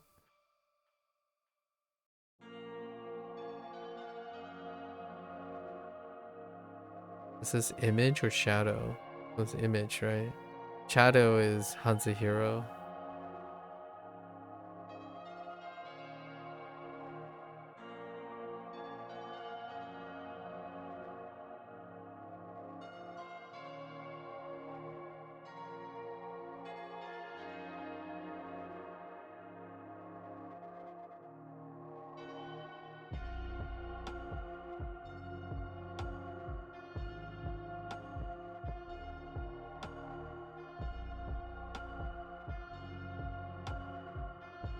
This was relax and heart.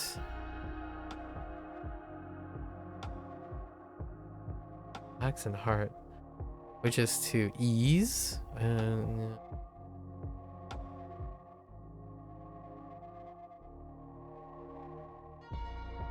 relax and heart. Calm. Oh, where are we going with this? Unseen.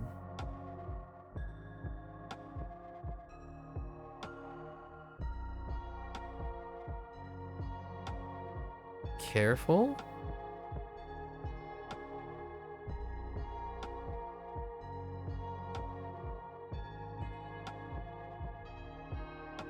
Relief? Relax the heart. Relief. Getting it a little tied up with Chinese right now. What's this image?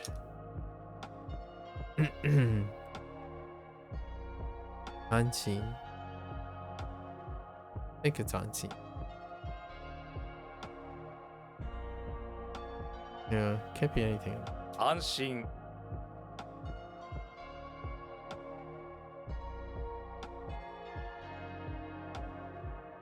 Comfort.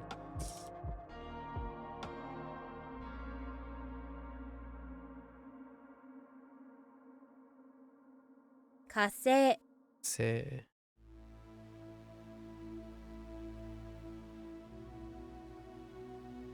You.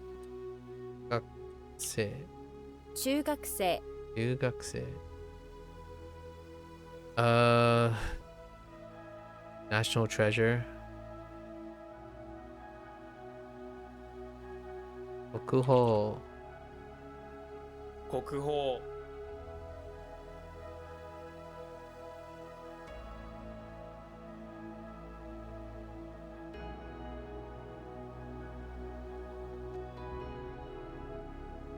し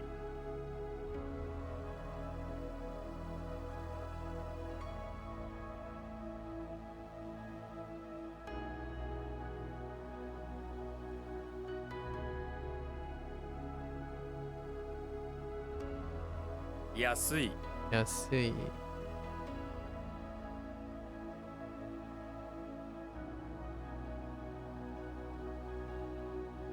いし一必死一し一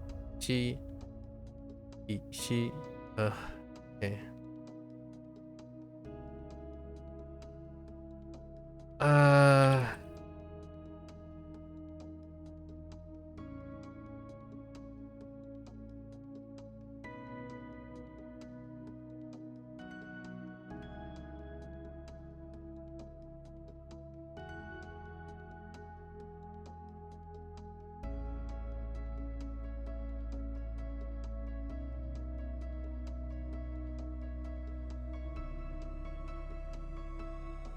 The heck?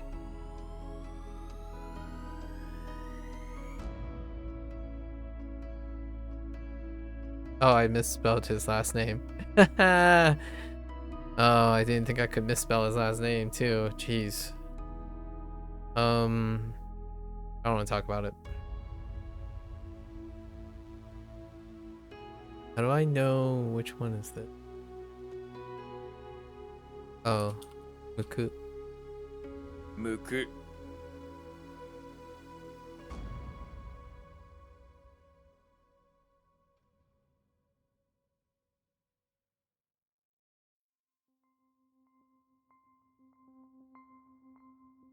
Oh, wait.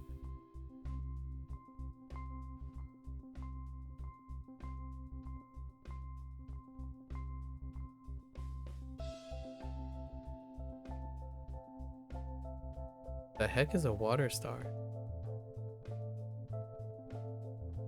Is this supposed to be sky blue? Wouldn't there be sky in it? Wait.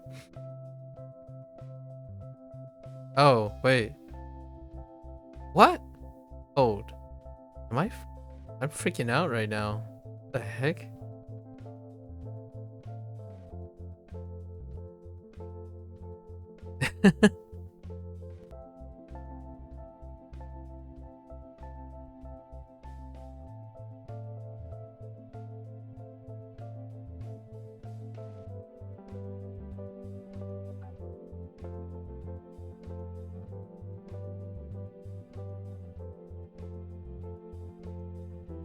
Oh wait, this is just Mercury, right?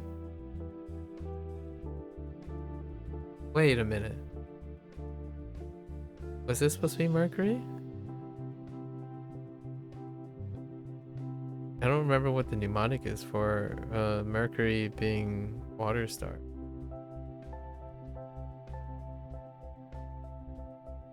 What else could Mercury be? Nothing else.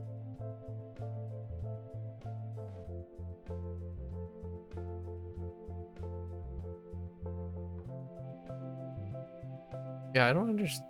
I actually don't remember why Mercury is water star. There's no other word, right? The water star.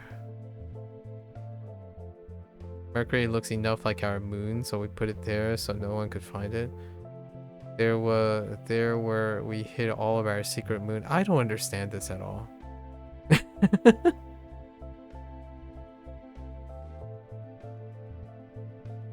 Unless Mercury is...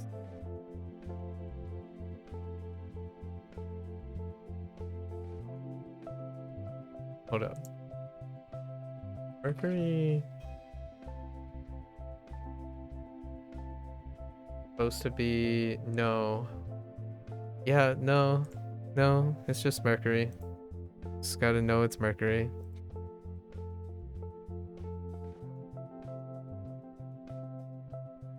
No idea.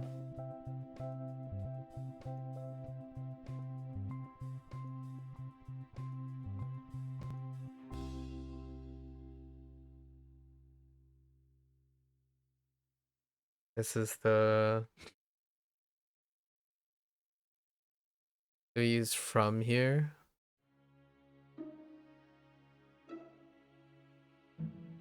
From... Substitute... Compare... Just never confident about which one to use when there's so many meanings attached to it. But is I don't remember if I added any of those. Beep.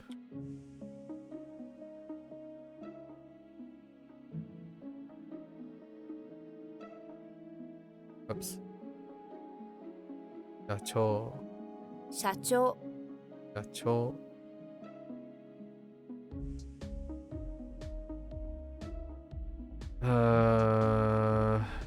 That's not a gate, it's lantern. 長い Hi. Whoops. 中学生 Ah! 小学生 Oh my goodness. That is such a dumb... That was such a dumb mistake. Holy dumb.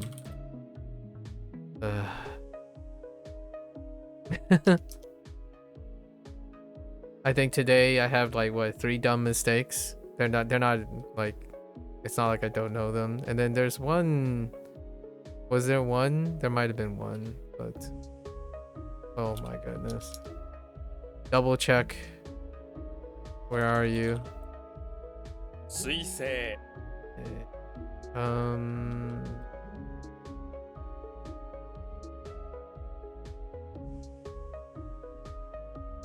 We're not even done with the other half yet.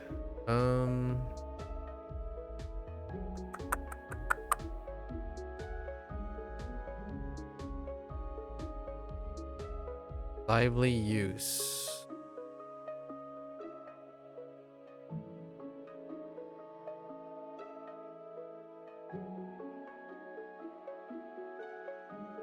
不正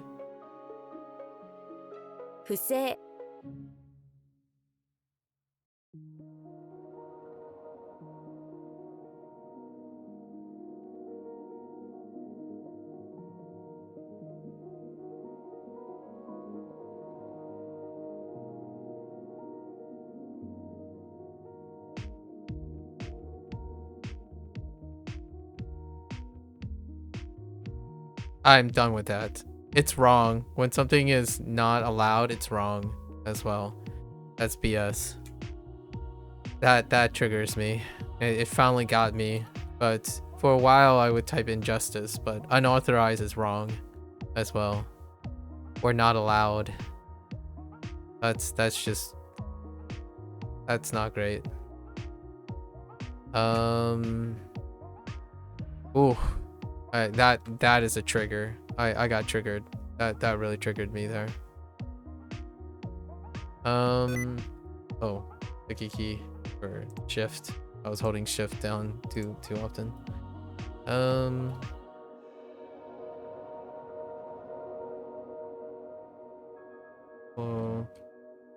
down.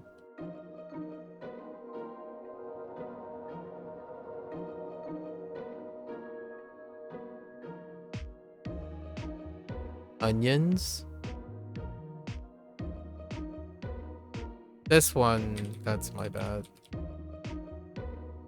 小学生 Okay.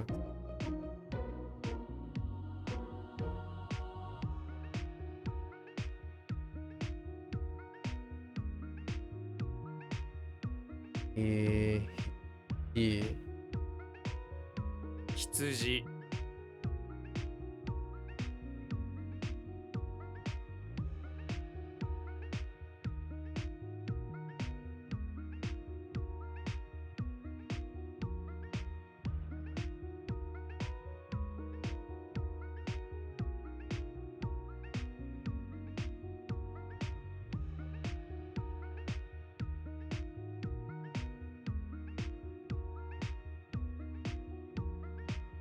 羊 活用 yo.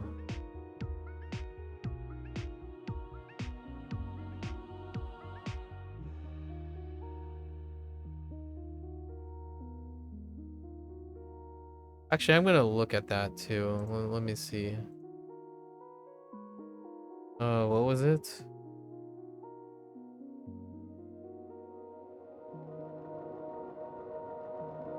Yeah, wrongdoing, fraud, illegally. I guess wrongdoing is what I'm thinking of.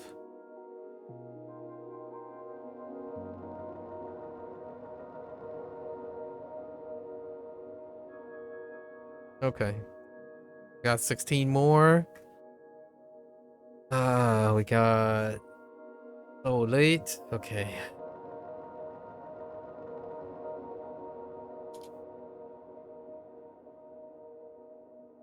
Roku Cool.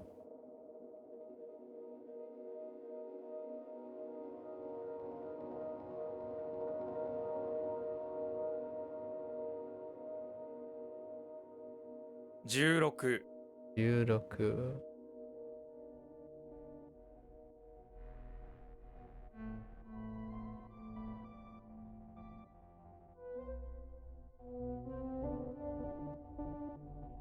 You...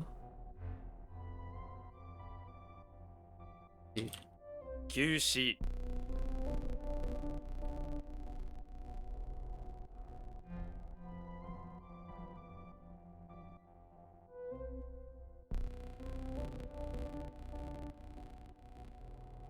That is not the right character. Oh, I misread that character. That is bollocks. Absolute balls. Should have read that more carefully. It's Maru. Oh, actually, did it have a Kunyomi read? No, just Maru.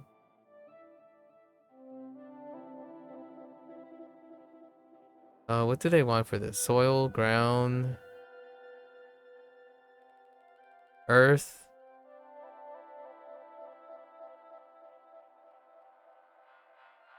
Okay. I'm not sure if I added synonyms for that.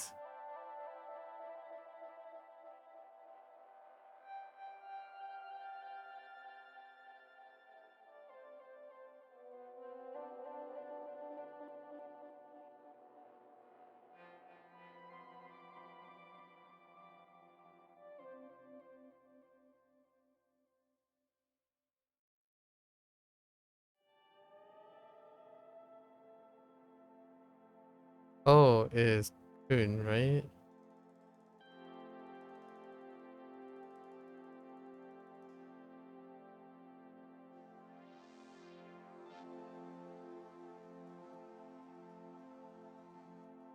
Oh, is kun. Then what the heck is another one? She? Sheep? Probably she.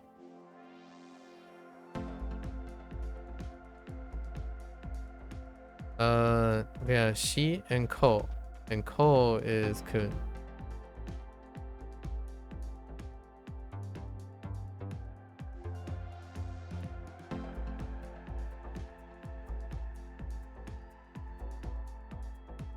Right.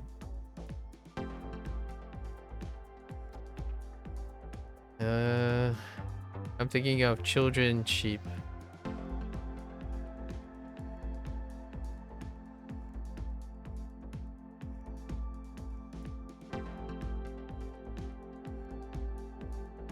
Got the sheep.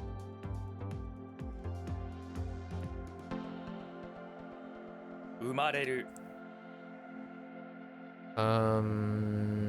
Pause.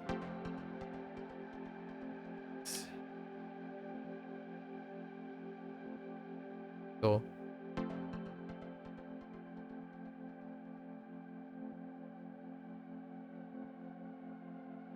Round, circular. Okay.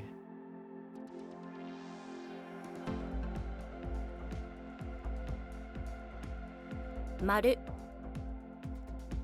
丸い The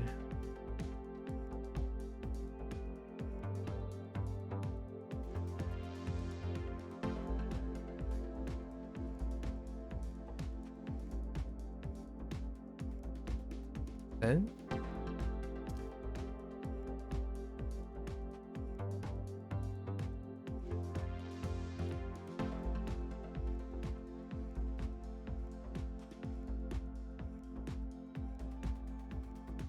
die サイ die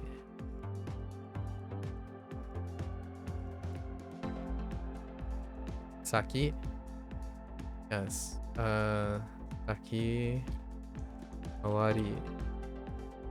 先回り Awari.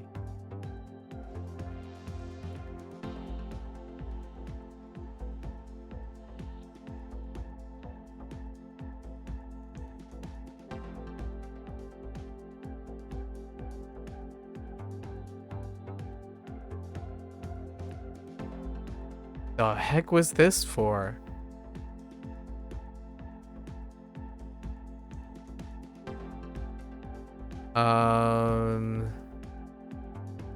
Age?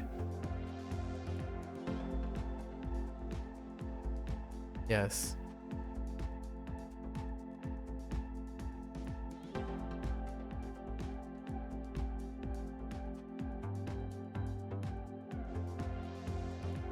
The heck? Circle?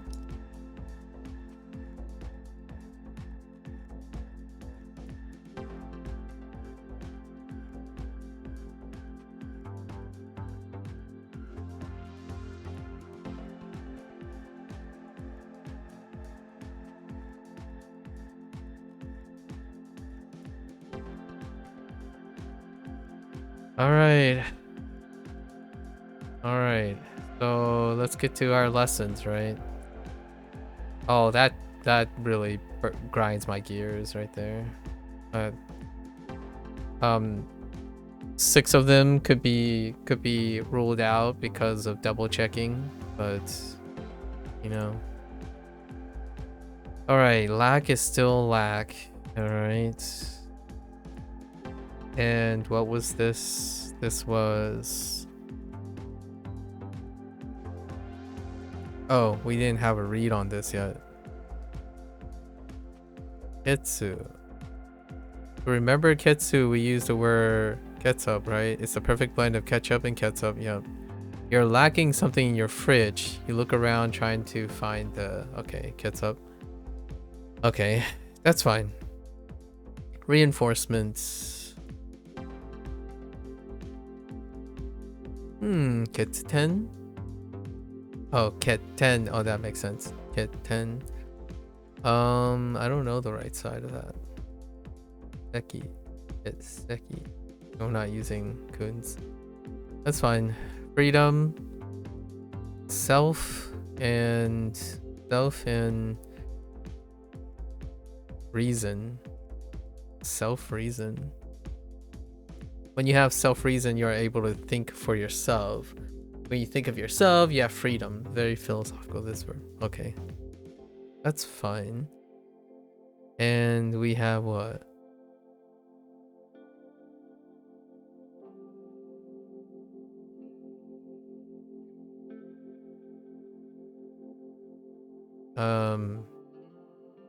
GU. GU. 自由 自由 Alright, we won't have to. Let's move along. Family name. Clan becomes family name. That's fair. Your clan is where you get your name, but not your given name, your family name. That's why people have names that mean in a rice paddy and near the ferry crossing. The location of a clan determines your surname. Okay, we can lead to surname, last name, and family name. Hope your ancestors didn't live on Poo Lake or something. Think of your surname. Think about your surname in your language. Where did you come from? Where your clan's dwelling? Maybe you made shoes. Okay. Sheep. Don't worry, I'll tell you where your family name came from. Your family used to herd sheep. You heard that right. Your family was a sheep because... Okay. That's fine. We already talked about clan leaders as well. Which some of them are sheep clan leaders. Okay. People. Mouth plus a clan, huh? I see that. The Mouth clan are a group of people. They're people of a nation. I had this. I think it's.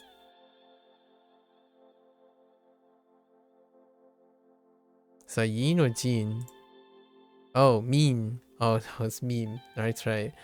What is it? How to say residence? You meme? You meme? Jew meme. Jew meme. The Mouth clan, okay. The Mouth clan people are a nation of people who use their mouths to say mean things to others. That's why they're the Mouth clan. They mouth off. I get it. Yeah, mouthing off, saying mean things. Imagine them as a nation. Alright. Do I have Jew meme? There it is. Residence. Reason. Reason plus reason is still reason. Shocking. A reason is a reason. How could it not be? Do you have a reason why it shouldn't be? I thought not. The word means reason as in person you're studying. As in the reason you're studying or the reason you're late. That's why it also means similar like motive and excuse. Okay. 理由 You. Okay, that's fine. 理由 Alright.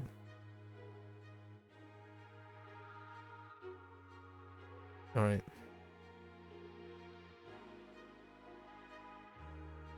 自由 You.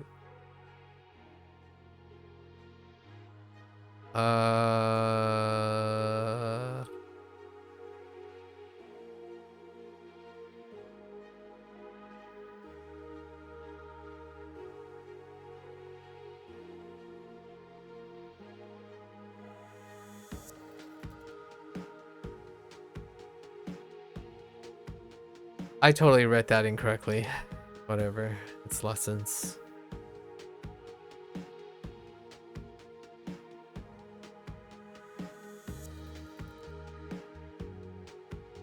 Mouth clan, mouthing off to people.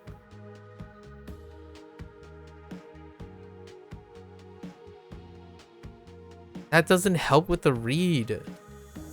Oh my gosh.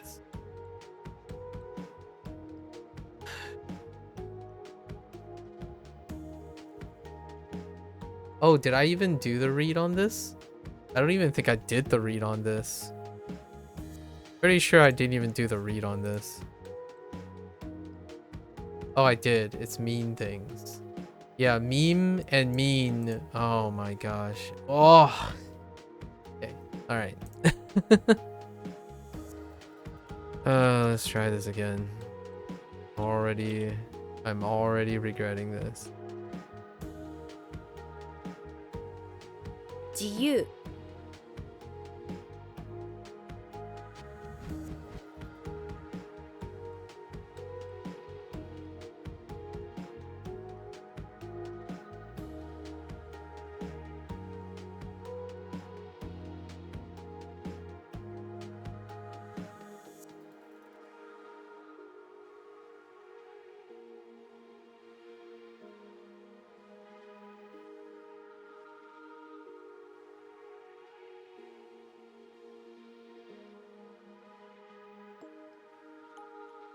理由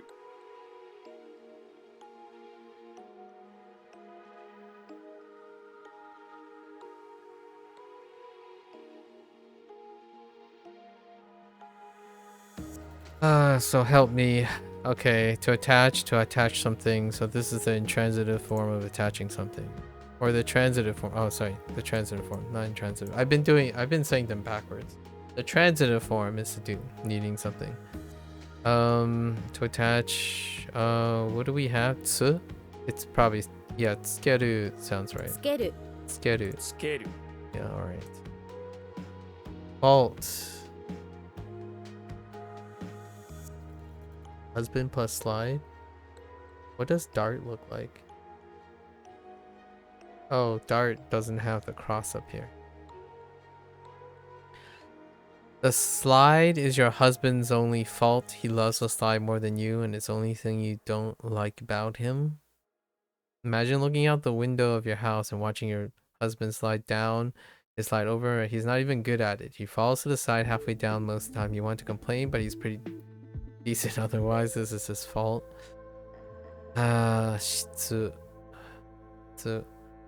You try to come up with another fault of his so you can complain about when you see a tiny shitsu trotting by. Oh no. Before you call out, your husband has fallen off the slide and crushed the poor thing. You hear a small, sharp yelp and then nothing. You run outside and yell, aha, it's your fault that shitsu died. Ugh. You and that.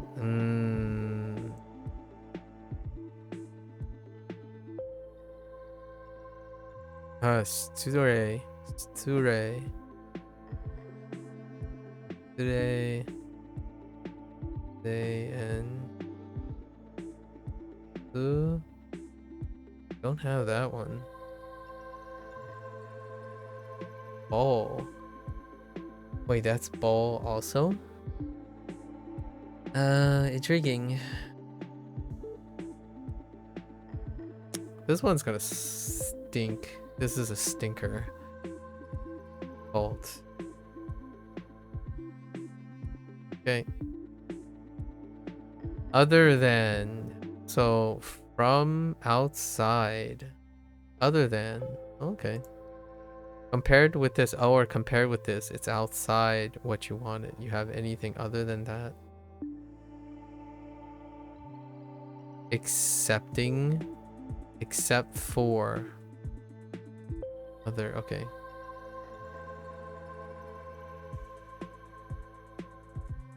Igai.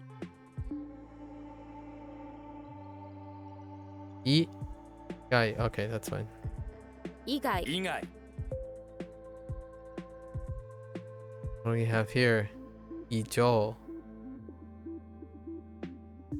More than, compared to, above. Okay, compared with something, this is above. That's another way to say that when you have more than something else. That's all? Okay. Compared outside, other than, and then more than. I see. Okay. I see a pattern. 以上 Oh, Zyo. There's a rendaku. Wait, no, just kidding. That's just the way Kanichi sound. Ijo. 以上 Okay. No change. That's fine. Elephant is elephant. Probably Zol. Maybe. Elephant is elephant. Also phenomenon. If you were the first person to see it, you call it that. Okay. Yeah, Zol. Sho. Elephants are great and all, except that when they die, they turn into elephant zombies. So, but you never see these zombies because of the Shogun has a special product that in place that destroys all zombie bodies when they die. Hint, the reading and meaning of this kanji match up really nice. Zol is always elephant and Sho is always for phenomenon. Interesting. Remember it like that, like this. The elephant is a zombie and Shogun keeps everyone from finding out about this phenomenon. Picture the Shogun standing over a pit of zombie elephants. None of these are getting out on his watch, letting people believe in such phenomenon. Alright. I only remember this is because Zol is still elephant. And then statue. Is there a statue? No. Phenomenon. Yeah, sure. Gen. Sure. Do I have a Gen? Not this Gen. Don't have this tie either. Okay. Let's go with it. Um. 以外 Ingai.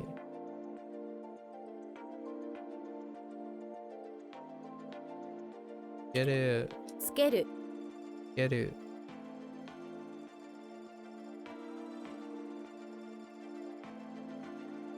Husband, right? We're supposed to think like husband, slide. It's his fault.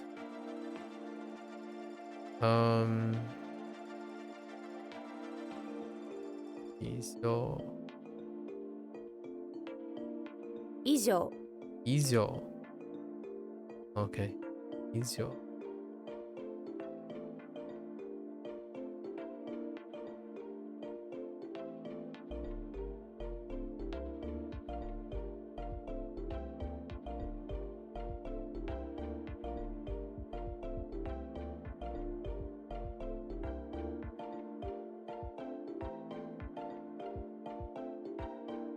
Okay.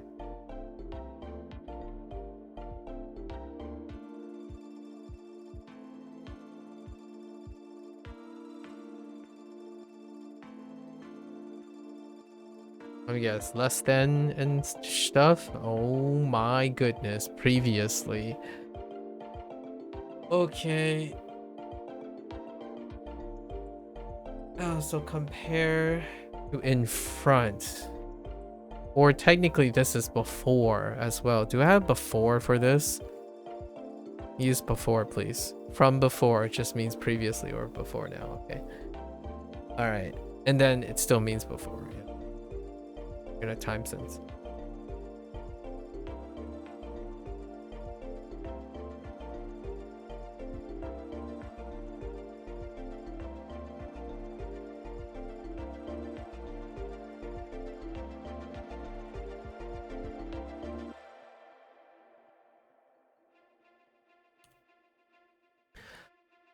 Okie dokie.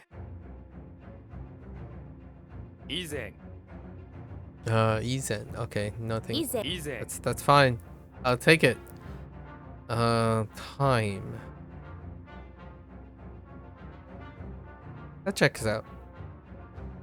The sun is used in a temple to tell time. Okay, I got you. They don't have clocks or cell phones. They have sundials, a good old-fashioned looking up and seeing where the sun is right now. This can also mean o'clock. It most certainly can. As in 5 o'clock, it's used when measuring. Yeah. Imagine being in a temple, realizing you don't know what time it is. Never fear, look up at the sun. Ah, yes. Blinding noon. G. Probably it. G. Time in the temple makes you think of Jesus. Of course. Specifically, Jesus being able to perform time travel magic. He wink at you, goes back to the dinosaur ages, and when he wrestles a T-Rex, then he goes to World War II era and punches really cool Hitler in the mouth. Imagine him going to all kinds of different times, and also make sure you're specifically imagining Jesus doing all these things. Put these two together and you'll remember the reading in no time. Aha, get it? No time. Alright, we're good. Alright, moving along. So we have not yet to come.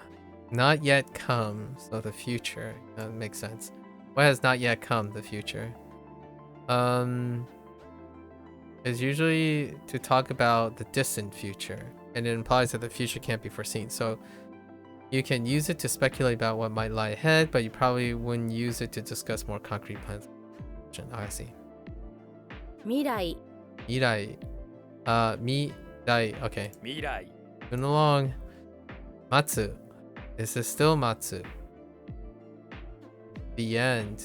Oh, I could see this being different as a kun. The end and still end. 末 Sue. Oh no. That sounds sus. Okay, so you reach the end of the universe. Nothing is there. You step out and you're surprised because you are greeted by an old Canadian man, Sue. He asks you, oh, so Sue is a guy, huh? So when we're making copies for Sue, we're also making copies for this guy at the end of the universe. That should be... The poor man is looking for his wife, Sue. Oh no, never mind. The plot thickens. And he searched to the end of the universe. That's true love. As he walks off into the distance, you hear him calling out, Sue, Sue. Okay. Alright, you got me. 末 末 Let me see how this works. Sue no ko. Sue no ko. Intriguing. Youngest child, Sue no ko. Oh. You can combine it with members of the family or people. What do we have here?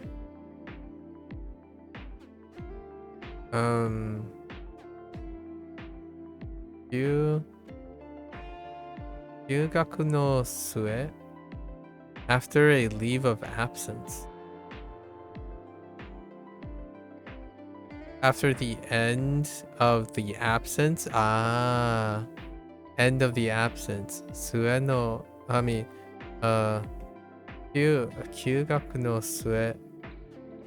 私は九州で社長になりました。Oh, and you became a... I see. AI! Oh my gosh, AI. AI がこんな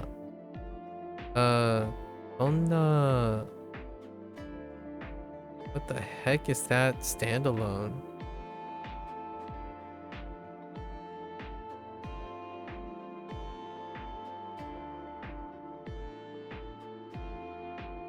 I don't actually know what that is standalone.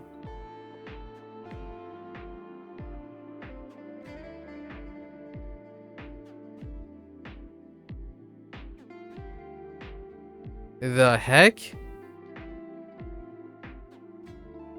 Skip. もう、作れるなんて。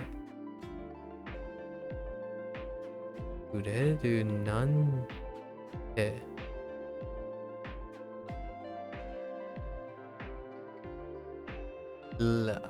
Make? That's definitely sentence, right? Yeah, how do I say sentence?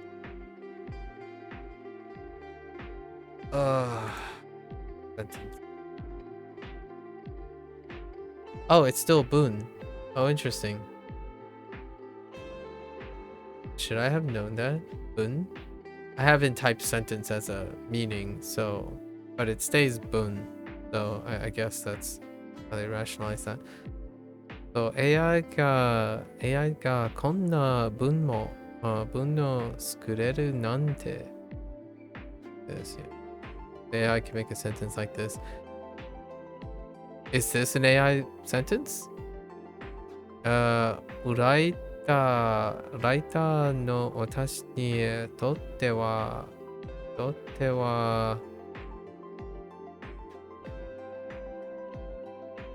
Wait, do I have this standalone too?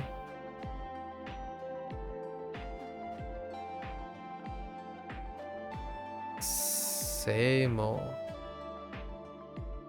I only have say. Okay. Wait. What do we? What is this? World? Yo. I'm pretty sure I don't have yo.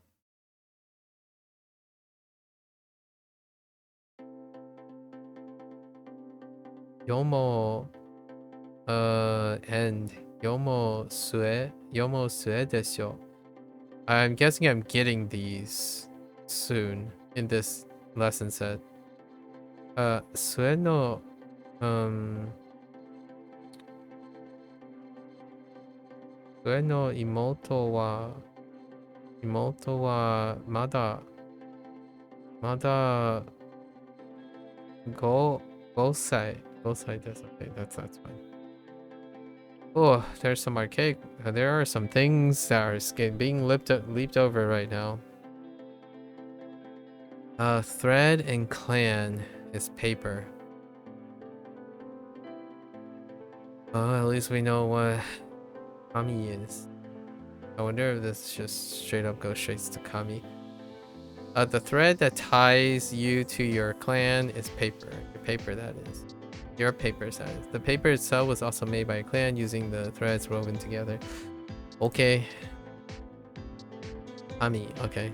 Just straight to the kun. You need this specific paper to prove that you aren't a Kami, aka communist. Oh, what the? Are you serious right now? Who that or that you are? It really depends on what you want to go and what decade this is. Imagine a big guard coming up to you and asking to see your paper so they can see what clan you belong to. Well, you're from the Kami clan, so you really hope this guard is okay with that. Alright.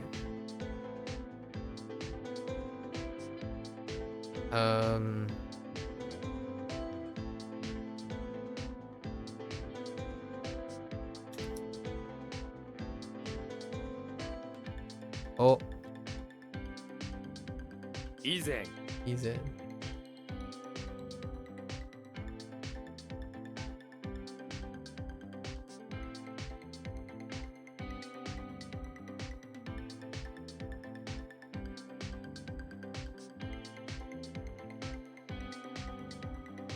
末 Wait.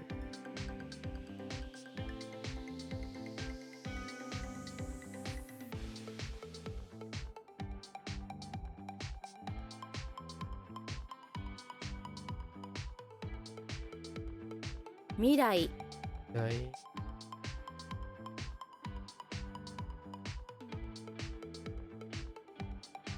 Alright. So got tons of less. Oh, that's actually not that many. I thought it was gonna be quite a bit. Okay.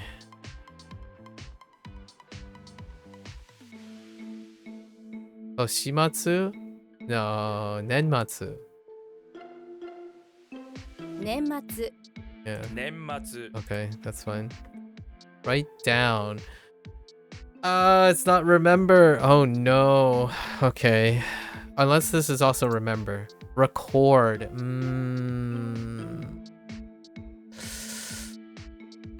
Okay. What you say to one sub, you decide to write down. Whether this is in the form of a journal, diary, or blog, you feel a need to record these things. Okay, that's fair enough. Just imagine writing in a diary saying everything you write aloud to yourself in your head. Dear me. Dear me, today I learned a lot of new kanji on WaniKani. It was the best. It was the best. I love the Crabigator so much. Love me, not sponsored. Okay. Key. G. Man, you could have stuck with G, but you went with key. You need to protect what you write down and record for yourself with the key. These are very special thoughts. Okay. I got that. That's pretty solid. That's a solid one. End of the month. Okay.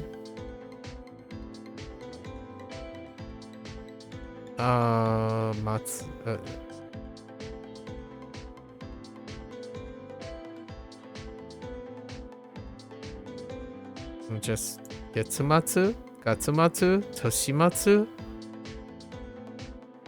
Interesting. 月末 Getsumatsu. Okay. What's it? When it's the end of the month, everybody gets mats. Matsu. Okay. Fine. We don't pay people in money at Tofugu, but everyone gets mats in month end. Alright, alright. Getsumatsu. 月末月末年末 Yeah, there's a Denmatsu. Okay. Koko. Right, Koko. Senior high school. The tall school is when your kids get about as tall as they're gonna get. That's high school, yeah. 高校 Oko. 高校 Oko. And then teach is the teacher. I wrote teach for this because it's actually teach too. So, yeah, it's fine. What is teach? Something. What's a classroom?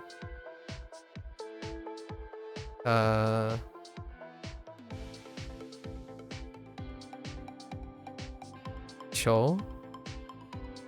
Jo? Kyo? Kyositsu. No.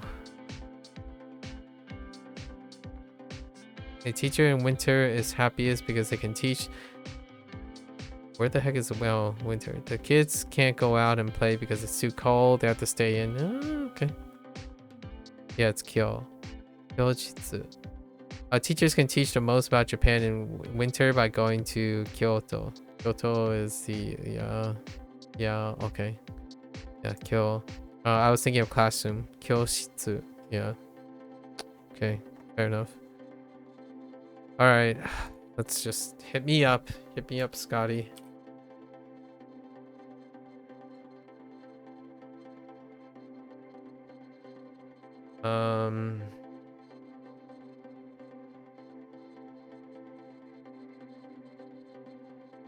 月末 Matsu.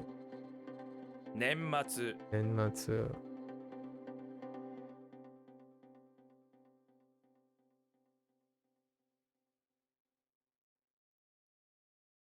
Lock and key. 高校 Oh, cool.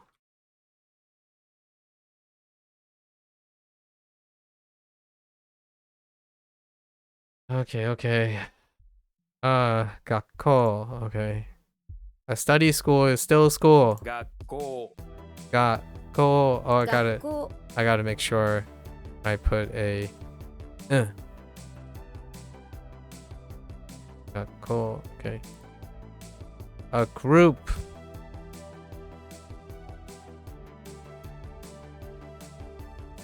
Do I know a group?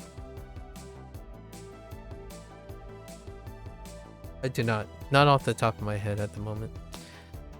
Saw thread through your top hat. Sew thread through your top hat and to the tops hats of others you know, and you'll turn into a group of top hat wearing people. You're all connected by thread now, so everyone will assume you're a group, even if that's all the guys have going for yourself. Picture a group of people threaded together by their top hats. Don't you want to be part of a cool group like that? Your own top hat team. Okay. Team association. Okay. Kumi. Everyone in this group loves cumin. Oh my gosh. Cumin. Kumi. You know, the spice receipt, the group that takes off their top hats and fill them with cumin. Kumi. I think cumin is gonna throw Kumi off so hard. You're officially you're officially a group for lovers of cumin. What do you do in a cumin group? You smell the cumin, cook with it, taste it. This group lives and breathes cumin.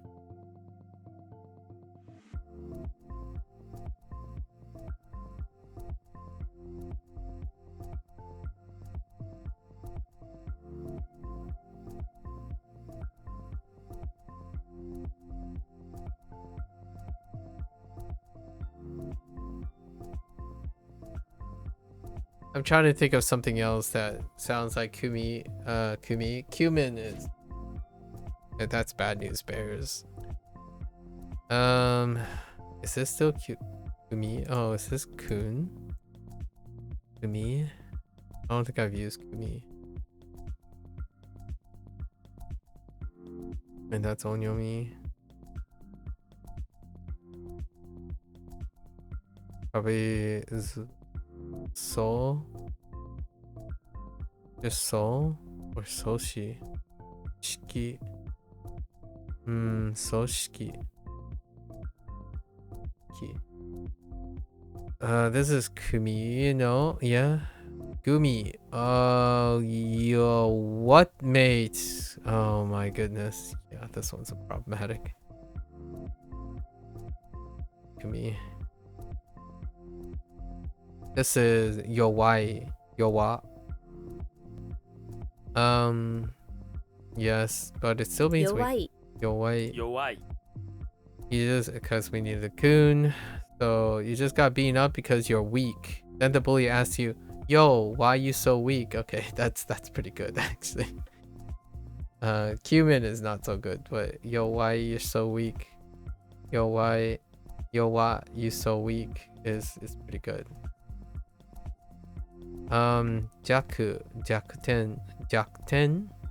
Jakuten. Weak point is still weak point. 弱点 Jakuten. Yeah. Jakuten. 弱点 Alright, that's fine. Boat. You added fin mouth to a boat to get a boat. Your boat has fins and a mouth. Okay, that's fair. It's still a boat though. Fair enough. Ship vessel. This is... Are they going straight? No, they're not. Sen. Centaurs.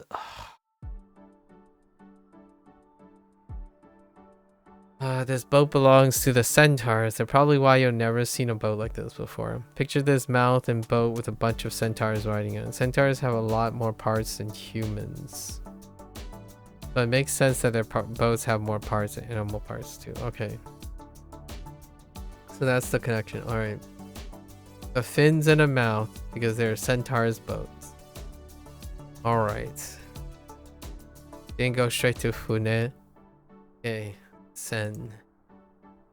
So we got an example. This is a Fune. Sen? Kisen? Okay. Oh.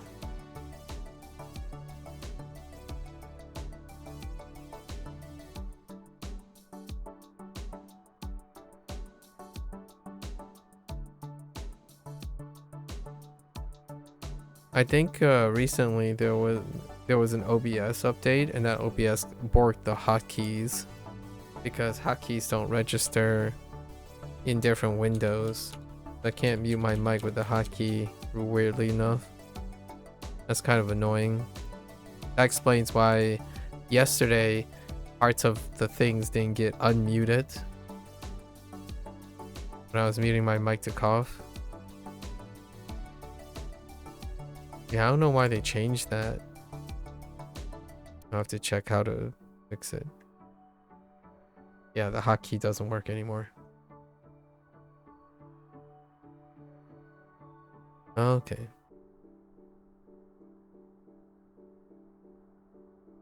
Sure. 弱い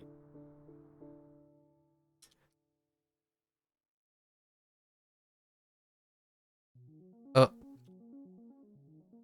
学校 Oh.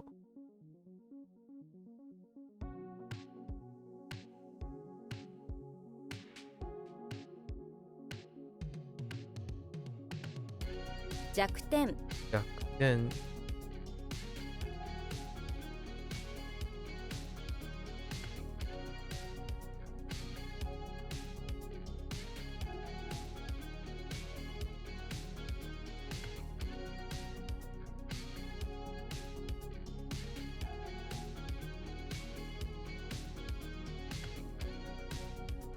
A beat. Yes, that's exactly it. A beat.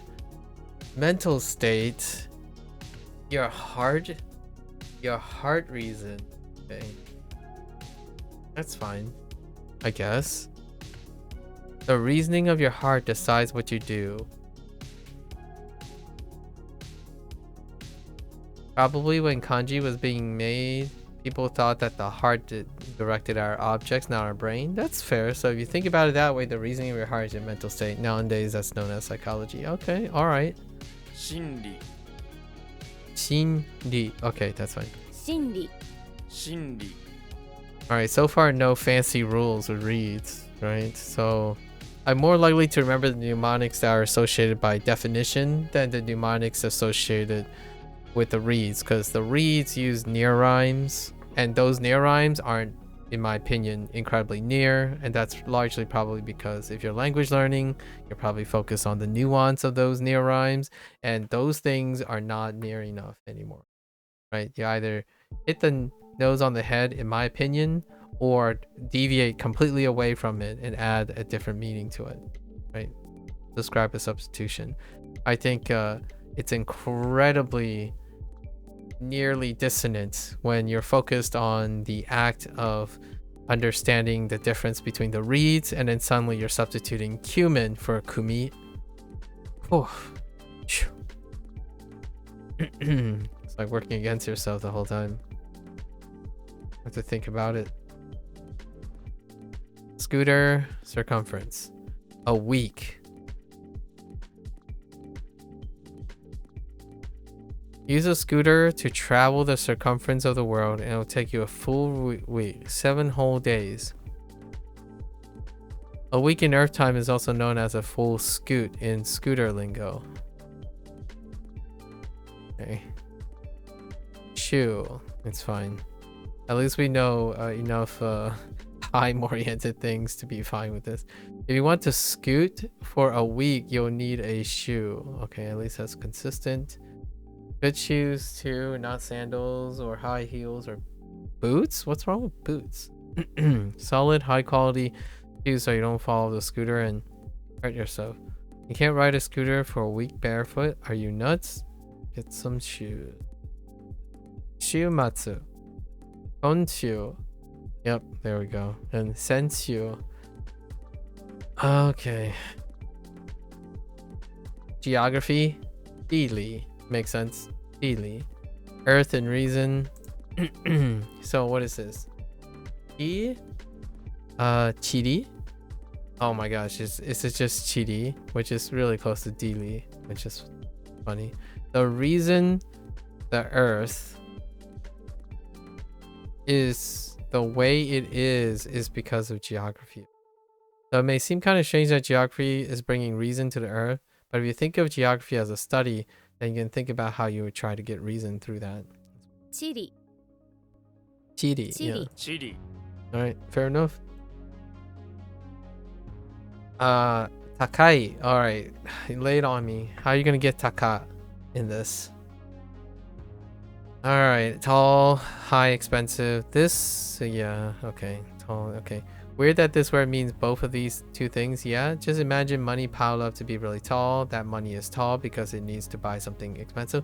Not really weird. When something is tall, it is of higher stature, and higher stature things are expensive, right? Things of a taller quality or of greater heights is expensive or high. Takai. Okay, so being tall is really expensive. I mean, being in high things are expensive because you have to buy a tall car. A car. It's not a tall car, then your then your tall body won't fit inside, and those tall cars are expensive. Takai. Takai. Okay, fish is fish. You? Wait. Maybe you? Or they go straight to sakana? Okay. Gyo. Oh my goodness. Yo. You catch a fish. As you pull out of the water, it starts yelling and pointing. Go. Oh no. Why? Go. I guess. Yo, there's a huge cruise ship coming right towards your little fishing boat. No wonder the fish was yelling. Yo. Go. Go. Yo. Have them continue to scream. Go, go, go. Okay. Alright. Give me an example. Oh, Kingyo. Ne? Kingyo. Kaigyo. No. Kai sakana. No. Umi sakana. Oh no, it's double kun. It's a double kun. Oh boy. Well, we're looking forward to that. And then sakana. Alright, alright. Got me. チリ We got some overlaps from Chinese, so that's kind of nice.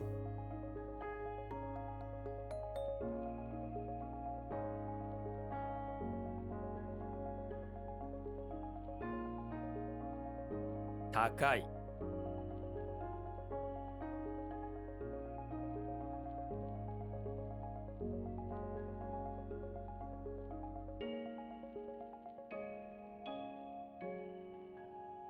心理 Strong. What is strong? Tsuyoi. Yoi. Okay. 強い Tsuyoi. 強い Tsuyoi. So you want to be strong, huh? Well, all you have to do is eat these 2 yogurts. 2 yogurts. 2 yo. Okay, it's yogurts. Okay, I'm okay with that. That's fine. One is filled with horse steroids and the other is full of bull steroids. They'll make you so strong. Tsuyoi. Nande. Okay, bird is bird. Do they jump straight to tori? Tori, or do I have another word with this in it? No, that's another coon. I have 2 coons. What do you got for me? Sho. Oh no, it's Mrs. Cho again. Think of a run-of-the-mill bird. Whenever it comes to mind, oh my gosh, I just triggered all my Google Assistant stuff. Think of a run-of-the-mill bird. Whatever comes to mind for you first is fine. Then your lovely bird swells. The shape of a face and a hand, and it just transforms into Mrs. Cho. Okay.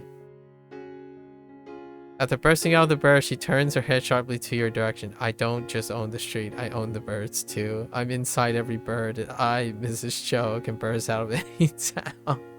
Anytime. Oh, jeez. She owns the streets and the towns. Don't forget that. Okay. Buddy. Oh. Oh. Akucho. It's a good example. I'll keep that in mind. Yeah, yakitori. Yeah, grilled chicken. Yakitori. Alright. We have...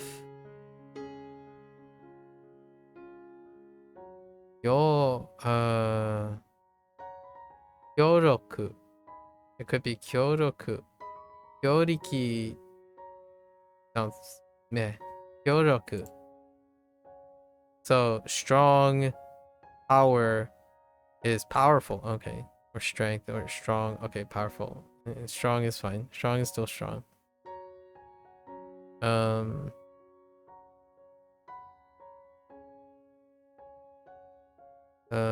Let's have Kyoryoku.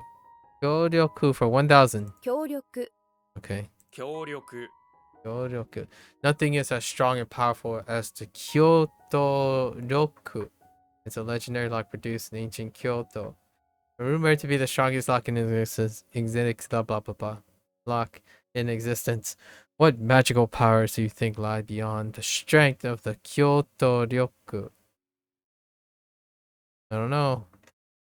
Those insane mind. Yuki is Yuki. Yuki. It's still Yuki. 雪 Yuki. Okay, alright, we're fine. Yellow is yellow. Which one's yellow? Oh, this is gonna be interesting. Wait. Yeah, this is gonna be interesting. Eat? Oh, no. Okay. You're in a room surrounded completely by yellow. You can't get out. Somewhere in the room is a yellow key. Oh, you know what this reminds me of? What is that book? Oh, I totally didn't mention this to Gecko. What is that book? Wallpaper? Yellow wallpaper or something? The yellow wallpaper? Oh, dang. This fits so well. The yellow wallpaper. Dang. Yeah, the short story. That's a wild one. It's so ominous. You can't get out. You gotta get out. Yeah, surrounded by complete yellow. Oh, this is good. And somewhere in the room is a yellow key, but you can't find it because everything looks the same. You crawled through around trying to find this tiny thing so that you can escape. The walls are coming in closer. I mean, it's really that yellow wallpaper. Make sure you feel a bit of peril as you look for this key. The walls have a slight opening at the bottom too. So if you don't find it because the wall goes over it, the key will be lost wherever you be smushed. All right. Sounds like a Indiana Jones time. Okay. 強い Yoi.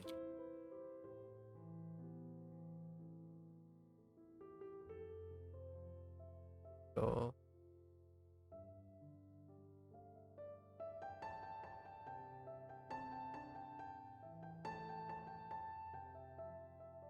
協力 Yoryoku. We're gonna go with powerful. Powerful.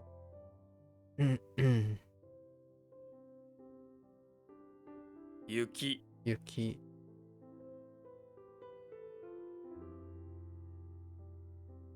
We're getting there. Less than. Absolutely. Same 以 as 下 Ika. 以下 No change. We're good. Black. Hay? It's probably hay, right? No, it's Koku. Wait, why did I think it's hay? Oh, I'm thinking of gray. Koku, you're in a completely black room. There's no way out, and you can't see. The room starts to fill with liquid. It gets you in your mouth. You taste it. It's Coke. Okay, but you can still drown in Coke. You need to drink all this Coke, otherwise you're gonna drown. Drink this Coke and keep tasting its cold sweetness as you drink it on this way. All right. Can I think? Can I get an example of it? Oh my goodness, black person. Kokudin, of course. Ooh. Oh, you can just combine them. And of course, it's double kun, shiro kuro. And then this is kuroi. All right. Koku.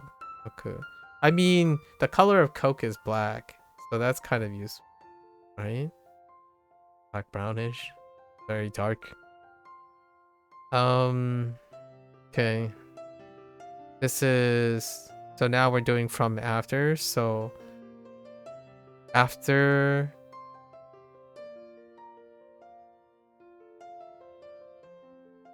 less than. Oh, after this. Sorry, after this. Wait.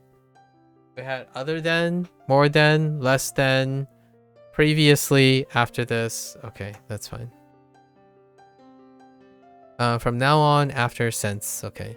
From after just means after. After this, or from now on. Alright. After this. Why did they write it from after? Ugh. It's kind of like hereafter as well. Ugh. Okay, from after this. Alright.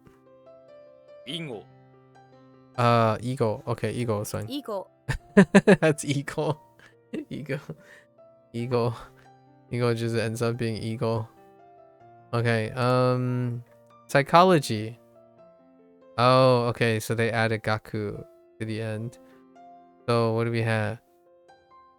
Shinrigaku.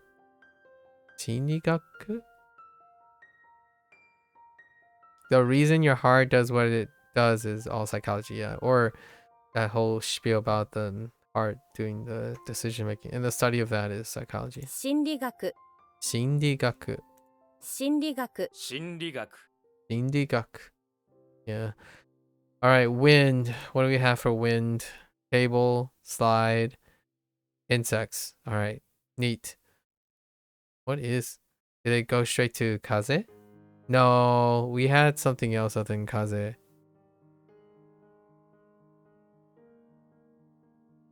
Who? I have no idea. You look at the table and notice it's being used as a slide by insects to launch themselves into the wind. This kanji can also mean style. To remember this, consider how styles can change quickly, just like the wind. Alright. Picture a table tilted on its side with some of its legs longer than others. A perfect slide for insects. Imagine all the different insects jumping into the wind, each in their own particular style. Fu? Okay, we do have fu. But there's also fu. Oh no, it's fu and fu. You wonder what's pushing these insects to jump into wind in such a manner. You realize it's because they have too much food. I'll take it. The insects ate all the food that was left on the table, and now they can't just fly away into the wind like they normally do. Instead, they try this new style by using the table as a slide to help them up. Do we have any examples? Oh, yeah, we did get this one. But how do you fu? Fu-sen. Is this a fu example or is it a... It's not. Oh, yeah, it's a fu example. Wafu. Interesting. Wafu? Yofu. Okay, it seems like fu. Fu is not common.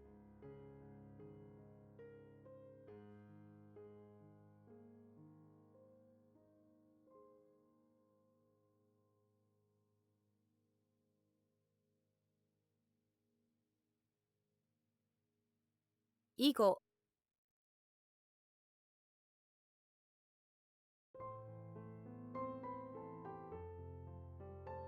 Wait. Oh, Isa. Or Ika. Ika.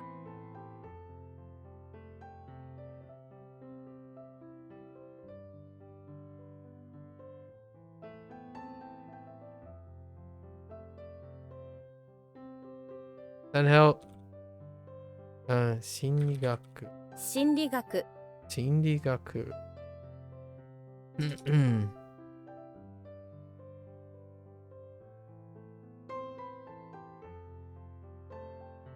We did it! We got to the end. Oh. Oh, we nilly. Boy, howdy, we nilly. I should have got up a couple times to like walk around or stretch because I was feeling a little weak. All right, let's get this.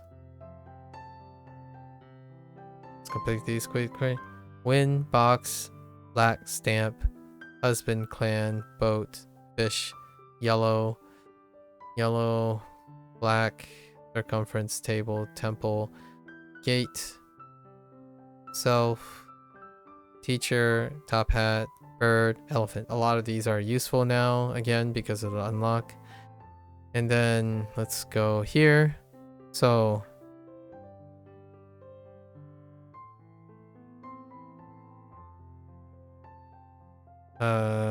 ketchup.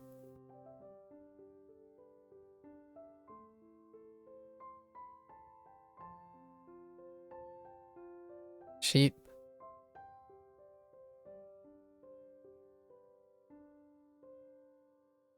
Mean.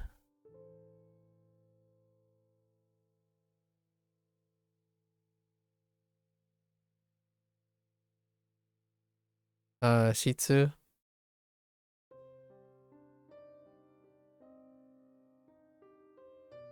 I don't know how to spell Shih Tzu actually.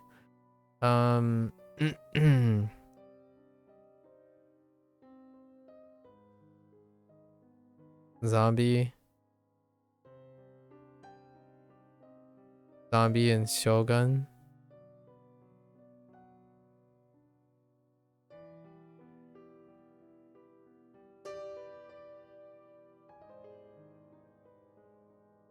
Jesus. Cumin.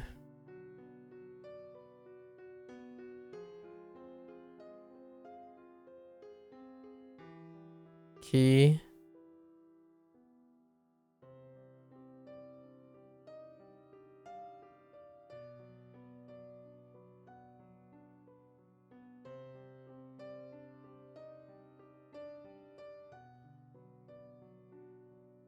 The heck is why? Oh, I guess Kyoto is a great place to teach stuff, lots of historic things.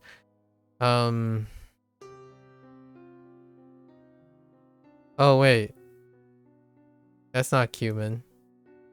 Just kidding.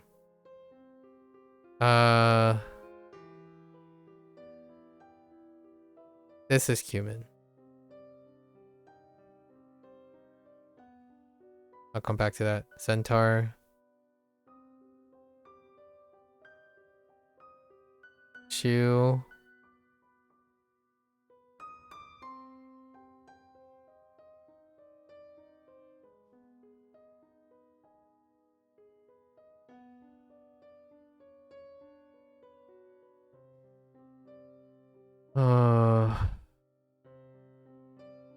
Next. Cho.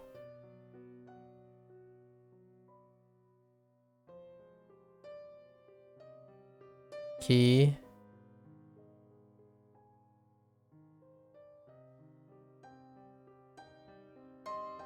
Coke.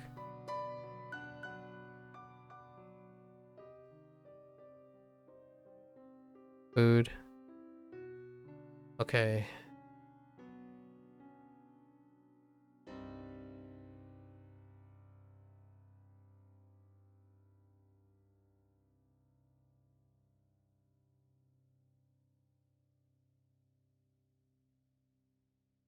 Oh. Kami. That's why I blocked it out. And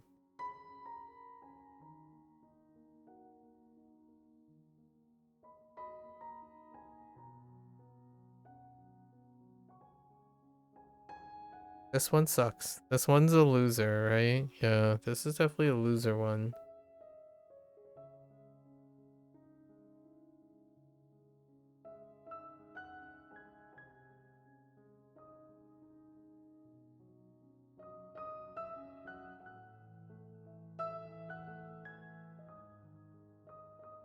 Yeah, it's a big loser. That's gonna be a problem. And yeah, no pop-ups, of course. Go. Yo.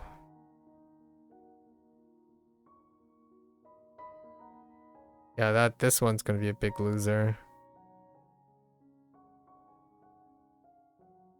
Near rhymes. Or reads. That's like forcing yourself to say words that you're not used to. Let's see. Alright, let's do readings.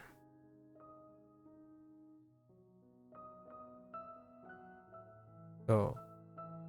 Ga. Yuka. Ketsu.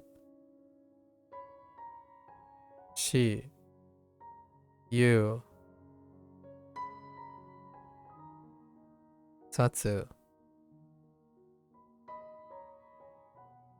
Min. Double check on min. Okay. What type? Min. En. Tsu. I. Itsu. Itsu. Mi. Matsu. Ko. Zo. Sho. Natsu. Yaku. Ji. Umi? Kami, sorry. Kami. Ki. Su. Su. Ko. Yo. Yo.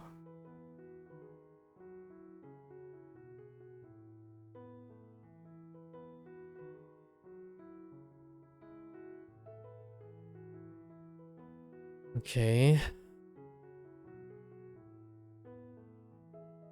D.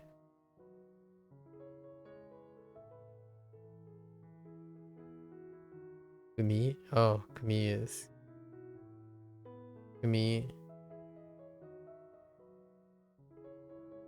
Then. Kyo. Ki. Kyo. Kyo. Hi. Toku. Fu. E. Alright. Wasn't too bad today. Like 3.5 hours with a 2-hour digression. So,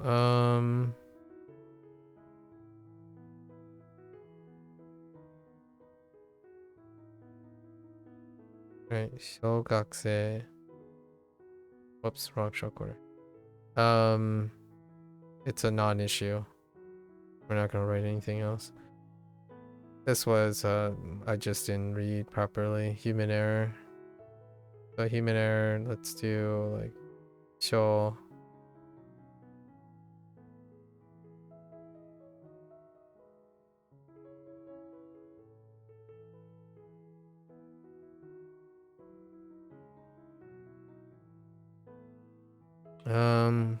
What do we do here?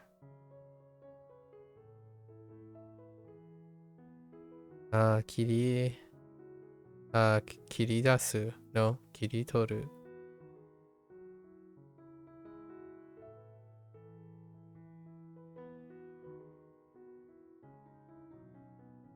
Kiritoru, that is to cut off. That's a synonym issue. That's fine. What else we got? This was human error as well.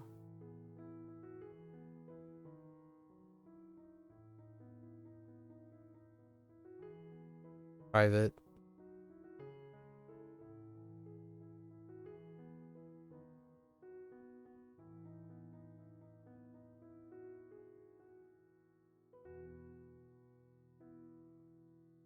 Oh, whoops.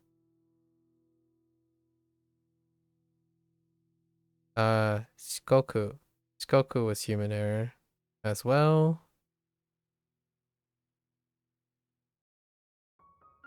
Shikoku. Shikoku. I think oh wait, is this one from yesterday?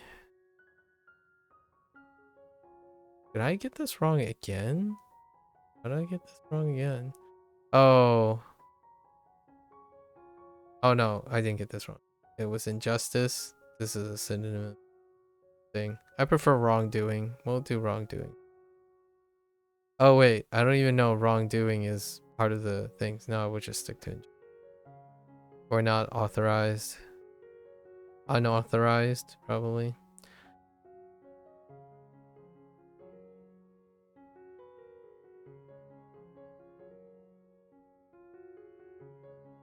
Ireru to insert. Didn't think about it. I use hairu instead. Feels bad, man. That's human error. So many human errors.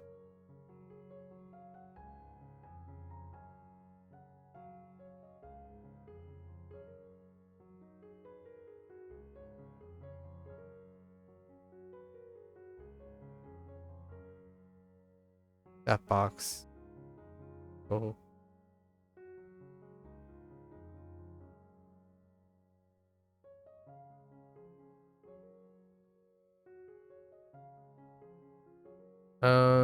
This is human error as well.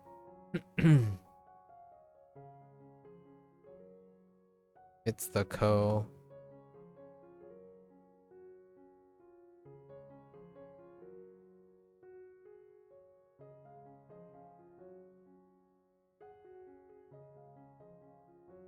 Human error.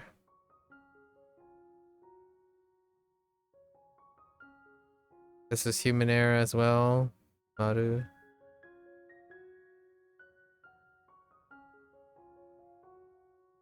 Well, let's see. So human error. Human error.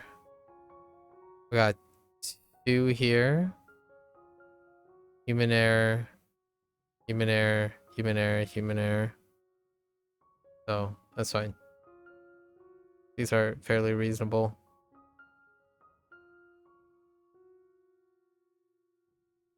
Okay. That's a wrap for WaniKani today. In our Japanese session. If you're only interested in WaniKani Japanese, so we're hanging out and chilling. You're gonna watch this later. Arigatou gozaimasu. Right? Those who are only interested. Minasan, mata ne. I'm gonna get up, stretch, get some glucose. I'll be back for Hansa Hero. Thank you, thank you.